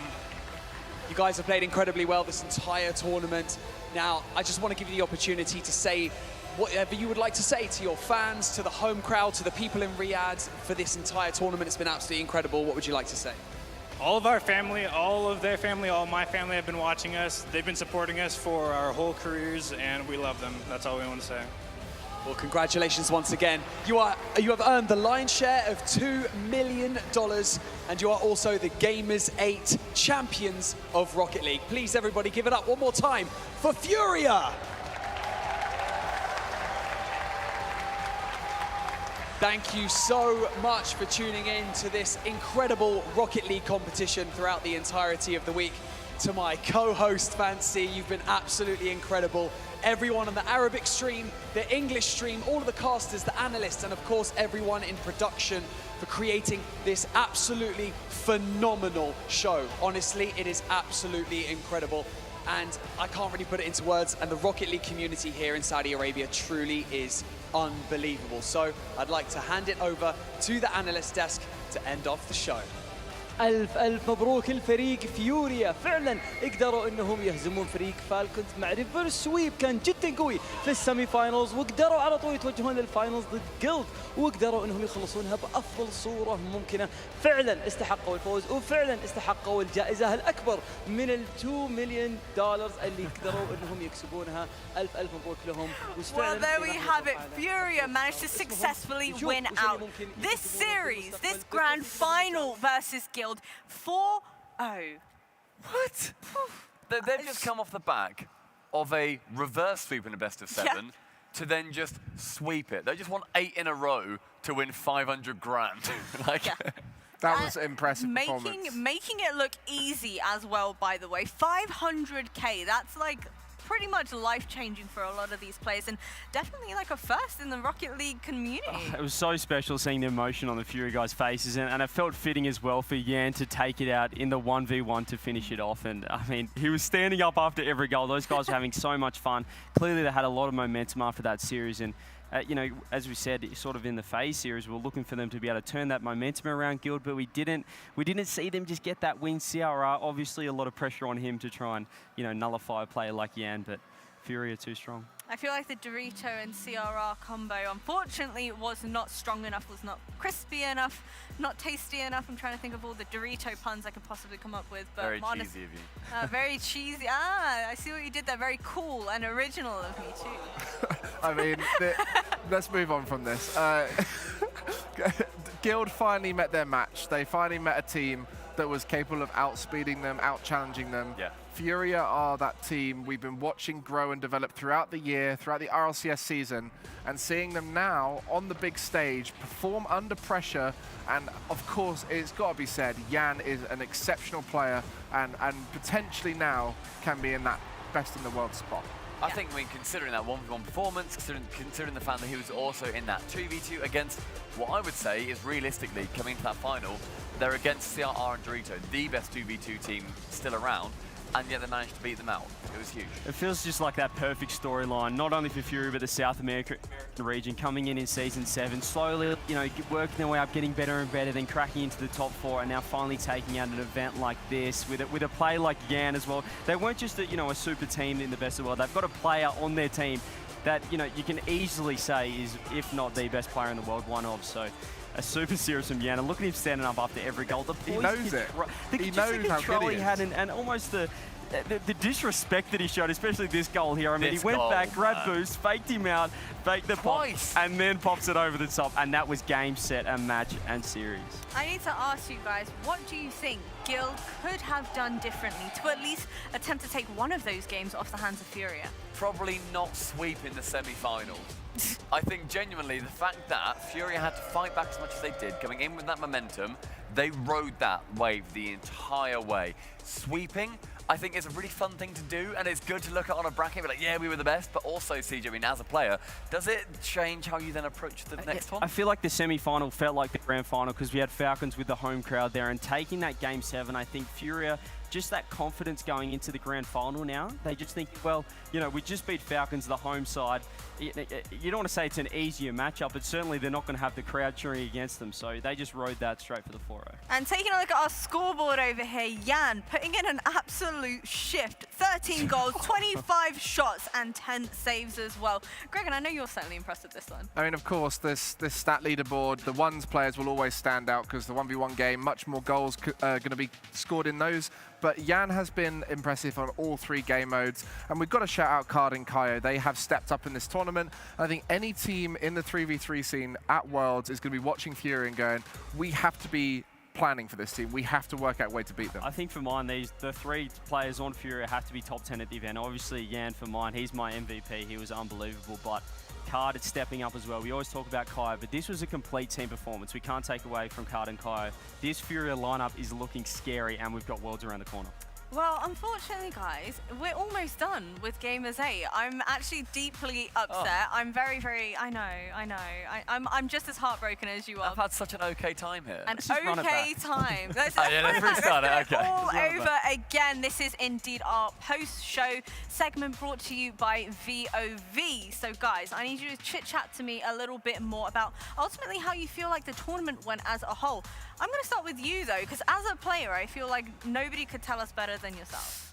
I loved it. I think that the format sort of, you know, a lot of people I know the organisers thought, is it going to go well? Is it going to be a success? I personally love the format, and I'm not a 1v1 or a 2v2 player, really, and unfortunately, I think we're going to be seeing... Or a 3v3. Or a 3v3. You're shining on the Sunday. This is classic CJ. I think we're going to be seeing a lot more 1v1 and 2v2 at the highest level, because the adrenaline I got just watching the series, particularly the CRR first killer, that 1v1 was incredible. So I think this event was a massive success, and yeah, I hope we come back. I certainly hope we come back as well. But you guys mentioned running it back, so let's run it back all over again, give you guys a recap of our playoffs. Guild Esports certainly put in an incredible shift, and I feel like they gave us a performance that nobody necessarily had expected of them heading into this tournament. We always ask the question, is it EU depth or is it EU inconsistency? And I think to these guys, it was due to this format. It really favored CRR and Dorito's ability. Speaking to Devo, he knew his role in the 3v3 was to create as much space for those two as possible. They were dominant in 2v2 until they met Furia, and CRR did an amazing shift in the ones. But we saw so many amazing performances from individuals. You know, Razier's looking back at him on Heat. Some stars have been born at this event. I mean, Razier's now LFT that we saw on Twitter. He's now looking to see who he can represent going to an org in EU or North America, which is very exciting. I mean, the other teams that we're seeing through the playoff bracket as well, we had that North American face-off with Space Station and FaZe Clan. FaZe then went on to lose to Guild.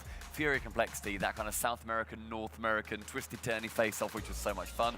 Falcons beat Heat, but Heat showed up. And even the APAC region, they grabbed a win over All Mid in the North America. So, I mean, just the truly global event. We're seeing these, as we said, these emerging regions getting better and better. And I think, you know, it won't be long till we're not even talking about the regions anymore. It's just going to be the individual teams, because we've got a team like Furia from Sam that are looking like one of the best in the world. Well, I do believe it is indeed time for our MasterCard Tournament MVP. Can I get a little bit of a drum roll? I love how everyone is actually trying to do a drum roll, and Greg and Sarah nailed it. I was just a little bit concerned that I'd sound really naft to everyone at home, so I didn't want to get involved. So you went for a little wimpy just... Well, they wouldn't hear that. That was why I didn't do it. Anyway, do it properly. Well, the drum roll is now irrelevant. Okay, well, anyway. Let's find out our MasterCard Yes, MVP. our MasterCard Tournament MVP is indeed going to be none other than Jan, presented to you by MasterCard. I feel like definitely very well deserved, especially after taking a look at that scoreboard. The stats he's been able to pull up throughout the duration of the entire tournament have certainly been impressive. Oh, one of the best. It wasn't just the fact that, you know, he did such a good pop-off event in that grand finals. He was so instrumental throughout this entire competition on that winning team, going through Falcons on that home crowd, carrying through with the 1v1s.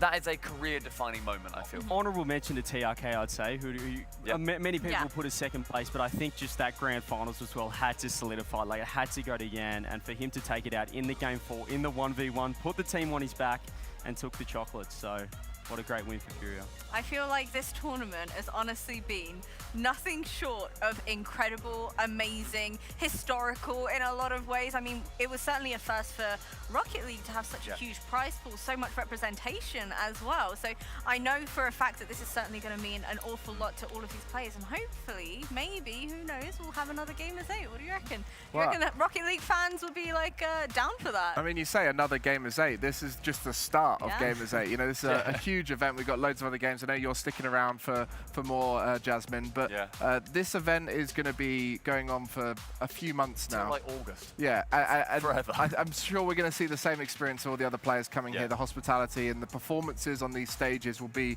some of their favourites in their career. And also, I feel like this competition has broken down the barriers that we've seen. You know, we spoke about our top 4 different regions for the first time ever, showing what Saudi Arabia can host as an event. It's been incredible. able to meet everyone. It's been a wonderful time, and it's just the beginning. Well, Greg, and you did mention that I am indeed going to be sticking around a little bit longer to do some coverage on all of these other amazing games on offer here at Gamers8.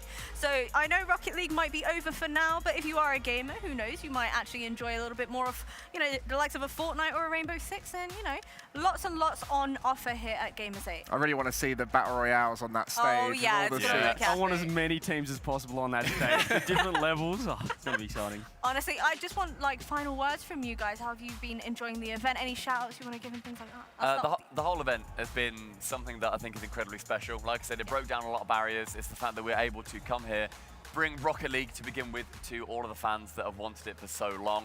MENA is an incredible region. I have felt so unbelievably welcome here. Everyone's been respectful. It has been one of the most exciting tournaments we've ever witnessed with this format too. Thank you to Gamers8 for putting it on. It's just the beginning. Everybody keep watching. Even if you're only here for the Rocket League, there's a lot more to come. I mean, I'm just excited now even more for Worlds, knowing this was the most international event we've ever had, all the different storylines, and of course the 3v3s are still incredibly hype. That Game 7, of course, was one to remember. So stay tuned. If you're a Rocket League fan, we got Worlds wildcard coming up. You'll be having a go. I'll be there, yeah. We'll see you on the desk. Won't be on the desk. I'll be there the whole time. But no, shout out to all the people we met here as well. Like the passionate fans from the MENA region coming out in the venue, cheering their absolute heads off for any MENA team coming in. It was scary to face them, so it was awesome to see all the fans coming out. And, you know, for this first international event for the region, they're only going to improve, which is incredibly scary. From my perspective, you guys have been absolute rock stars to work with. You've been all right, I guess. But the no, but seriously, all of the analysts and casters we've had have been absolutely amazing, as you did mention as well, Stumpy. Everybody here has been incredibly welcoming, incredibly accommodating, and the weather's been amazing. The food has been great. The company has been a million times better. I want to give a shout out to all of our teams as well for taking part throughout the duration of the entire tournament. MENA region is definitely throwing hands. I'm just throwing that out there. Like, honestly, it's been absolutely incredible to watch that. And yeah, I just want to give a big shout out. I feel like there's so many shout outs. The Rocket League community have been very supportive, and I think on that note, let's see what Rocket League has to offer next year, because if this is the first year since LANs have come back, it's only going to get bigger and better. Yeah, I'm so incredibly thankful to everybody here at Gamers8, our production team, admins, tech, audio, you name it. Everybody has come together to put on this amazing event, so a huge shout out to them. And I'm going to leave you with our closing highlights of the day by Dr. Suleiman Al-Habib.